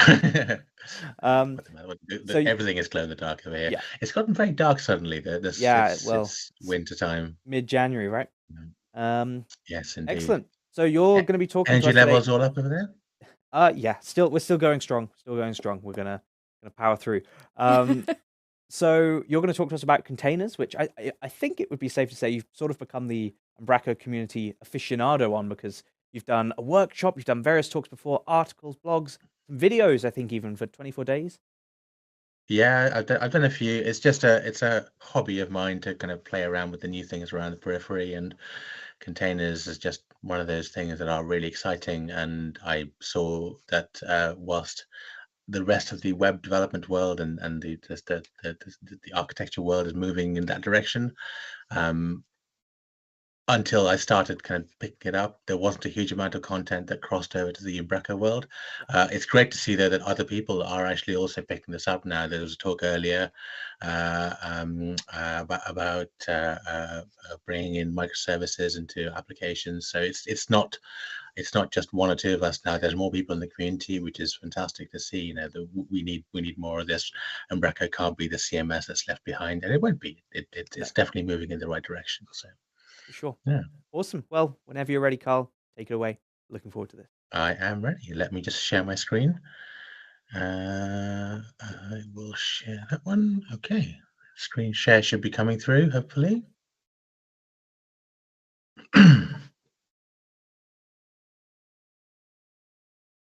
you see my screen? I'm assuming someone will press a button at some point in time to... There we go. Right. So yeah, I'm going to be talking to everyone today about containers in Umbraco. I'm specifically going to be using Docker, and I'm going to be building a load balanced site entirely in Umbraco. This is based on the workshop I gave last year at the Code Garden Festival, but I've upgraded it to .NET 7 and Umbraco 11, which is the latest version out. A little bit about me. I'm Carl. I blog on my website, although I'm ashamed to say not as often as I'd like to. I'm probably more often active on Twitter or places like that, and I try and run meetups. I also run the .NET Southwest meetup in Bristol, so there's a few communities I'm involved in. So yeah, this is me. So to start with, a lot of us, when we build Umbraco sites, will be used to this, the monolithic architecture, where we build everything into a single site, even if that involves external libraries, even if that involves multiple projects. We tend to have this kind of monolithic view of we build everything at once and we deploy it all at once. And this is fine. You know, this is how, even still today, most Umbraco sites are built, and there are some fantastic sites that are being built this way. Nothing absolutely wrong with it at all. But more and more sites are moving to this MAC architecture, the micro architecture, which is, you know, focused. The MAC acronym stands for, you know, microservices, API-based access, cloud first and cloud native, and focusing in a headless way. So rather than the content management and the content environment being everything, it is a part of a wider application where you have your data source, you have a front end which is separated. You know, you're able to independently deploy these various pieces. They're testable separately. This does add more complexity to it. So that's one of the driving forces that I used to basically create this talk and kind of expand out last year. So what I'm going to be doing today is going through a few of the concepts that are around containers, specifically what Docker is. Containers are not new. They've been around a few years. They're largely seen as a way of, you know, packaging up your application or your service or your module with all the dependencies, all the configuration into a single repeatable deployable unit. And Docker is, you know, one of the leaders in the field, but there are other options for containers. There are open container standards out there, so you don't need to rely on just using Docker. There are a whole suite of alternatives. Docker also provide, you know, it's not just the service. They also provide a whole bunch of tools to help you run locally. So Docker for Windows is what I'll be using on my local environment to do a demo later on in this. But they also have a public repository of all publicly available containers. So you can go and check those out. So, oh, why is that slide happened twice? Never mind. Containers and virtual machines are sometimes kind of confused, or rather, it can be it can be easily confused, but effectively there are quite a few differences between the concept of a virtual machine and a container. The virtual machine is what, before the cloud, and even sometimes in the cloud, how a lot of applications were hosted, where you have a host machine, and then you can subdivide that host machine into various guest machines, but each guest machine needs their own operating system on top of which you build your application. So you're using resources not only on the host operating system, but also the guest operating system. The different approach that containers take is that containers don't virtualize the hardware. They basically run on top of the host operating system. So what containers do is they give the application access to the host operating system. One way to think about it, virtual machines virtualize the hardware, but containers virtualize the operating system. Now, what that does mean is that there are some restrictions on how you can run certain containers. Windows and Linux are two different container flavors, but you can run a Linux container on Windows. You just need to install the Windows subsystem for Linux. Unfortunately, you can't run Windows containers on a Linux host because there is no Windows, or there's no Windows Linux subsystem for Windows. They're the inverse of that. There are a few Docker concepts. I'm not going to spend a huge amount of time on this. I'm kind of going to spend most of my time on the demo. But if you want to know more about this stuff, there are a few links at the end of this documentation, and there's also a GitHub repo. So if you want to find out more, read about it. The primary things that we're going to touch on here are Docker files, which are effectively used to define your container application and all the various parts you need: the configuration, the ports, the base image. Docker Compose, which is a tool to kind of spin up and shut down multi-container applications at the same time. And yeah, Docker Hub, which is a repository, which could be, which is where I'm going to be getting my images from for this demo. But some companies have private repositories too, very similar to NuGet. A container is made up primarily of the first thing is the image the container is based on. Every container is based on some image out there, whether that's a very lightweight, slim Linux installation. So Alpine is one of the smallest distributions out there, and a container that's running an Alpine instance could be something as small as 50 megabytes. There are probably smaller ones out there now, but they're really, really tiny. Now, if you compare that 50 megabyte size with an application potentially running on it with a virtual machine, you're going to get much bigger, pushing into the gigabytes for some of these virtual machines. So below the actual base image of your container, you then have your application, whether that be, in our instance, an Umbraco site. It could be a database server. It could be a message queue service. It could be a cache. There is a whole suite of applications and services that are exposed and available. Then you have your networking layer. So typically, you wouldn't tend to deploy a container in isolation. Containers are part of wider applications. So you want all parts of your application to be able to communicate with each other, and containers and their managers like Docker, like Kubernetes, allow you to handle networking between your containers. And the last piece that's important to consider is storage.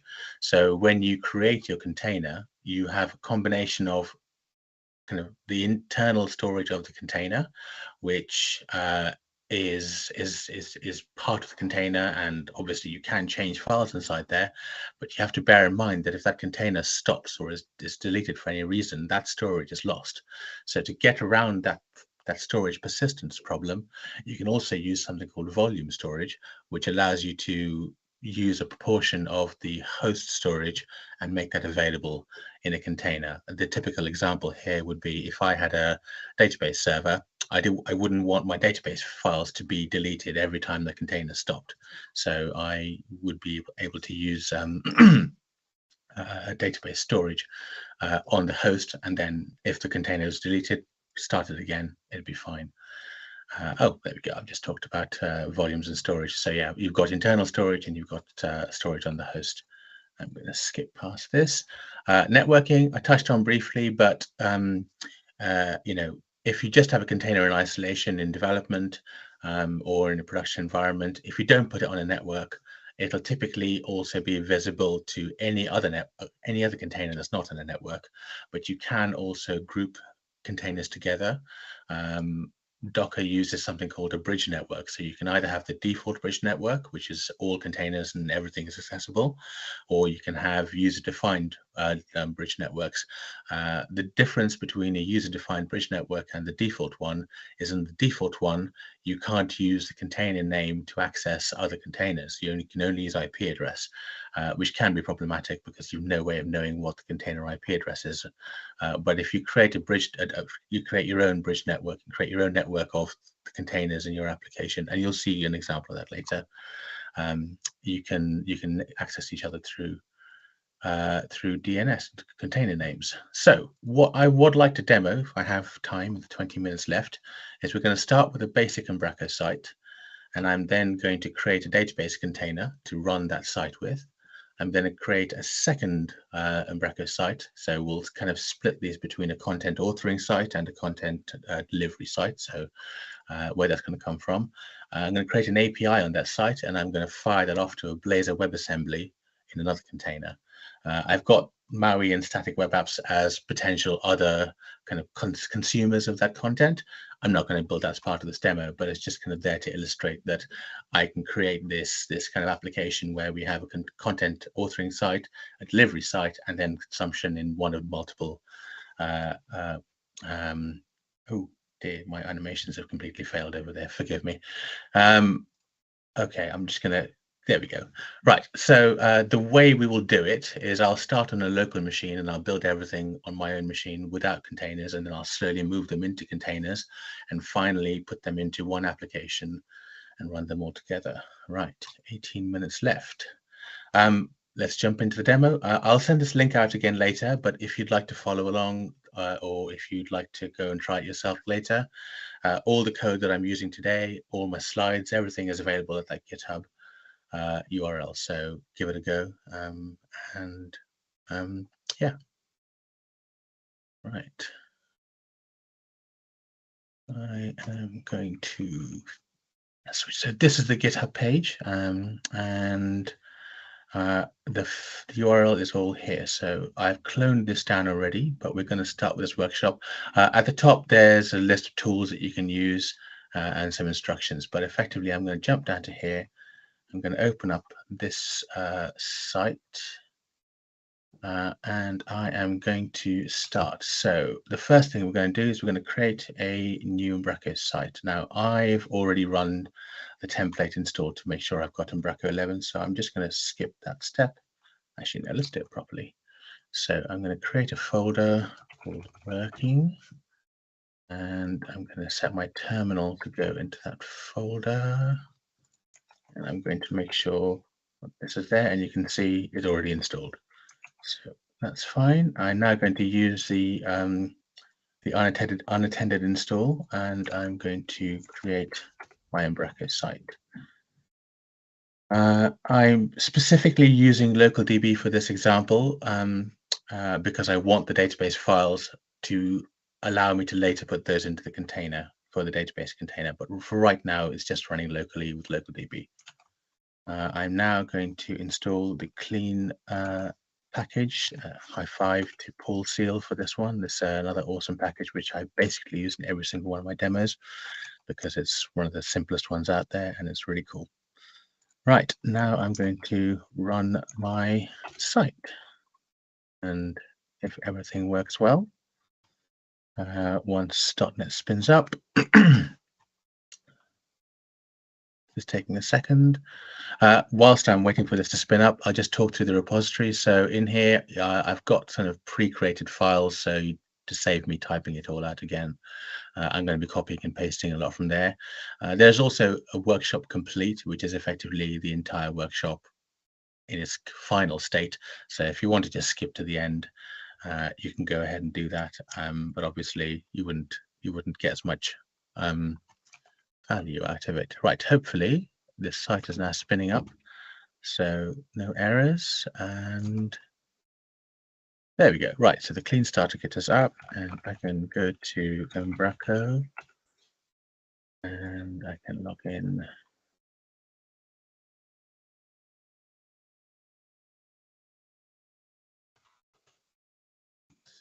Password.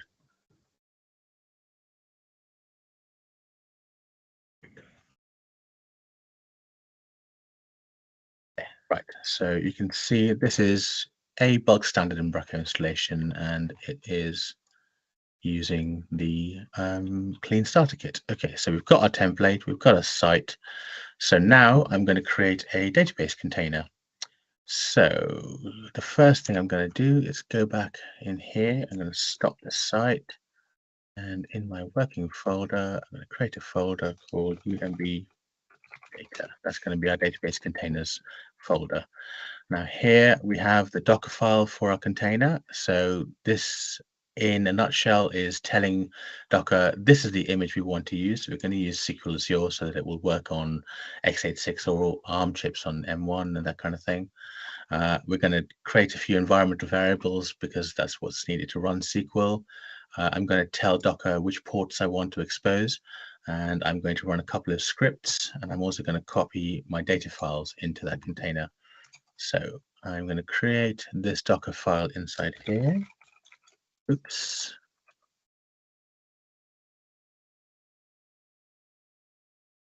Paste this in.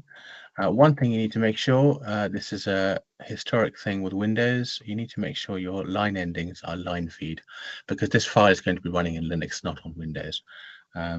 So I've just down here, you can change it to line feed or carriage return line feed. There's info about this in the repo anyway. So I'm going to copy these other two files. What these two files are doing are effectively, this is a delayed startup script, which basically waits for the container to run, and then we'll fire off this script called setup.sql.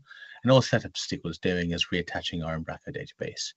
So because we ran the site locally, there should be in the data folder, there we go, there's our database. I'm going to take that, put that in there. Again, I'm just following instructions that are inside here. So we've just copied all our files into the folder. So the next thing we're doing is we're going to create our database container. So the first thing I have to do is build the database containers image. So that command.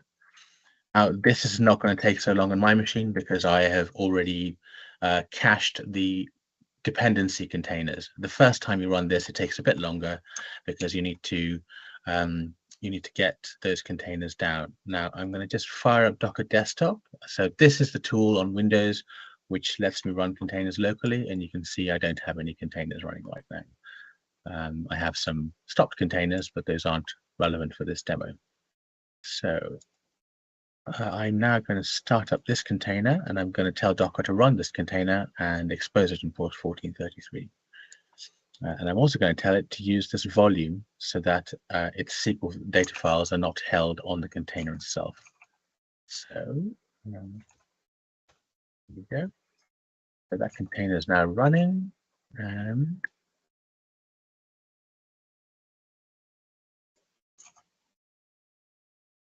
is that container not running? You know why? I forgot to run. Yes, there we go. So you know what I said about the Docker file has to be line feed. The same is true of the SQL files and the startup files. So I actually need to rebuild my image. I need to delete this. There you go. So I didn't change the line endings for that one, but it ended badly. There we go. So now our database server is running, and I can connect to that if I wanted to, but I don't need to. I'm just going to plow on ahead because I've got 10 minutes left. Wow, that's gone fast. Right, the next thing to do is I'm going to put my container into a network so that my other containers can connect to it. Now, in my local instance, this network already exists, but there you go, network already exists, but that's fine. I'm now going to add my database container into the network. so there we go. So if I was to run this network inspect, it would show me that my container is in the network, which is great. Okay, so we now have a database container and a local site. The site is not in a container right now, so this site is just running locally on my instance. I actually want to put my Umbraco site into a container now. So let's put a Docker file together for the Umbraco site. So in the web folder, we're going to create a new Docker file. And I'm going to paste this in here. I'm just going to deactivate content. Sorry, you're going to beep at me otherwise. So this Docker file is basically saying, here's a .NET SDK to build our project. We're then going to compile it, and then we're going to copy the output to our running instance. So we're going to run it on just the runtime image. I'm also going to copy the media. You wouldn't normally do this in a production environment, but this is just for the demo so that the container has something pretty to look at. Right, so I've run my image. I'm also going to create a connection string. So inside here, what I'll do, go to the files and just take app settings, staging, and put that inside here. So the only difference is with my local environment, I'm going to use local DB, but when I run it in the staging environment, which is going to be, if I go back to my slides, this kind of environment where I'm manually creating all the containers, I want it to connect to the relevant SQL DB on the UMB data. So that's done. So now I'm going to build the image for my website container. Again, this won't take very long on here because I've done this before, but if I was to do this the first time, it would take a bit longer. Okay, and nearly done. Done. Lovely. So I've got my image built. I can now run my container. Now I'm going to run this, and at the same time, I'm going to tell it to use the network UMB net, just to use the command line to tell it to kind of be on the same network as my database container so they can communicate with each other. And there we go. So we've got a database container and a website container, and I can see database is exposing port 1433, and I can click on this, and it should open up inside our container the Umbraco site. Whilst that's spinning up, I'm going to copy some more files. So, oh, there we go. So it's spun up. So this is now running from inside our container, and I can stop our container very quickly, and this will pick up simply start it up again. It should come back. Right, the next thing I'm going to do is I'm going to create the API so that our Blazor site can get to this. So I've already created the controllers. If I go back to here, I have got controllers and a models folder. So I'm just going to put those into here. And I also need to take the contents of this startup so that I can tell, just create an open course policy to allow the API to be accessible. So I'm going to place that there. And what else do I need to do? Startup, controllers and models, and now rebuild the image. There we go. So let's go and rebuild our image because we've made some changes to it.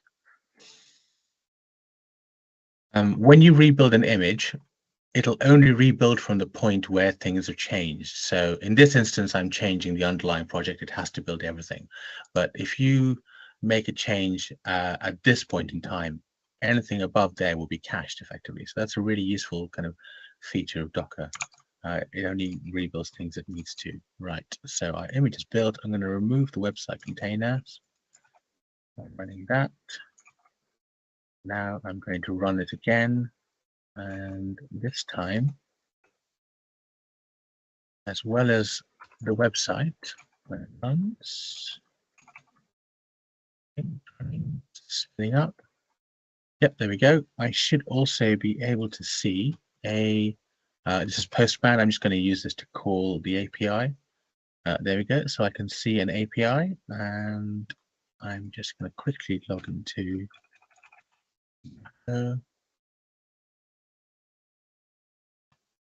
and let's go and change one of these blog articles.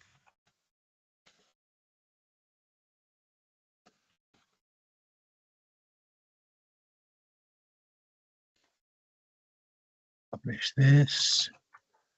If I go and query this again, you should see hello Umbraco Community Day has come through the API. So my API is reading the same content from the Umbraco site, and it's all running from within that container. Now, if I wanted to, I could run a second instance of that container. So we talked about the application authoring instance versus the, gosh, I'm running out of time, versus the running instance. So let's do that quickly. And now I'm gonna have to just jump ahead.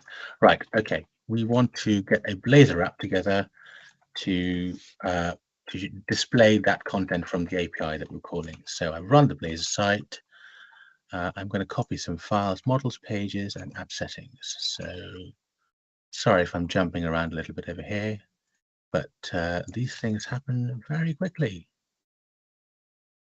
So I'm going to put models inside there. I'm going to take the content of this fetch razor pages into there, and here, and settings.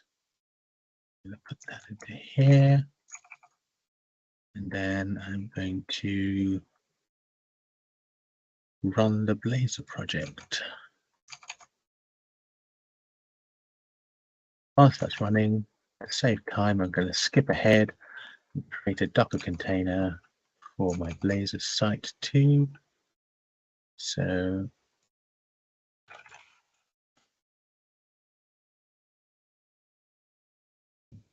it's got line feed.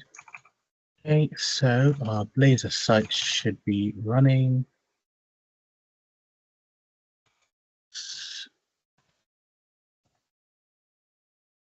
And if I fetch data, there we go. So it's pulling content from our container, which is pulling it from the database all the way through. Right, so now we've done 2 minutes. We've done everything at this point in time. We're two content authoring, one Blazor and database. The final step is to wrap it all together in a single application. Can I do it in a minute and a half? So, first thing, I've created a Docker file. Okay, I now need to copy the Nginx file as well. So let's do that. So Blazor doesn't use Kestrel to run because this is a Blazor WebAssembly app, so it pushes everything to the client. So I can just use Nginx, which is a much lighter host, and I have an Nginx configuration in my Docker file to say run under Nginx. I'm then going to skip that bit just to make sure that all works. And I need to copy Docker Compose production and production. Okay, so we're now going to skip to the final part where I'm going to wrap all this into a single Docker Compose file. Now, Docker Compose effectively wraps up all three parts. So we've got the first part, which is our database, our backend server, our front-end server, and our Blazor application, all wrapped into 4 various containers. We're going to define the networks for each of them. We're going to define the database, the storage for each of them, and we're going to run them all in one go, as if by magic, in 1 minute. Ooh, tight. What am I missing? I'm missing that in here, and this one last one. Yeah, right. So I need to remove these containers. So I'm going to kill my existing containers. Ooh. I'm going to run Docker Compose build. Oh, brilliant. 2 seconds, I'm there with you. So this Docker Compose build is now building all the containers. So if you look at Docker now, there are no containers right now. They've all been kind of wiped out. So the Docker Compose is now going through this Docker Compose file and building all the containers. So our database image, our backend image, but it will use the images we've already created. So it shouldn't take as long. However, the Blazor image hasn't been built yet. So the Blazor image is the first one, the longest one that's going to take. And as that's all building, I'm just going to wrap up by also just going through my final slides while that's loading up to say, when you learn new stuff, there's a lot to learn. So don't worry about reaching out to the community. I'm on Twitter, but there's a lot of other people in the community as well. So if you need to reach out, do try and reach out to us. My links to my repo, I'll tweet them out again later. Is this finished? Yeah, that's finished. So finally, the last thing we need to do, too many tabs, is run Docker Compose up, which will create all our instances inside here. There we go. So we've got our application, we've got a back end, a front end, and a Blazor. And our database didn't work. Okay. Oh, there we go. We're out of time now, but that is all the demos there. Something has gone wrong, but for some reason the database container hasn't come up. I'll be curious if there's anything inside there, but I imagine you'll probably want to move on to Matt unless we have time. I'm going to keep going until someone stops me. So jump in and stop me if you want to stop me. Hey, Carl. Hello. Oh, there we go. You asked for it. Yeah, we were just talking about how impressive it is that you've squished a 2-hour workshop effectively into a 30-minute talk. So fair play to you. And considering the number of demos you had, if the only thing that didn't work was a database spinning up at the end, kudos. That's pretty good. Yeah, that was fun. Whew, I need a coffee now. Definitely. I say the code's all on GitHub, so if you want to go check it out. And if you want to reach out on Twitter, give me a shout. And there's a lot more. I plan to do further talks about this going forward, so there's more content around this. I didn't get a chance to talk about when you actually host it. You know, Azure has Azure Front Door, which will allow you to handle load balancing between the containers. There's various ways of hosting this in Azure with container instances and Kubernetes services and all that kind of stuff. So a lot had to be covered. Yeah, fantastic. Well, I look forward it's a fascinating topic. I look forward to more content on containers and Docker and whatnot from you in the future. That sounds really awesome. Thank you very much, Carl, for joining us. And no worries. Yeah, enjoy the rest of the day. Enjoy the rest of your day. All righty.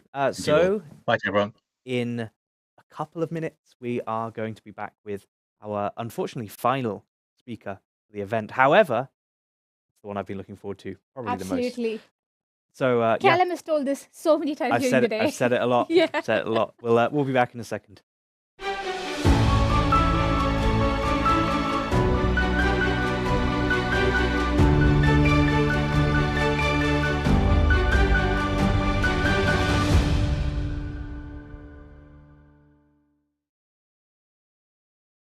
Hello, welcome back. Welcome back.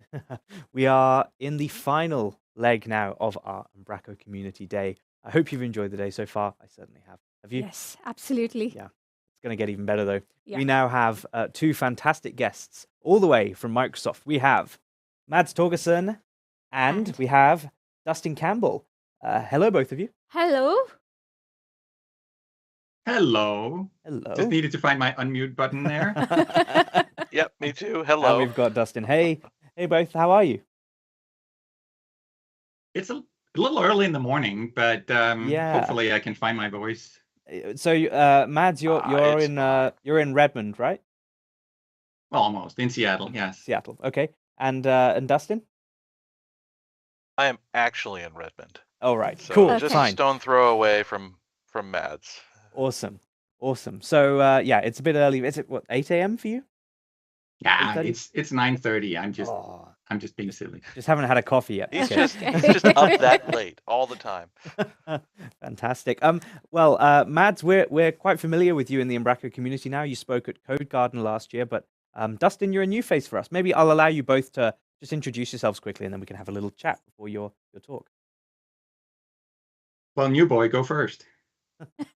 New boy, okay. I'm an architect on .NET Tools. I've worked on the C# language design team for years and years. So I work very closely with the gentleman to, I guess, my right or my left, depending on which way you're looking at us right now. Exactly. Either you're right or you're left. Yeah.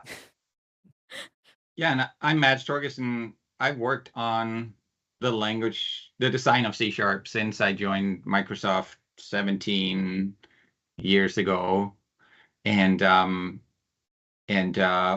been involved in everything since C# 3. So yeah, I've been around for a while and worked with Dustin in various ways since he joined 2 years later or something like that. So we go back, and we still like each other. So there's something there. That's impressive. All righty. You say C# 3, Mads. That's clearly a very long time ago, because I mean we're on C# 11 now, but the versions of C# have been linear for a few years, but that's not been the case forever, has it? We weren't getting a version a year for we haven't always been getting a version a year. Right. We sort of, when .NET went to yearly releases, we decided that was the best cadence for C# as well. So yeah, it's been more than 11 years. Fantastic. Yeah, I mean, the Umbraco community, we got a little bit stuck behind. I think it's fair to say we were stuck on the .NET framework for quite a while. Umbraco 7, which came out I think maybe 7 or 8 years ago now. 9 years ago. 9 years ago, I'm being told. 9 years ago was .NET 4.5, and so we were stuck with C# 5 language features, which is kind of annoying. And then with Umbraco 8, that started targeting 4.7. So we had the luxury of having some of the C# 6 and 7 features, but now we're in modern .NET world. We've got .NET 7, so we're all the way up to date. We've got C# 11, and it means the community is really now starting to explore and enjoy some of these new features that I guess you're going to tell us a bit about today. So yeah, I think that's a plan. Yeah. Cool. I heard before we went live that if anyone has a question throughout, we're more than welcome to just interrupt you and get you to answer the question there, which sounds lovely and a lovely way for us to finish off our day. If that's all right with you.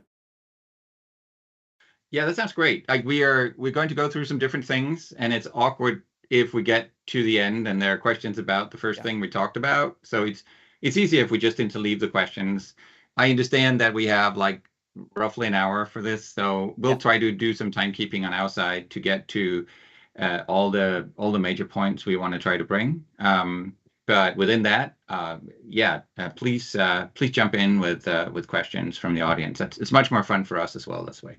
Fantastic. We'll give you an hour then, and I'll try not to geek out too much because we'll be here all night otherwise. So yeah, over to both of you. All right. We're going to have Dustin share his screen. Indeed. There we go. Is that visible out there? Yes. I see it. Oh, good. Yeah, we can see. So, excellent. Okay. C# 11 came out a couple of months ago. Yeah. Bunch of new features as always. Here's, what do you have on your screen here, Dustin?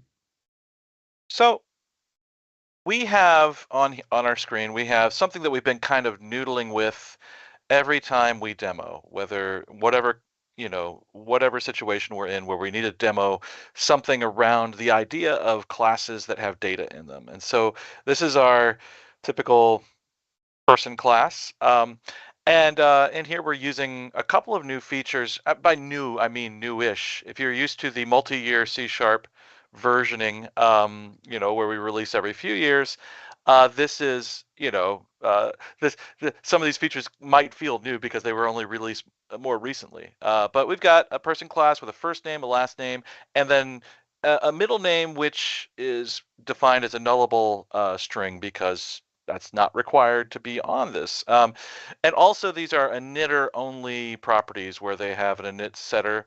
That means that they can be used in an initialized as a collection with an object initializer, as well as with a constructor. So they can be initialized in a way that allows them only to be initialized at construction time. Yeah, so I mean, it looks kind of lovely, but we've struggled with for a couple of years that there are these nasty little green squiggles there in the middle of it. Nullable is such a blessing. It's the deliverer of warnings, and this one is particularly annoying to anyone that tries to do this sort of thing right now, right? Yeah, where you haven't assigned it in the constructor, right?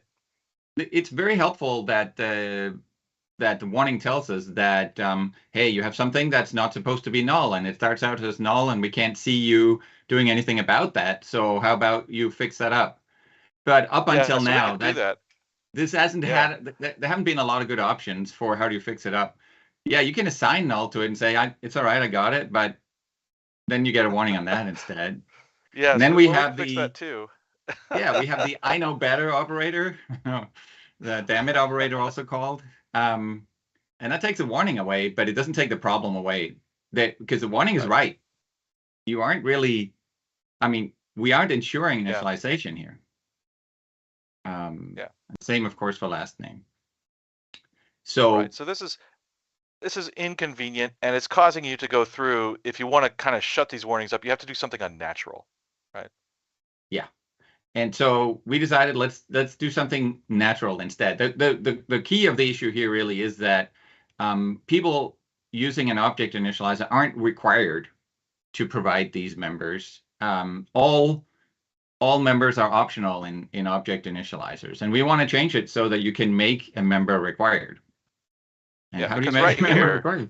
Yeah, exactly. Because right here, I just want to point out that, like, we're not assigning last name, even though it really should be, right? So, so we make them required.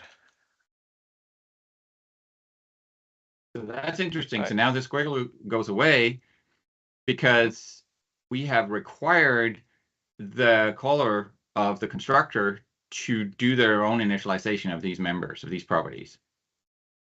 And indeed, when you put the last requirement in there, yeah, we don't have this member is required, so it must be set at this time, and that's why we get that error, which is exactly what you wanted. Right, and so now everything's fine, and we can guarantee that this object will have the right state after construction, and that could be either with a constructor or with an object initializer. Right. So in essence, this kind of little wart with the nullable feature was actually like telling us something as language designers as well. Like it was kind of telling us there's something you're not dealing with here, and we dealt with it. So required properties. Yeah.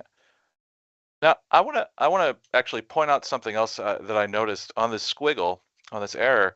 It says that it must be set in the object initializer, or within an attribute constructor, right? Which is interesting, because in C# 1.0 we did have a way to kind of initialize, some data by setting a property at construction time, long before there were even object initializers, right? And that back in C# 1.0, and that was with attributes. So you could have an attribute. Let's say person. Actually, let's make this an attribute. So, suppose this were an attribute, right?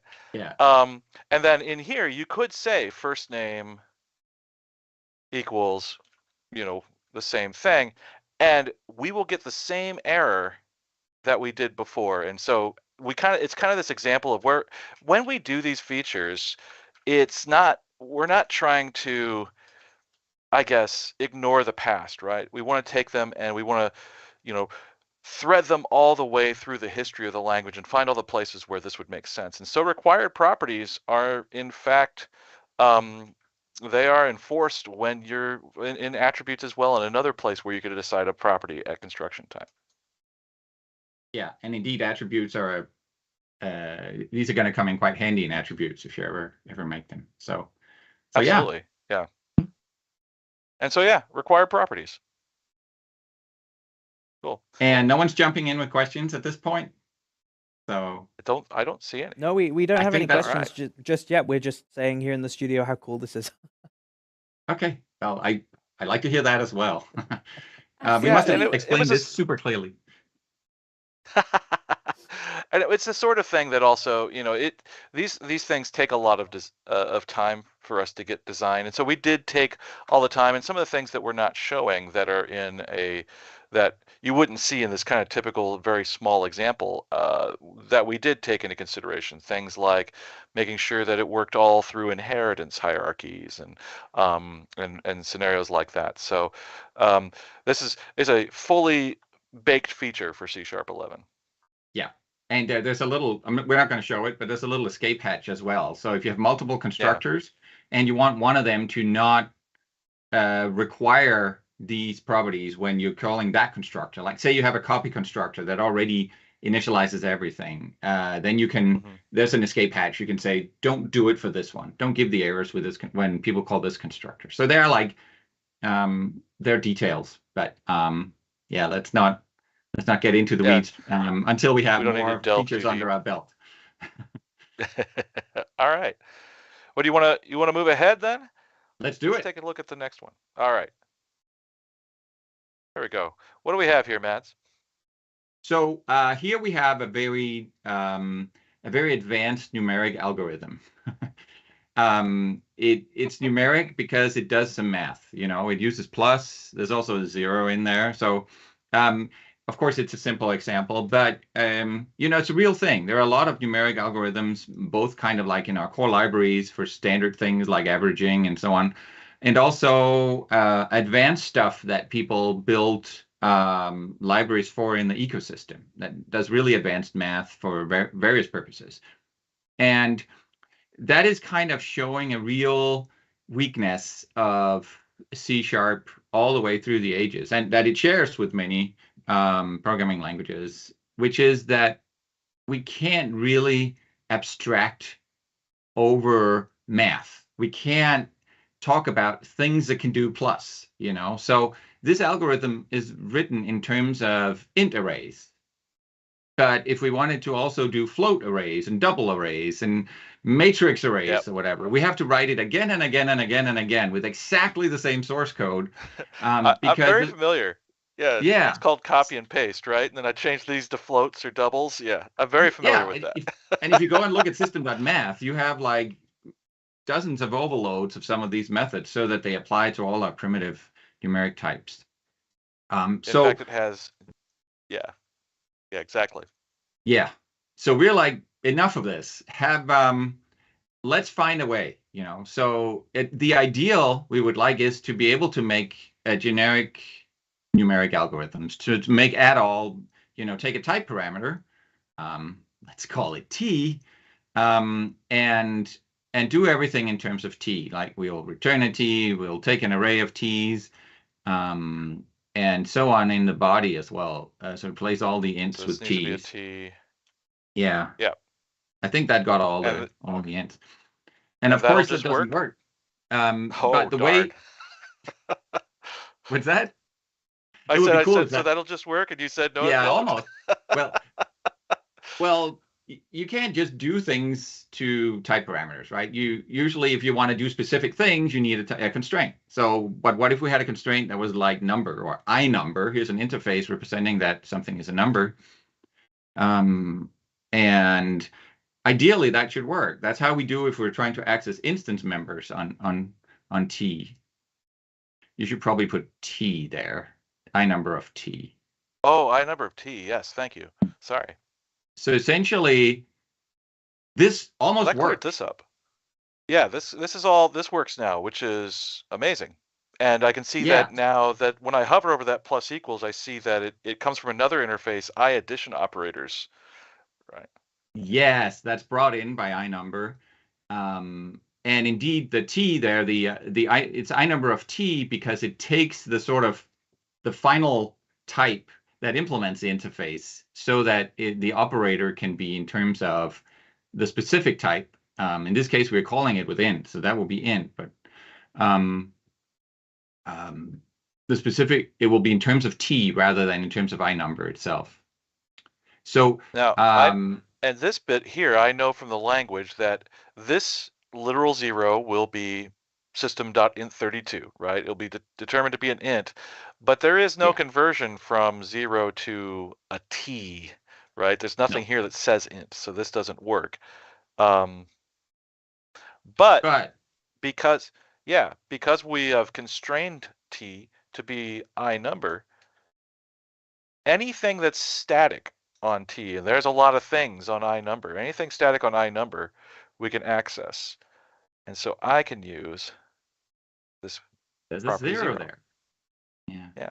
So now apparently this works. I mean, we could run it and see it work, but we just generified our algorithm, and to kind of prove it out, we can try to change what's in the array and see it's still working. Yeah. So here it says it ran. It was 50. Yeah. No, I hadn't built since I installed this instance of Visual Studio, so cold start. So 15 it adds up to, but if I want to change one of these to say a double value, right? Then actually, what's kind of that doesn't change it to a double. But interestingly, I just want to point out that if I hover here, it is taking ints because this is an int array. But if I make this a double, now it takes, those are all treated as doubles. And so if I run that, which goes much faster because it's the second time, we get a totally different result because now we're adding up doubles and not ints. Right. So something fantastic is going on here, because this, you can immediately sort of see the benefits here, because iNumber is an interface. Like, we'll have to go and see how this works. How does it do that? And we'll do that in a second. But you can see now that anybody can implement iNumber, or some of the interfaces that comprise iNumber. iNumber is a big one, but and participate in the generic math. So this algorithm will not just work for the built-in numeric types. It'll work for any numeric type that you built that satisfies the interfaces involved. And so essentially, by providing some math interfaces and some magic to make them work, which we'll get into, we're opening up the not only for generic numeric math, but for everyone to participate in that ecosystem through these shared interfaces that we put in the core libraries. Yeah. So I'm going to go ahead and just go to definition, navigate to this definition for iNumber, and you had mentioned that it implements a lot of them. It's made up of a lot of interfaces.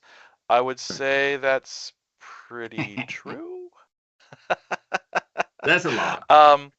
There are a lot, because there are a lot of things you can do with numbers, but there's also some other things that have been added here. So here's this I addition operators, right? And if we were to go to that one, here we can see there's the plus operator. In fact, there's two versions of it that are now the way this is defined, and the way iNumber is defined for the members it adds. These are static methods, static abstract methods, or in the case of this version, it's actually a default interface member as well, so it has a body there, which is why it's not defined as abstract, but it can still be implemented. So this is a really new feature that we've been, it's been requested for years and years and years. The first prototype was built, I think, 12 years ago now. But we finally felt that we could do that. It's a very deep thing in the runtime to build this, and we finally felt that we could do that. So the feature really, from a C# point of view, generic math is not the feature; it's the scenario. The language feature in C# that is the workhorse for this is static virtual members in interfaces. Is what we call it. Yeah. So virtual or abstract members that include operators, but can also be like we saw T.0. That was a static property, for instance, right? So static members can now be abstracted over in interfaces.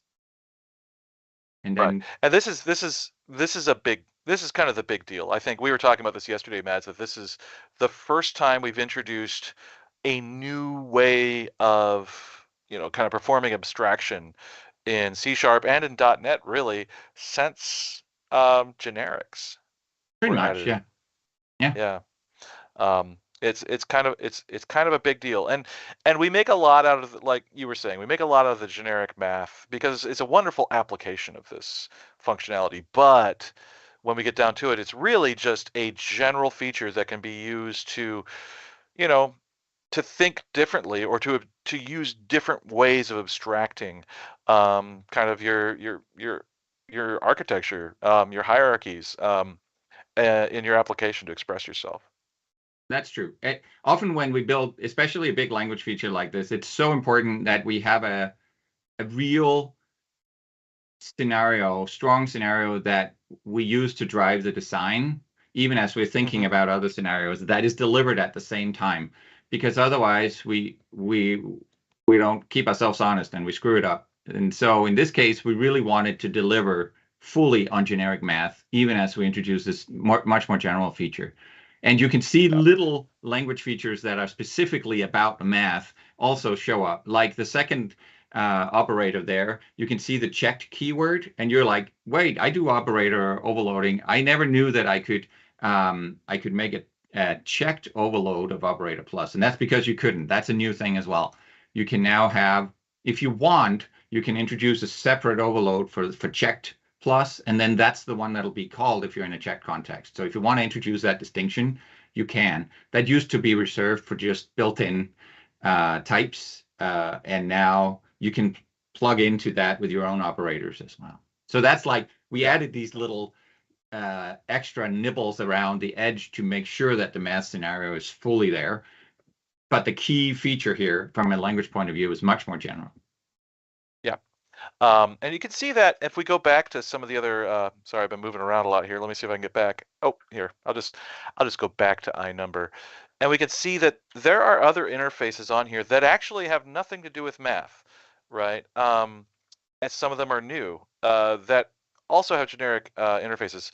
Sorry, static abstract interfaces on them, members on those interfaces. So like this one is an old one. This is one's from .NET 1.0, and it's iFormatable. It's the thing that gets used by toString and format providers, and there's a whole kind of infrastructure for that in .NET. And the idea is to take an object, you know, an instance of an object, and be able to then convert that, format that as something else, you know, typically as a string. And that's cool, but we've never been able to really do the reverse of that, right? Which you see on some of our number types. You see, well, most of our number types, or all of them, maybe. You see like parse methods and try parse methods on int32.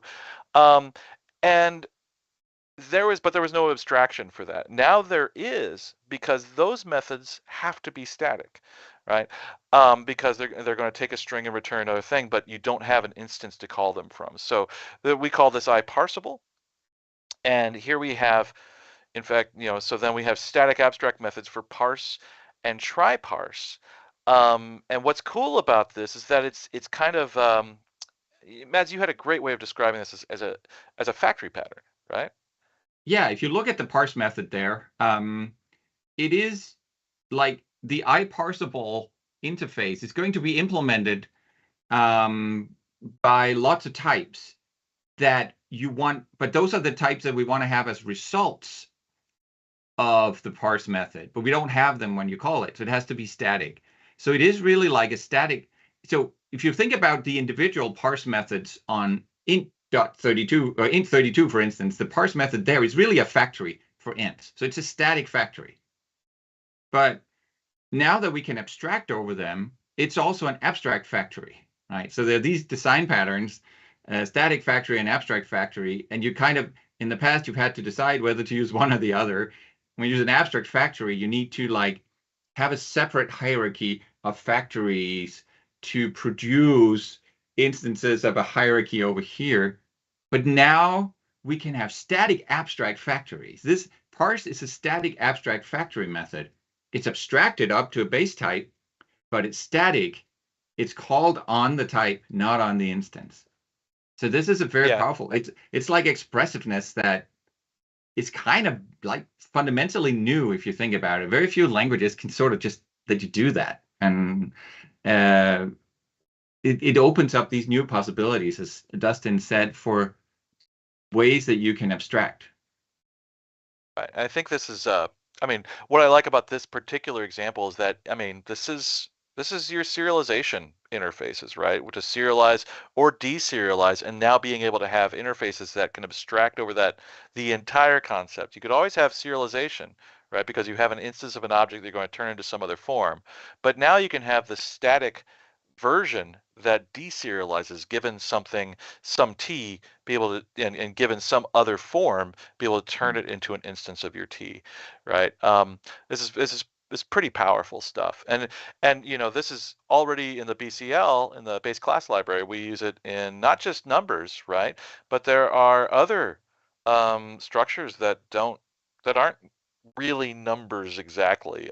GUID, for example, has parse and try parse methods and always has. Well, now it also implements iParsable of GUID, right? So it can be treated in the same way. So I could write a method that abstracts over iParsable of T and be able to pass anything that implements that, and be able to take a string and turn, if it supports that string, then be able to turn it into an instance of that particular type. Very cool stuff. That's exactly right. And you can see this one is just in system namespace. This is not specific to system.numerics. iParsable is that's right. Just a general thing.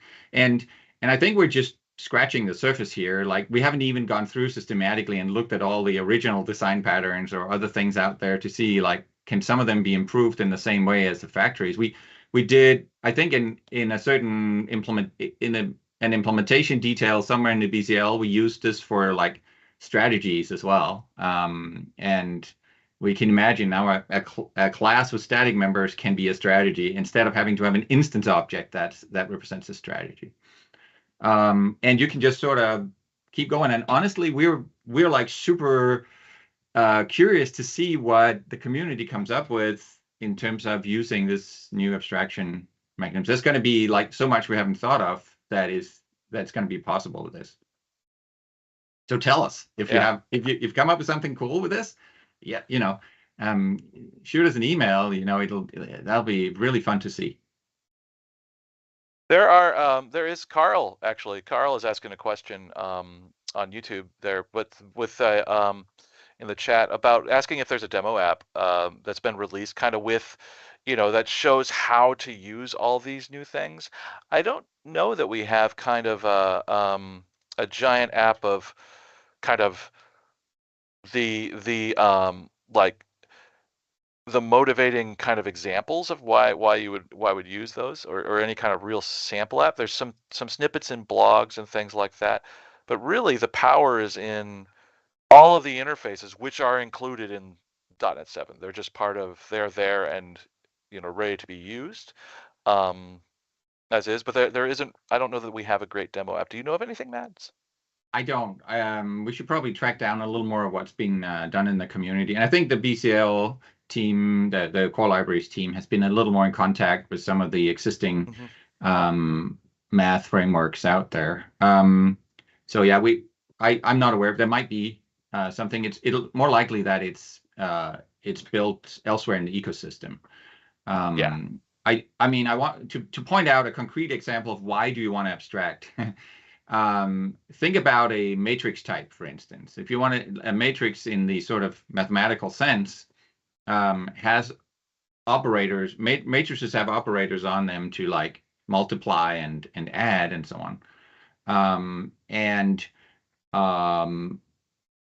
Now instead of having matrix of int, matrix of double and so on, you could have a generic matrix type where the element type is the type parameter, and it's constrained by the elements having the operators needed in order to implement the matrix level operations. It's that kind of abstractability that becomes really powerful. Yes. Cool. So this is awesome. So let's take a deeper look at this now. There are no other questions that I see in the chat. Is there anything else? Anything from the studio? I don't have so much of a question. I was just going to say, actually, the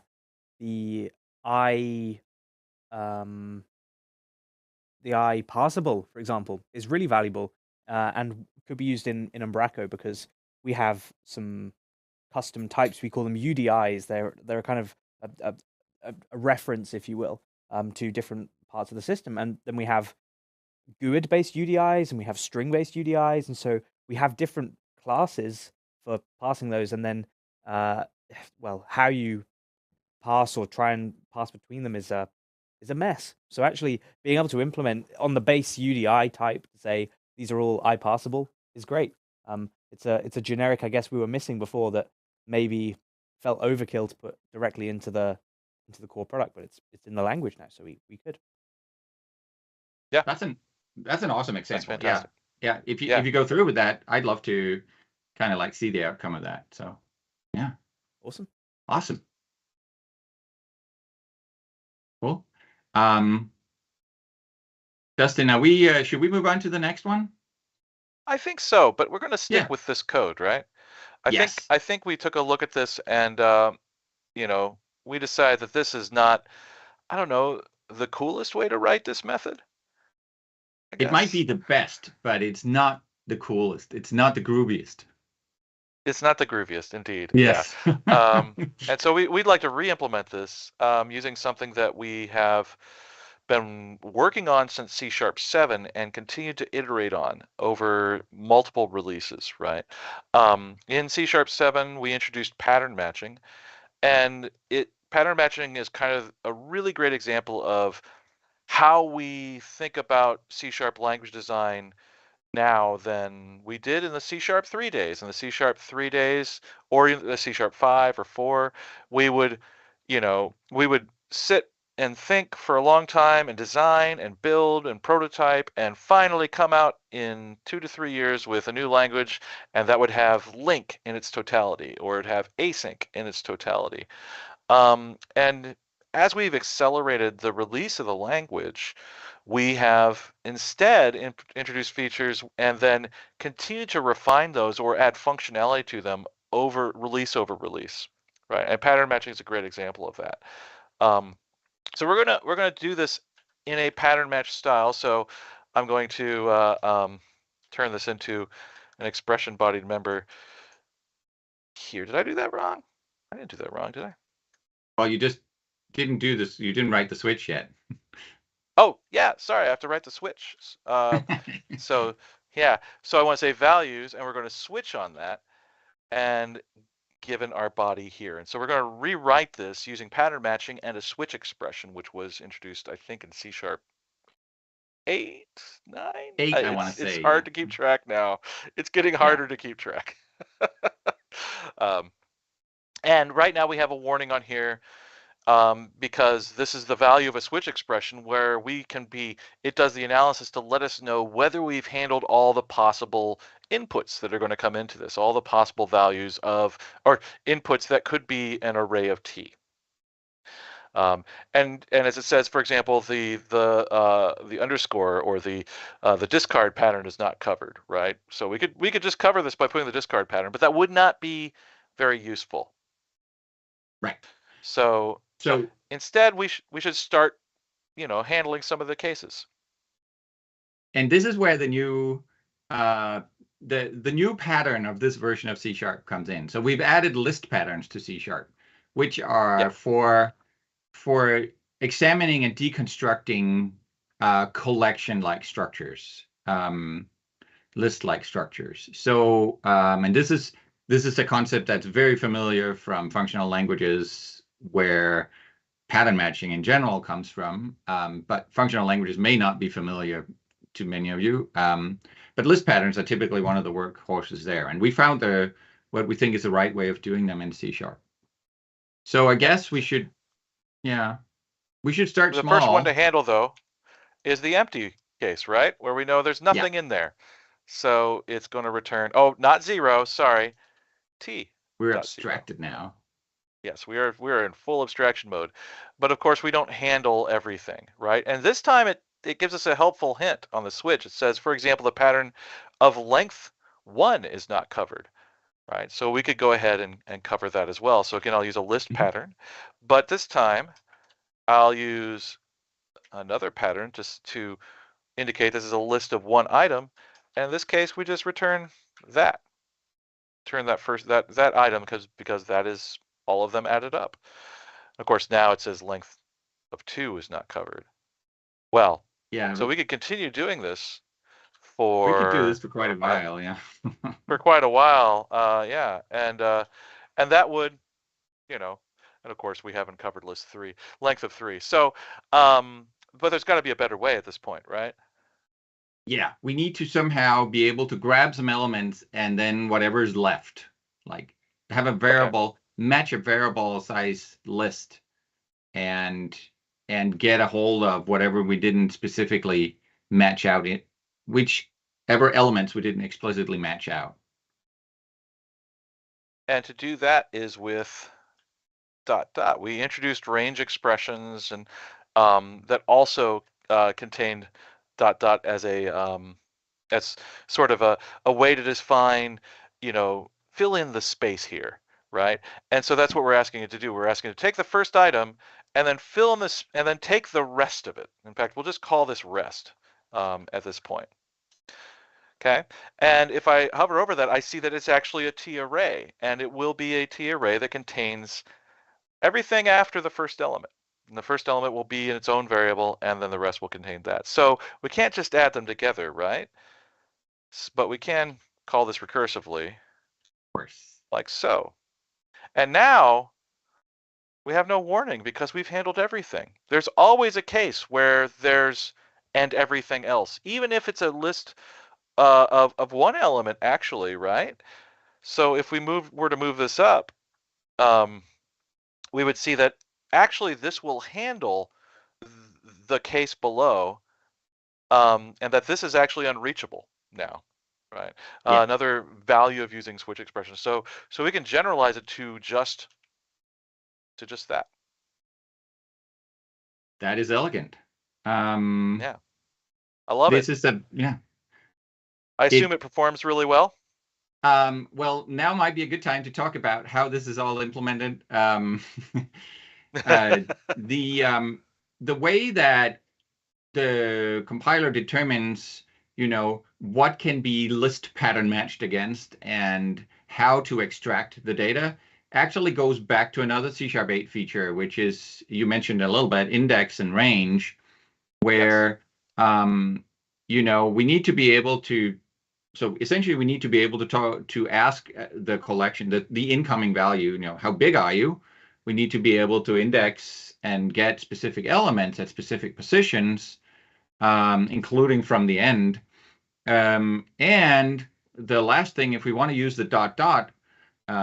we need to be able to slice, which is also slicing is also a feature of C#8. Actually using ranges to indexing with ranges slices.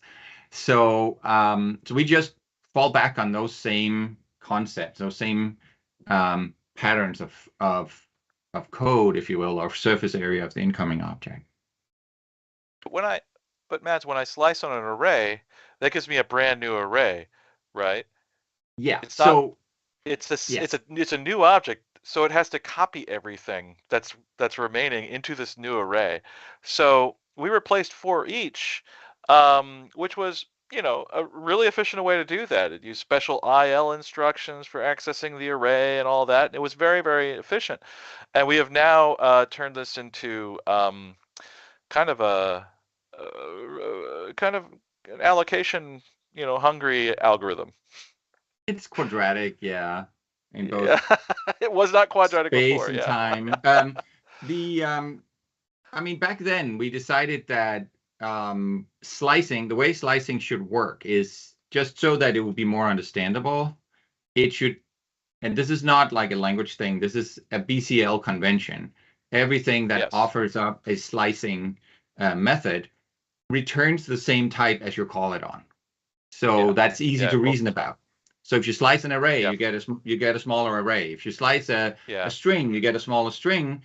All of which involves copying and allocating.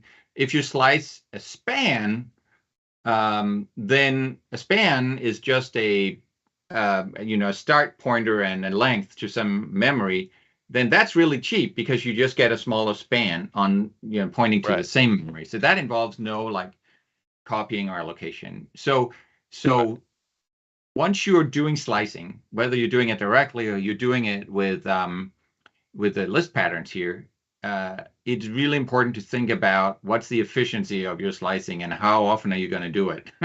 Like, are you doing it recursively like we did here? So yes, if we turn this all into, now that values is a span of t, so it's still an array, right? Inside there is still this array of 5 doubles that we defined above on line 1, but now we're treating it as a span being a very, very efficient struct that can only be allocated on the stack and all of that. Now when we call that in here, rest produces a new span, but that span is still it's slicing on the same array underneath, right? So that we're not creating new arrays, we're not copying things. We're just creating kind of a new window into that array and calling it recursively. Yeah, that array that you're creating on line 1 is the array that we're looking at all the time now. Like every recursive call is looking at the same array. It's just looking at it through a narrower and narrower lens until it gets to the bottom of it. Right. And so this winds up being fairly efficient. Uses the call stack, but you could probably refactor it not to. So that's cool. So I don't see any questions about this out in the kind of the in the interwebs. Interwebs, that's a fancy new word. We didn't use that when I joined Microsoft. No, we didn't. When you joined Microsoft, there was no internet, right? That's true. Yeah, we had to invent it first.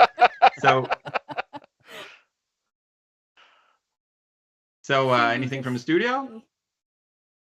No, I don't think so. This is really interesting. Looking at the performance side of things isn't really something I'd considered with any of these new operators. Now, pattern matching, we were having a bit of a debate about whether we like it or not because, well, for me, I find the syntax a little bit headachy, shall we say? Like, I totally understand it with the range operator there. Everything you were showing makes sense, and it's definitely allowing me to write much more powerful code without having far fewer lines.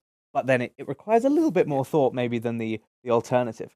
But I'm kind of interested in the idea here where you could inadvertently introduce completely unnecessary amount of allocations or something like you were just discussing there with the pattern matching of a thing with a range operator and everything. It's interesting. I guess it's a preference at this point. People have choice, don't they? That is true. Yeah, I think they do have choice. I think one of the things that's kind of interesting is that this becomes like in the past. Some people might have said the same thing about, say, like lambda expressions, which have become very common and very comfortable. But back in the C#3 days, it was harder to read, but it's become a little bit more natural. So maybe that's where this goes. To be fair, maybe I'm the weird one here because even the null coalescing operator, like that took a while for me to get used to as an idea, and it's finally ingrained now. But I'm still coming around to pattern matching.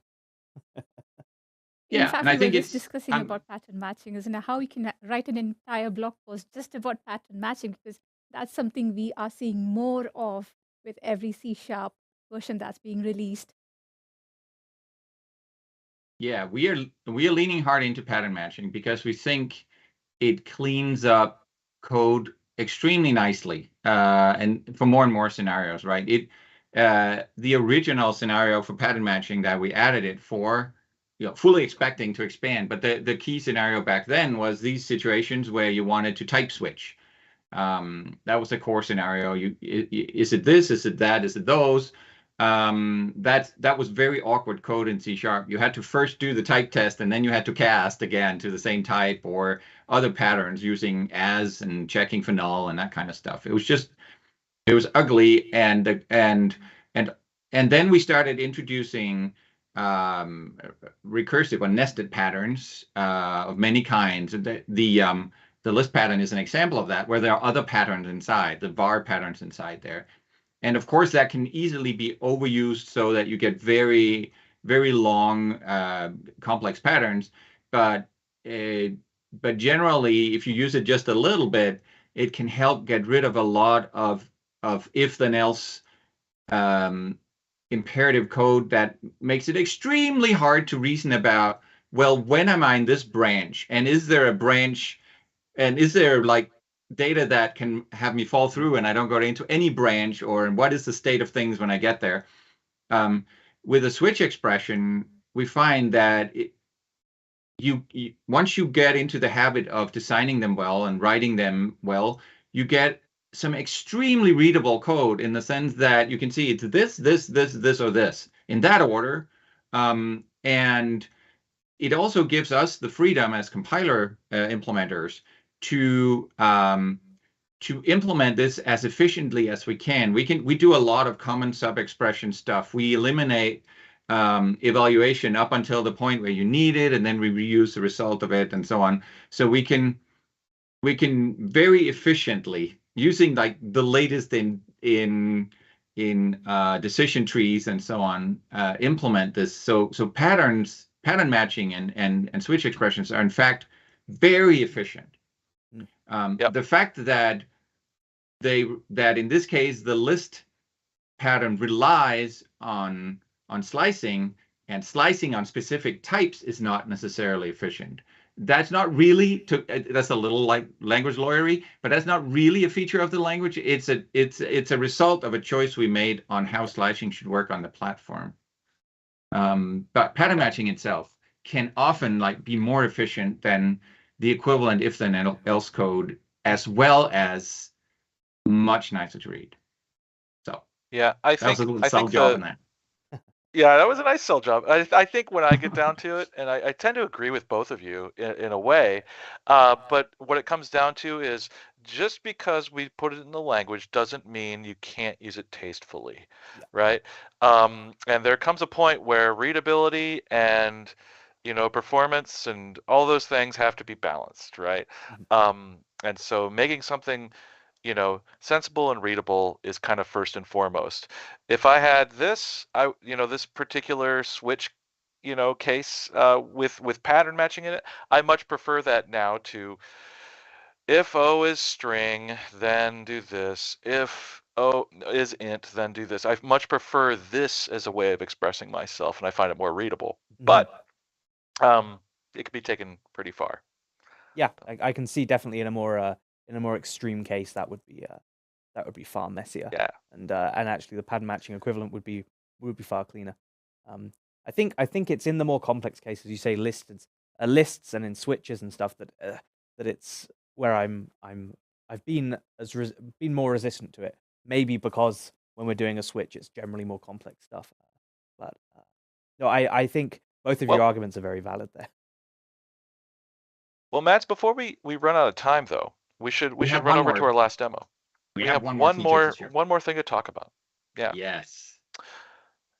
The sleeper hit of C#11. This was something we weren't sure was going to be magnificent, and it turned out to be wow. It really has changed the way I write strings literals in a lot of cases. So go ahead, Mads. Give us the rundown.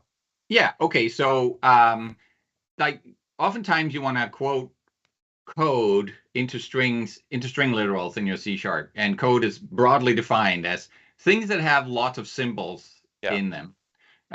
In this case, XML, for instance, and XML has quotes in it. So after you copy paste your XML from somewhere, now you have to go and escape those quotes in order to fit them into a C# string, because the quotes end. So they're escaped in here, and if we didn't, it would be a mess. And we decided now's the time to have the string literal to end all string literals. You can record this and come back and haunt me in a couple of years when we introduce a new kind. But the string literal to end all string literals that cannot have escapes in it of any kind. So you can copy paste anything into it. And that's denoted by 3 double quotes instead of 1. More quotes. MOAR quotes. Yes, more quotes. Yeah. And so now if you run it with those, you can, do it. No, I did. And now you can see the slashes are in there because we didn't need to escape those in the first place. We can just They're part of the delete them content here. now. Yeah. Yeah. Slashes are Right. content. Quotes are content. Everything is content. Yeah. And now, of course, somebody will say, well, what if I wanted to quote this What if I want this? Yeah, I wanted to quote this program. I want to quote something with 3 quotes in it. Ah, you got us. Okay. Well, what's the answer? It's MOAR, more quotes, right? More So we make it quotes. 4. We'll just beat you back with more. And so regardless of how many quotes are in the thing that you want to quote, just quote it more and it'll still be content. Just need one more, just that one more quote. Just take it to 11. Can I jump in with a question quickly here? I mean, this is the HTML example here is perfect because I mean I've done some dirty things in Razor to make this actually, render exactly what I need maybe for a JavaScript library or inline things. It's never nice. But I just wanted to check, this will also work in Razor?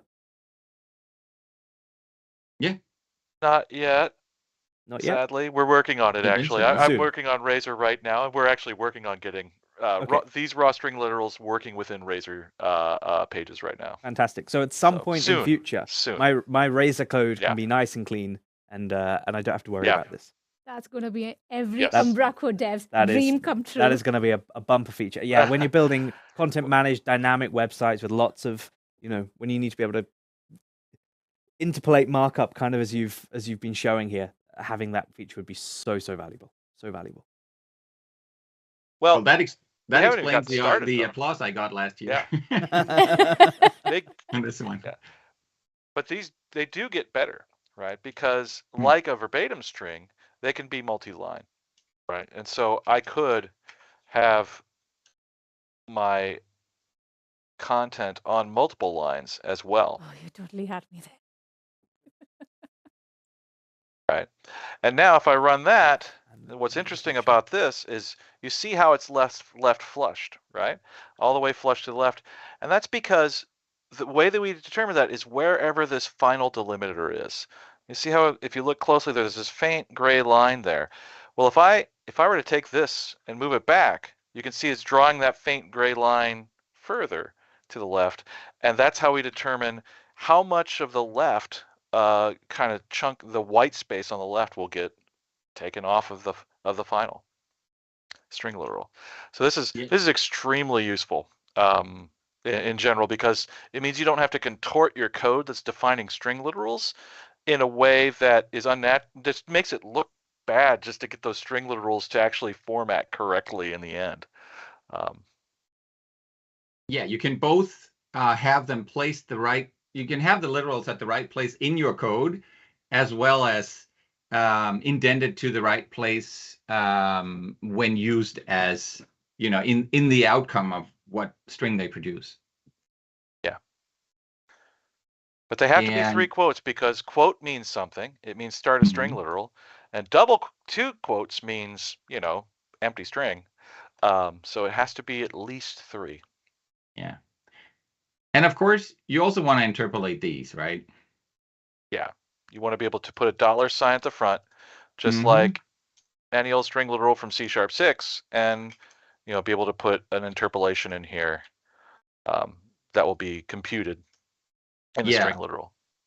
And if you wanted curlies in your content, well, of course you could just not interpolate. But what if I want both curlies in my content and I also want interpolation? Like how do we deal with that? Yeah. It's the answer is similar to what we did with the number of double quotes, is that the number of $signs determines how many open quotes and close quotes it takes to delimit an interpolation hole. Right. What I love about this message, it says it does not start with enough $sign characters. It's like it's still the answer is more. MOAR. And so now that's an interpolation, but if I were to not have to, if I had then single curly braces, those you can see that they're colorized as part of the string literal and they will be part of the content. So if I run this, you'll get a 42 in braces in the middle. Yes. So the number, so if you want interpolation and you also want curlies in your content, then you take one more $ than the highest number of consecutive curlies you want in your content, and then put your interpolation holes in with that many curlies. That's how it goes. And it sounds silly when you think about 5 or 6 or 7, but in general, you sort of typically you only need to like push it over one or two, right? That's going to be the common case. Yeah, and one of the things I really liked about this idea of a feature, because it was something that, yeah, it seemed silly at first, and it seemed kind of weird in a way. But really, if you think of it like, instead of the language dictating how your content must be formatted to make the language happy, instead, we've added rules to say, okay, let your content be your content. And you tell us how it should be organized, and we provided ways for you to tell us, and I think it's to tell the language what to do, and I think that's fantastic. That's true. Yeah, it kind of flips the script on its head. Yeah. Then content is king. So, well, I think we're at time actually. Yeah. So, and this is all we have to show. So yeah, these are kind of the core features that are coming in C# 11, or that are here. Sorry, that it shipped in November. Welcome back, Mats and Dustin. I'm going to continue the trend saying I love string literals, raw string literals. Yeah. It's fantastic. I think we've all got big smiles on our faces here, just seeing like we just add more $, more quotes, and yeah, it makes a lot of sense. It's really powerful. I especially love, as you showed there, this sort of controlling the indentation. The fact that you've finally got control of that without having to do really, really questionable things in strings is awesome. This, when it comes to Razor, is going to be incredibly powerful and absolutely valuable for devs who play with content, dynamic content like us. It's going to be fantastic. It's going to change our lives. Yeah, and definitely in a few times a year I have to do something like that. I feel bad. So whenever we get something, we'll worship you, Dustin. I feel bad because you have to keep doing it for the meantime, because we actually are actively working on updating the Razor compiler to be able to handle them. So, awesome. Unfortunately, it always kind of trails a little bit behind the C# language as it gets out there, and so yeah, we have to go do that soon, and it's one of our top requests. So I will count these as votes. It's a really good question, actually. Could you just explain maybe how that's handled internally? So you're here designing C# language features. How does the support for those get into Razor eventually? What's the process? Well, so nowadays, it used to be that the Razor compiler and the Razor tooling was fully owned by the ASP.NET Core team that also owns the runtime and a lot of that. But nowadays, it's actually owned by the same team. The Razor compiler is owned by the same team that owns C# and Visual Basic, that owns the Roslyn compilers. It's some of the same people working on that, and so compiler experts really. And so they, as we do these features in C#, one of the nice things moving forward is that as we're doing features in C#, there will be people thinking about, okay, now how do we get that in Razor, right? Because Razor is a wholly different implementation of parser, and so they're always kind of playing catch up with C# language features. So the hope is that we'll be able to get there much more quickly, and with I guess a little bit more thoughtfully in the future. So that's kind of how it used to go. It was a little bit slower. There was a little bit more lag time, and now kind of the same people are there. So hopefully it goes a little faster. That's awesome. Pretty awesome. Yeah, let's come back to the topic about the second demo that you showed us about generic math calculations. I found that incredibly powerful. I think it'll take time for me to wrap my head around it. I think I personally need to read up more, but it was very evident from the way you both presented it, how excited you both are about that feature. Yeah, I can see use cases for us in like some of the things we've done with e-commerce, where sometimes we need maybe display pricing, and so it can be something, and sometimes we're needing to do proper full-blown calculations. And so having the ability to have generic types there is actually super powerful, because something could be an integer for display, or it could be it might need to be a decimal when we're doing math on it. So that's awesome. It brings into it kind of ushers in a new generation of currency types in a lot of ways, right? And where potentially we could see if things could get cleaner. It could improve the kinds of bugs that we find in that sort of less business logic based around numbers that aren't just about mathematics, traditional academic mathematics, or research, but also just around, the business of doing e-commerce. It makes a lot of practical implementations of mathematics, right? Yeah, it's always so painful every time I have to do maths myself. Like for an e-commerce store, I don't want to. We want to avoid it at all costs. So if the language can make any of that as nice as possible for us, that would be awesome. We try. And also just I have to admit that part of my excitement is, as a language designer, it's just a really fun, it's a perfect kind of feature to get to work on, because it's like, it's big and mind-boggling and kind of breaks new ground. So it's exciting to work on that. It has very useful concrete scenarios right away. And it had lots of collaboration between many different teams inside of Microsoft and outside, and it ended up really well. So it like the design we ended up with feels like super solid, and I'm very proud of what we did there. So that's just like one of those rides that you once in a while you just get a real hit of a language feature from that perspective as well. And that's I enjoyed every bit of it. That's good. While we are on the topic of Umbraco Community Day still, Matt, Dustin, is there something that stands out to you in C# 11 as a feature which had a huge like a community ask for it, or a community upvote for something?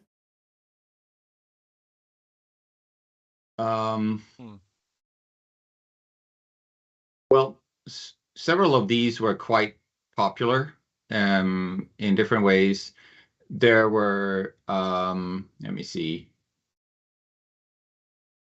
There were things that didn't quite make it that had a lot of community interest as well, that we fully intended to get into C# 11, and we ran into problems around making it elegant and backwards compatible at the same time. So that's a discussion that we're now having of how to best handle that. But I think several of these were quite popular. I don't know that I think Drawstring Literals was in fact like one of the most upvoted of the ones we did. Like I say, it was a sleeper hit. That was the one we didn't expect to have such fanfare. And as soon as we started using it, we're like, oh, well, why was I skeptical? I know it's one thing to be skeptical in the design meeting. I know Matt's presented about this at Code Garden last year, and I was like, whoopee, I love that. Yeah. Mads, you mentioned it's a nice one to end on when you have to face people in the hallways after. It's good to end with a thing like that. It's definitely a crowd pleaser, yeah. Mads, you mentioned a couple of features that were left on the cutting room floor, and I'm going to ask maybe a divisive question here, but I can't remember the official name of this. What is it? I'm going to call it the bang bang operator, the double exclamation point operator. So it didn't make it into C#. It didn't make it. So for those that don't know, it's basically a parameter null checking or something. I don't know what the official name was. Null argument checking. Null argument checking. Yeah, null argument checking. So the idea was that instead of writing a line of code to check that a given argument is not null, we could sort of generate that for you with a little bit of syntax on the parameter itself. And it was a feature that remained controversial. There was always like, essentially in every forum we asked, including ourselves as a design team, internally, externally, MVPs, the full community, the people who hang out on GitHub, we got like 60% were in favor of the feature, 40% were against it. 60% were in favor of the syntax we chose, 40% were against it. It was always like, okay, so if this was a democracy, it would be voted in, but also C# has a kind of like a limited budget of surface area. We have to be careful to only add the most exciting, useful long-term things. And if you have something that is so controversial, maybe that's not where we should be spending that budget. Even if, I felt like it was a nice feature. I was, if I was a dictator, I would have put it in. but I wanted to, and we wanted to land it where we said, okay, maybe someday there'll be a better syntax for this, or there'll be a better way of doing it, or people will feel differently about it for some reason, but not right now. Yeah. So is this a never say never, or a it's probably never going to happen type thing? It's both. Okay. It's probably 60% of one and 40% of the other. Happen. It's probably never going to happen, but never say never. Yeah, I saw James Newton King the other day tweeted something. I think there's a new, I can't remember what it is, but there's a new method or something somewhere that we can use to do effectively the exact same thing and just make that a lot cleaner. So that's positive. It's actually on argument null exception. You can call argument null exception dot throw if null. That's I the think one. is what it is. I was actually it thinking just about it. and you just pass in the argument and it just works. Yeah. And for me, prints that the right message. That feels far more friendly and achieves the same result. And okay, you have to write a couple of extra characters to get it there, but it's clearer. It's far more verbose to someone that's maybe coming from another language as well. Yeah. Yeah. And I would love to add to what Mads said about the community being divided, but also the language design team was also divided. I did not like it. Personally, I had other ideas about what the syntax should be, and when it came down to it, people felt strangely passionate about it, right? Like to the degree they'd say, well, you know what? If I can't get it this way, I don't think we should do it at all. And it got so the controversy wasn't just the community; it was also it didn't settle right within our team. And when language features settle, we know it. We're like, this feels right, and most people in the language team have come to the conclusion that yes, this makes sense. But in this case, it was just as divided. You don't want controversial things really in the language, because if, as Mads, you said, 60-40, if 40% of your users, or at least the ones that were polled, but if 40% of your people who are actively using this language on a day-to-day basis despise an element of it, then it's not going to be a nice thing to work with. So it's not an element of democracy. It's like it needs to be an overwhelming majority, really, for one of these decisions to be made.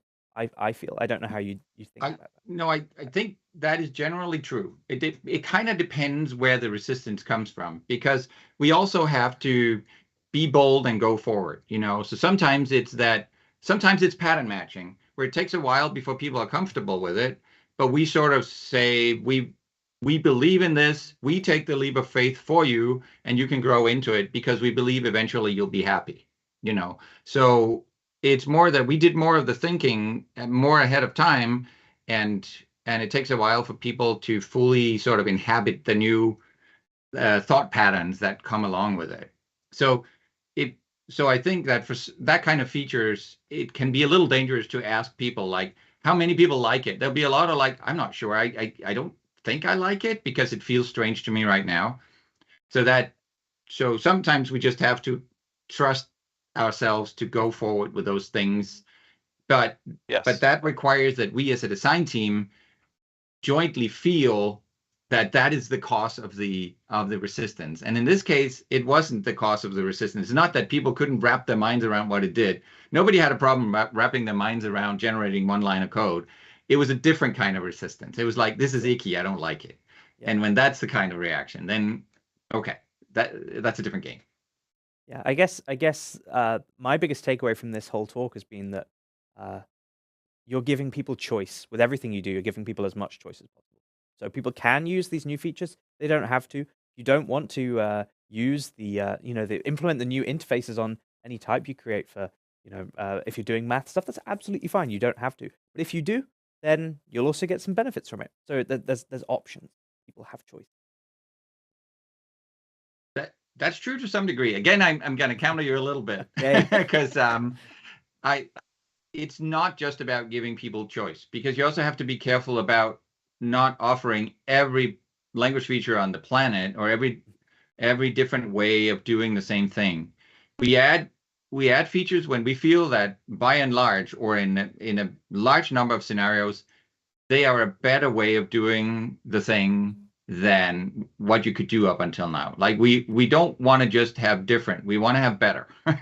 And we're not going to do just different.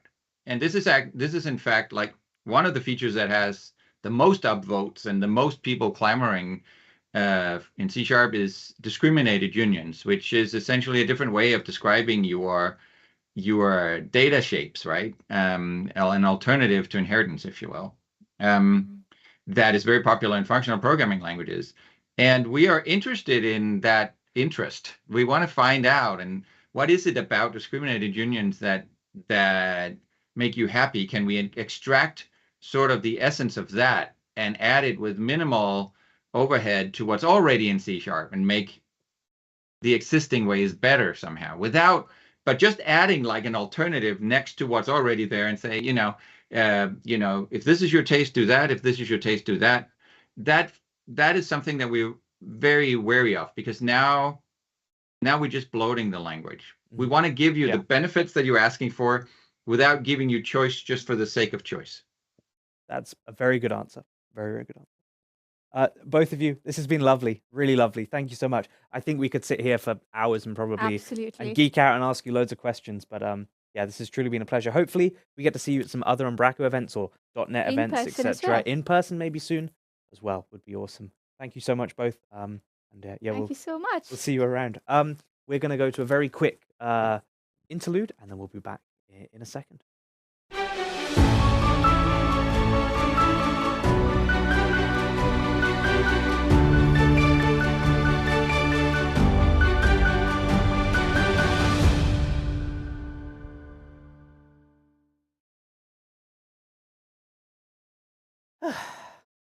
Well, we've been on air for 10 and a half, nearly 11 hours. Yeah, about 11 hours. I've lost track, honestly.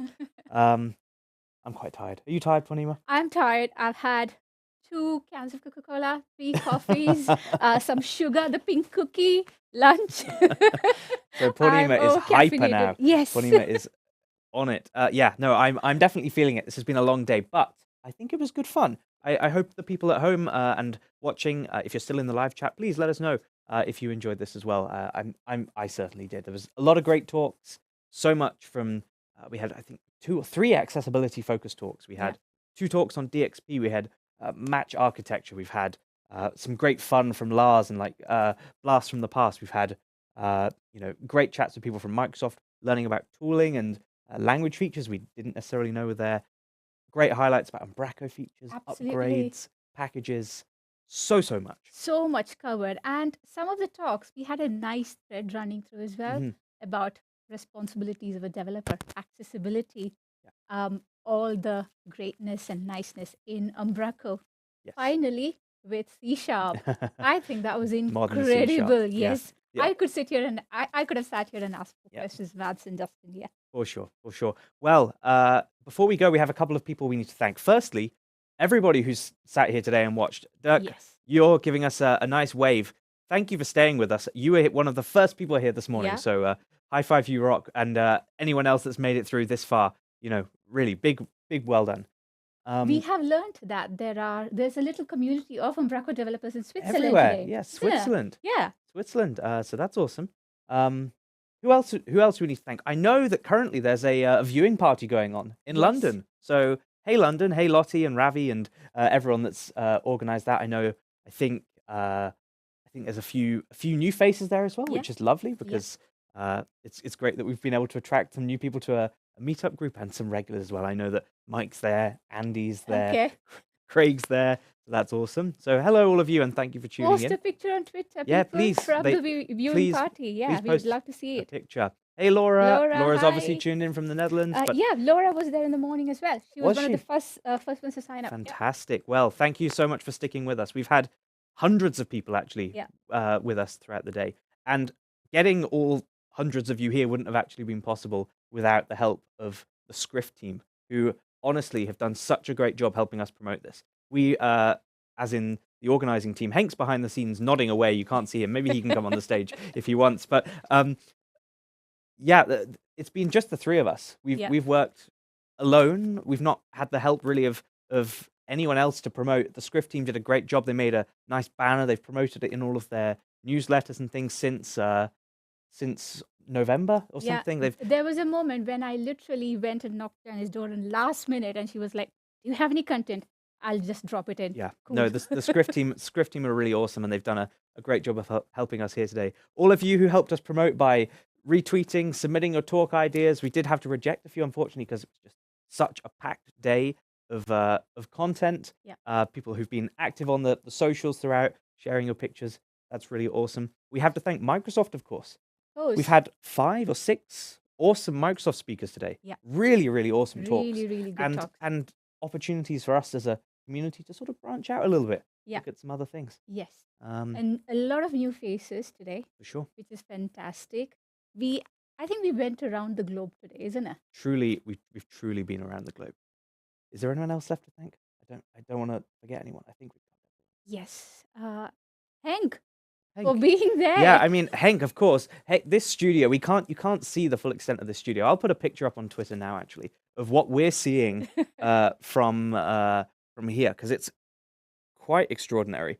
There we go. We've got Hank waving. Lovely. Hank was literally behind the camera yesterday, adjusting everything so that we are good to go in the morning. I will post this picture on Twitter shortly, and you can just see the amount of work that's gone into this. But it's a truly amazing studio setup that Hank's got here, and hopefully we can do many, many more events. Maybe like this in future. There are 2 more people who we need to thank, Courtney and Roy, who came into the studio. And they joined us on stage. And Courtney was also hosting the sessions at one point, which was fantastic. Yeah, it's been great. Well, I think with that, we need to call it a day. Yes, absolutely. We need some food. We need a rest. Yeah, and no more headless chickens or headless kittens. Yeah, thank everybody so much for watching. We hope to see you next time. And have a great rest of your week. Have a great rest of your week.